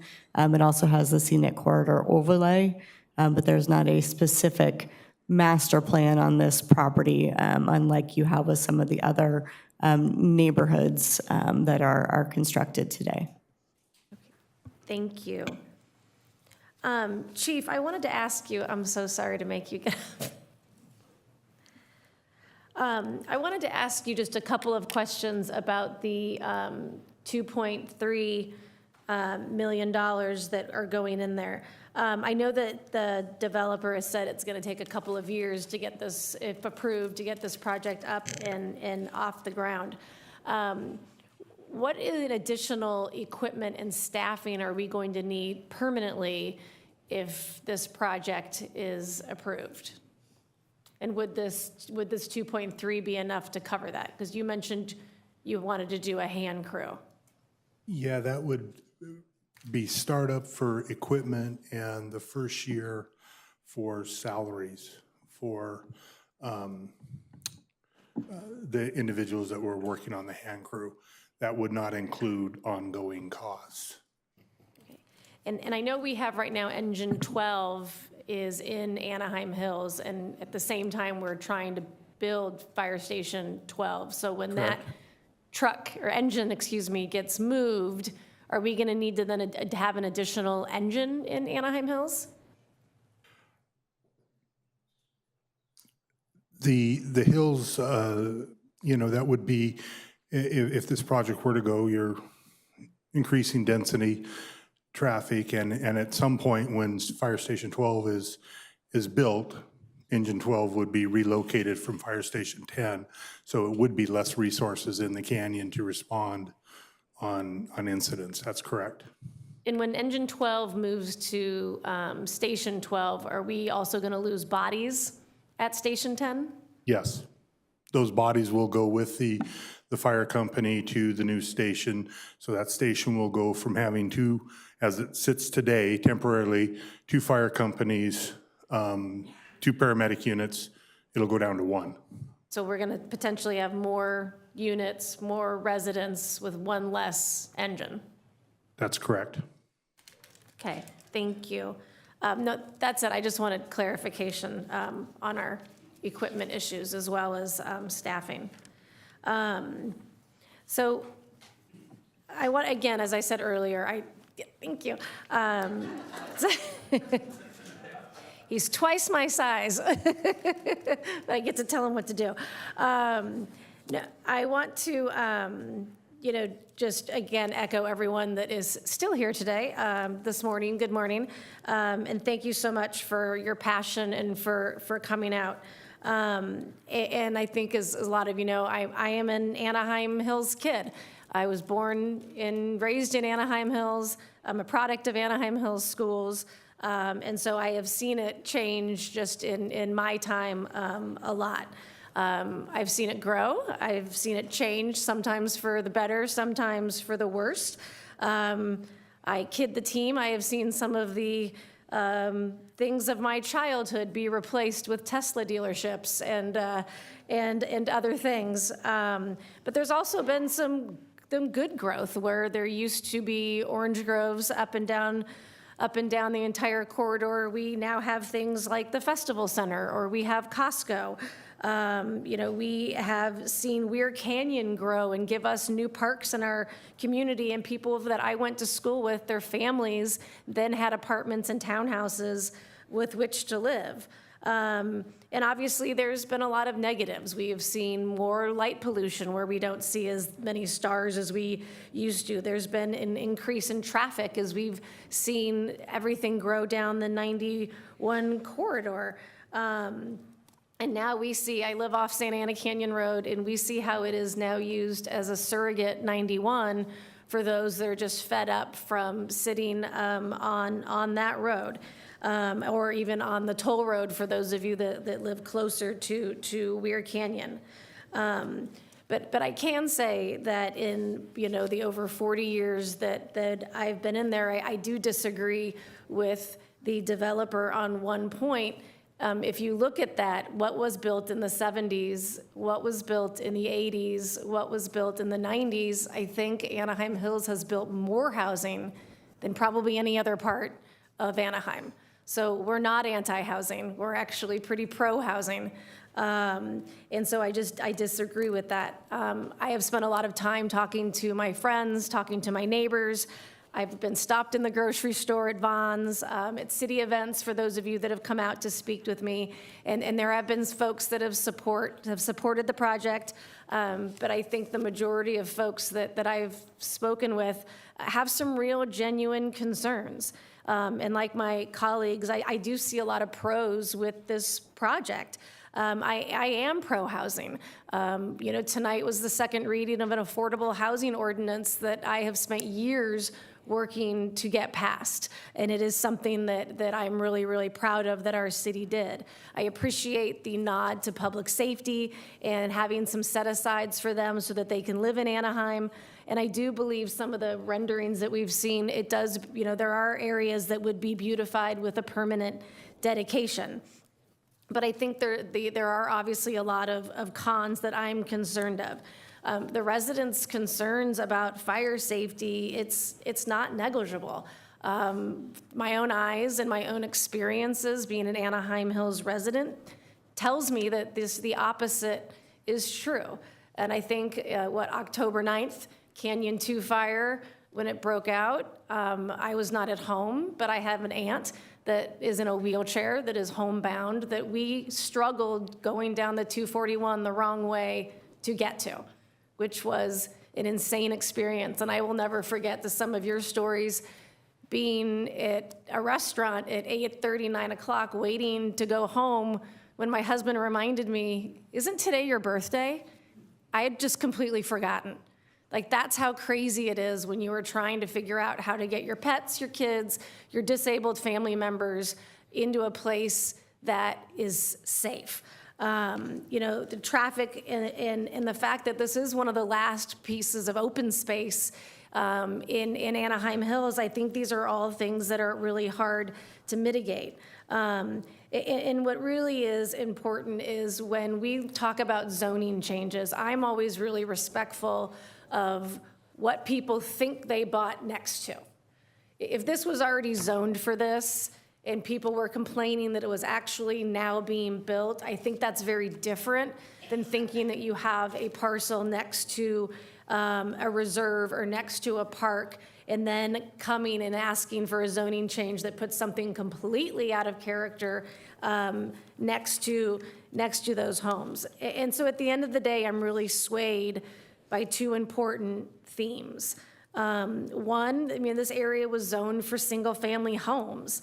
And when people buy houses next to a canyon or park, and I don't think it's unreasonable for them to assume that the nature of that is going to remain substantially the same. And to develop in a canyon, it is a drastic change in nature. And I'm truly concerned about builder's remedy. And I agree with the speakers that we need to challenge Sacramento, that we are having local control be eroded in front of our eyes. And so it is something that I think it's a concern, but more compelling to me is that it doesn't have community support. And I think that there have been projects in the 2 years that I have been mayor that we've seen larger projects go in and they've figured out a way to make it work. Is it 100% support? Of course not. I don't think there's been a project that we've entertained that's had 100% support. But there's been real strides made to bring people along with them at the end of the day so that it works for everybody.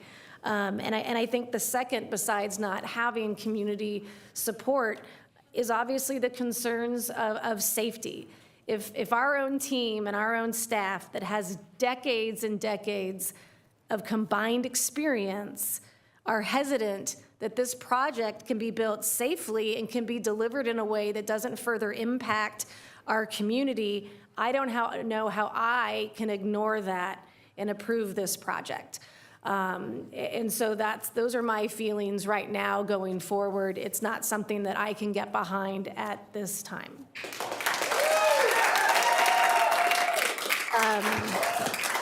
I see we have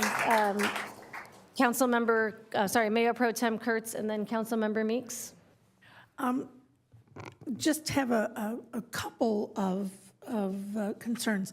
A comment that you made, Chief, really resonated with me, and that is that as our city grows and changes, you will have plans to adapt, or you will adapt your plans to protect our residents, our businesses, and I appreciate that. I hope that the same thinking is used when we have developments going in particular for me, District 4, but across the city, because we do have, I have a small mobile home park just on all sides. One side is a huge development of moderate income homes or townhouses, not townhouses, excuse me, condos.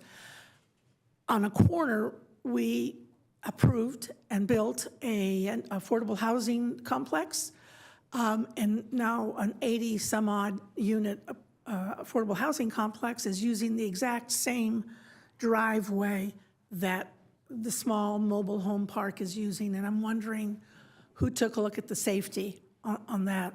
So I guess what I'm saying is I hope that the same thinking is used across the city to protect our residents. I'm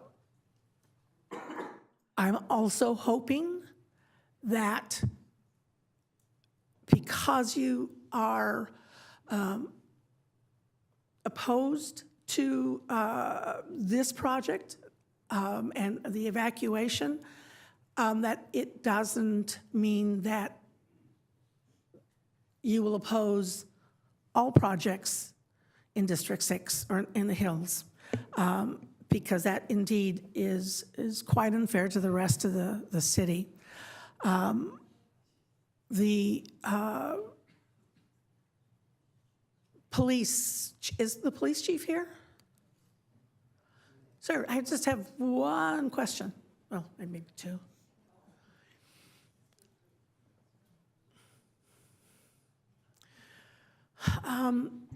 You were at a meeting with me with some residents who live in a very impacted area, and all they wanted was a corner that would have some grass and a couple of benches. Your sergeant, our sergeant, told the residents, we are here to serve and protect you, the residents, and we will do whatever it takes to do that.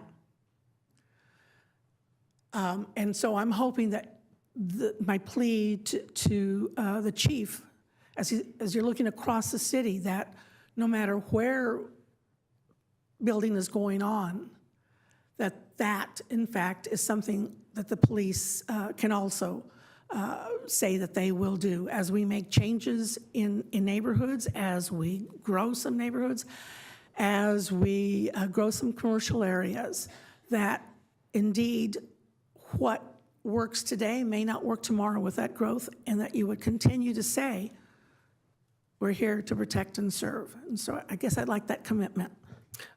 Definitely, and it's not only what we will say, it's what we will do. And we're very blessed to have a dedicated department that are committed to serving our community. Community department itself, that's the priorities that our officers follow, and the safety of our residents, our visitors, our businesses is definitely paramount and number one priority. Thank you, sir. Thank you. Councilmember Meeks? Thank you. Just a couple of clarifications I wanted to make. I mean, one is Councilmember Leon kind of referred to this area as a wildfire hazard, and it's open space. You know, it's California open space. So, you know, they keep the weeds down, they get the goats out there, but I wouldn't designate it as a hazard, just like I wouldn't designate Oak Canyon Nature Center as a hazard or any of the other open spaces that we have here. The fact that parking lots are less flammable than open space, that's true. That's why everyone went to the Target parking lot. It wasn't gonna burn as much as their backyard. But it's a beautiful natural area, and I think that we should embrace those things when we have the opportunity. So I invite you to come out and walk it with me, because there is parking. It's on a little street. It's never crowded. We can go see it. And certainly Oak Canyon Nature Center is another area out there that I wish had more people coming out there and looking at it. It's beautiful and has great access and great programming, and you can do archery on Saturday mornings, and it's all good stuff. Anyways, but yeah, I did want to let people know that there is access to Deer Canyon, and that parking lot that's in Deer Canyon was built when the developer dedicated the park 30 years ago, and it has been sitting there waiting for a road, but it has not impeded the use of Deer Canyon, not being able to access that parking lot. So at this point, I am going to make a motion to deny the general plan amendment and the project. Does the city attorney want to help me with any more language there? No, I think so. If the council is inclined to deny the project, the most effective and focused way would be to deny the general plan amendment, which is, I think, item number 2 on the staff report. We'd also like to read into the record as a basis for that motion what the potential findings could be based on the record below. Okay. So with that, and first you might want to get a second on that, but with that, before you vote, we'd like to have that read into the record by Acting Director Allen. Okay, I will make the motion to deny the general plan amendment. Second. Thank you. So based on the discussions this evening, recommending the following. So amending the general plan to increase development density and intensity at the requested magnitude on this project site in the very high fire hazard severity zone would exacerbate existing conditions beyond those currently planned for in the general plan, with both the proposed density and peak trips over 5 times greater than currently planned. Because the magnitude of increased density and intensity, inhabitants and vehicular trips will increase evacuation time and result in an exacerbation of risk. The amendment would be detrimental to the public interest, health, safety, convenience, or welfare of the city, and therefore finding number 2, which is that the proposed amendment would not be detrimental to the public interest, health, safety, convenience, or welfare of the city, that finding is unsupported. Additionally, with respect to finding 4, while the city staff believes a general plan amendment to incrementally increase residential density on the project site would be in furtherance of maintaining the balance of land uses in the city, considering the physical constraints of the site largely attributable to topography, the finding that the proposed map amendment particularly to accommodate the project with the magnitude of residential units, is not physically suitable for the site. And therefore, finding 4, which is if the amendment is to the general plan land use map, the subject property is physically suitable to accommodate the map amendment, not limited to access, physical constraints, topography, provision of utilities, and compatibility with surrounding land uses, that finding is not established. And that would be the recommendation for the basis of denial. Thank you. Thank you for reading all that, because I wouldn't have been able to remember all of those. But yes, we'll make that motion, and we have a second. Madam Mayor, can I make one last comment, please? Thank you, Madam Mayor. I want to thank my council colleagues for their thoughts, thoughtful comments. Mr. City Manager, regardless of, well, it sounds like, regardless of how this vote goes, I think one of the things that I've heard for the first time in the last couple of years that I've been on the dais is a concern for the infrastructure out there. And maybe I need to be in District 6 a little bit more to learn a little bit more, but do we have a plan, or can we put a plan in place to get some updates on what it is that we're doing or can do to address some of the safety concerns? Because at this point, if whether this project is there or not, it sounds like there's still safety concerns in that area. And so what are we going to do to help mitigate those? Yeah, I think certainly the staff report tonight from our planning team indicated 2 mitigation measures currently in the works. One certainly longer term, but one certainly more accommodating to the Mulder Loop, neighborhood area, and again, currently underway. But certainly, to your point, we can look at other strategies to deal with many of the issues brought up the Planning Commission and here tonight at Council. Thank you. I appreciate that. So I also want to thank my colleague, Mayor Pro Tem Kurtz, for her comments, because I think we have projects every single day with everyday concerns with pedestrian safety or traffic safety. Car accidents are a real thing. A lot of them go unreported. So I just want to make sure that we're, to your point, that we're looking at safety across all of our city and our neighborhoods in an equal way. Thank you.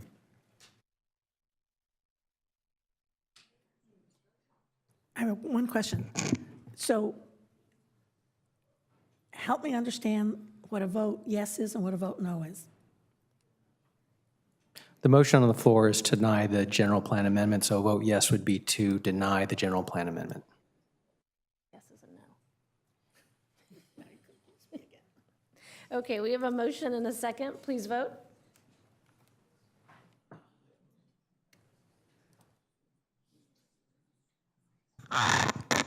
Question. Voting yes mean Yes is no. yes is no.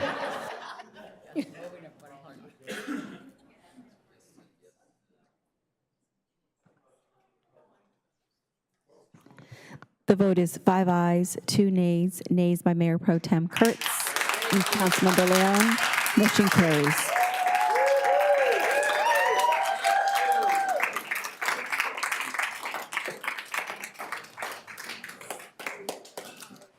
So we moved at the end of our meeting. Do any council colleagues want to weigh in with council communications?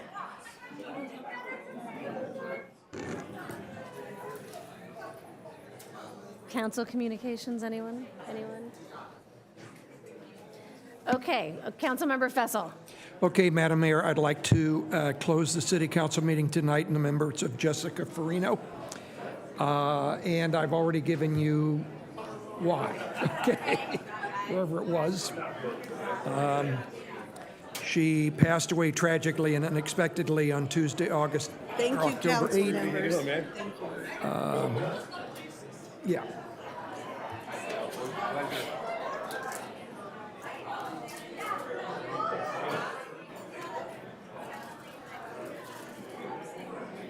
God bless you.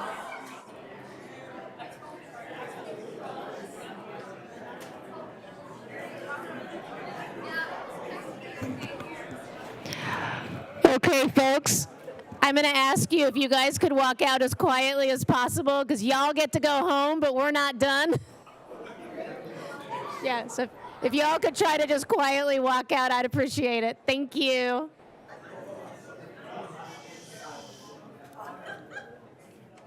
So sorry.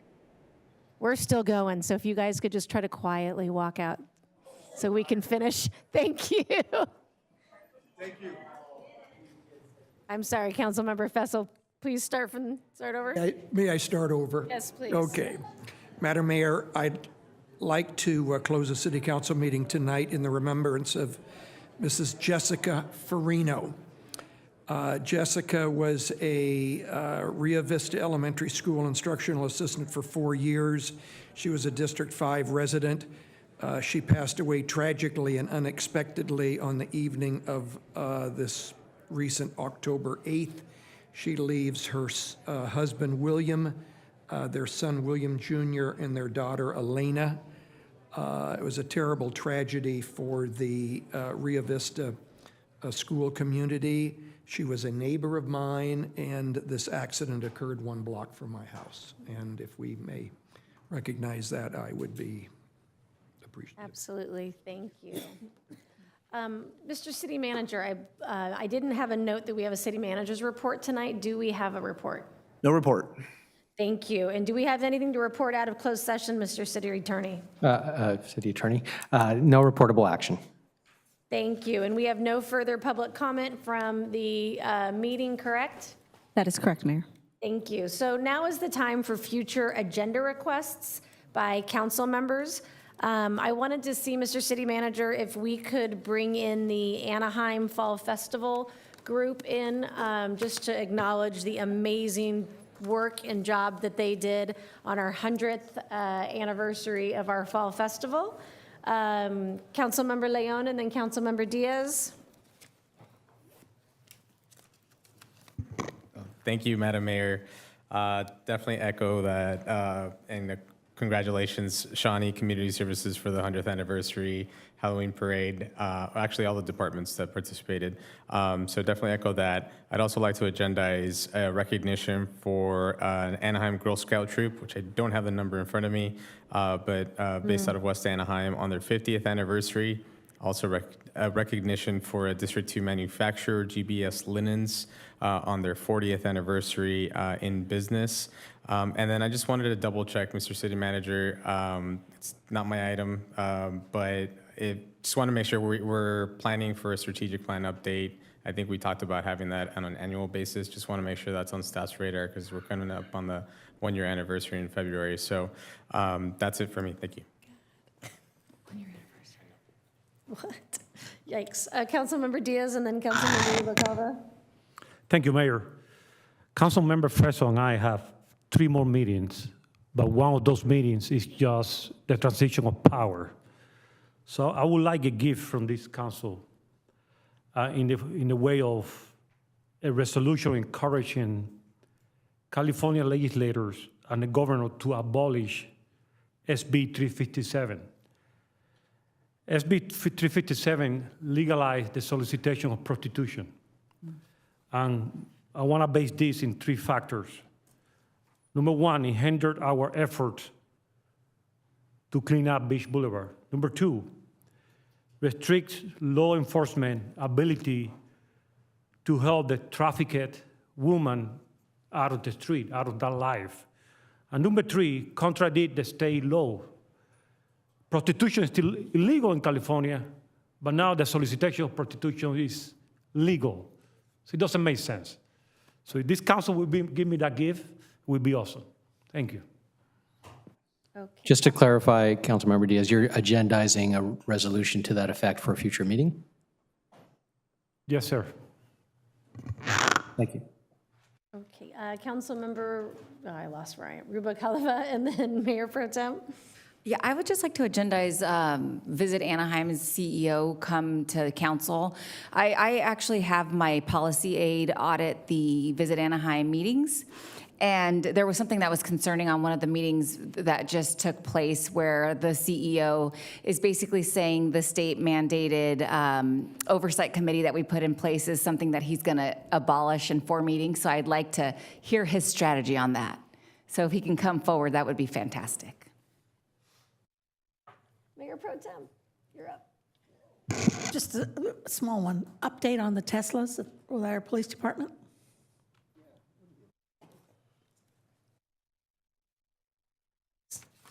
Okay, well, seeing no further items, I would like to adjourn the meeting in remembrance of Jessica Farino, and we will have our next meeting on Wednesday, November 13th, 2024, where several of us will be joining you remotely, so Mayor Pro Tem will be in charge. It'll be a short meeting.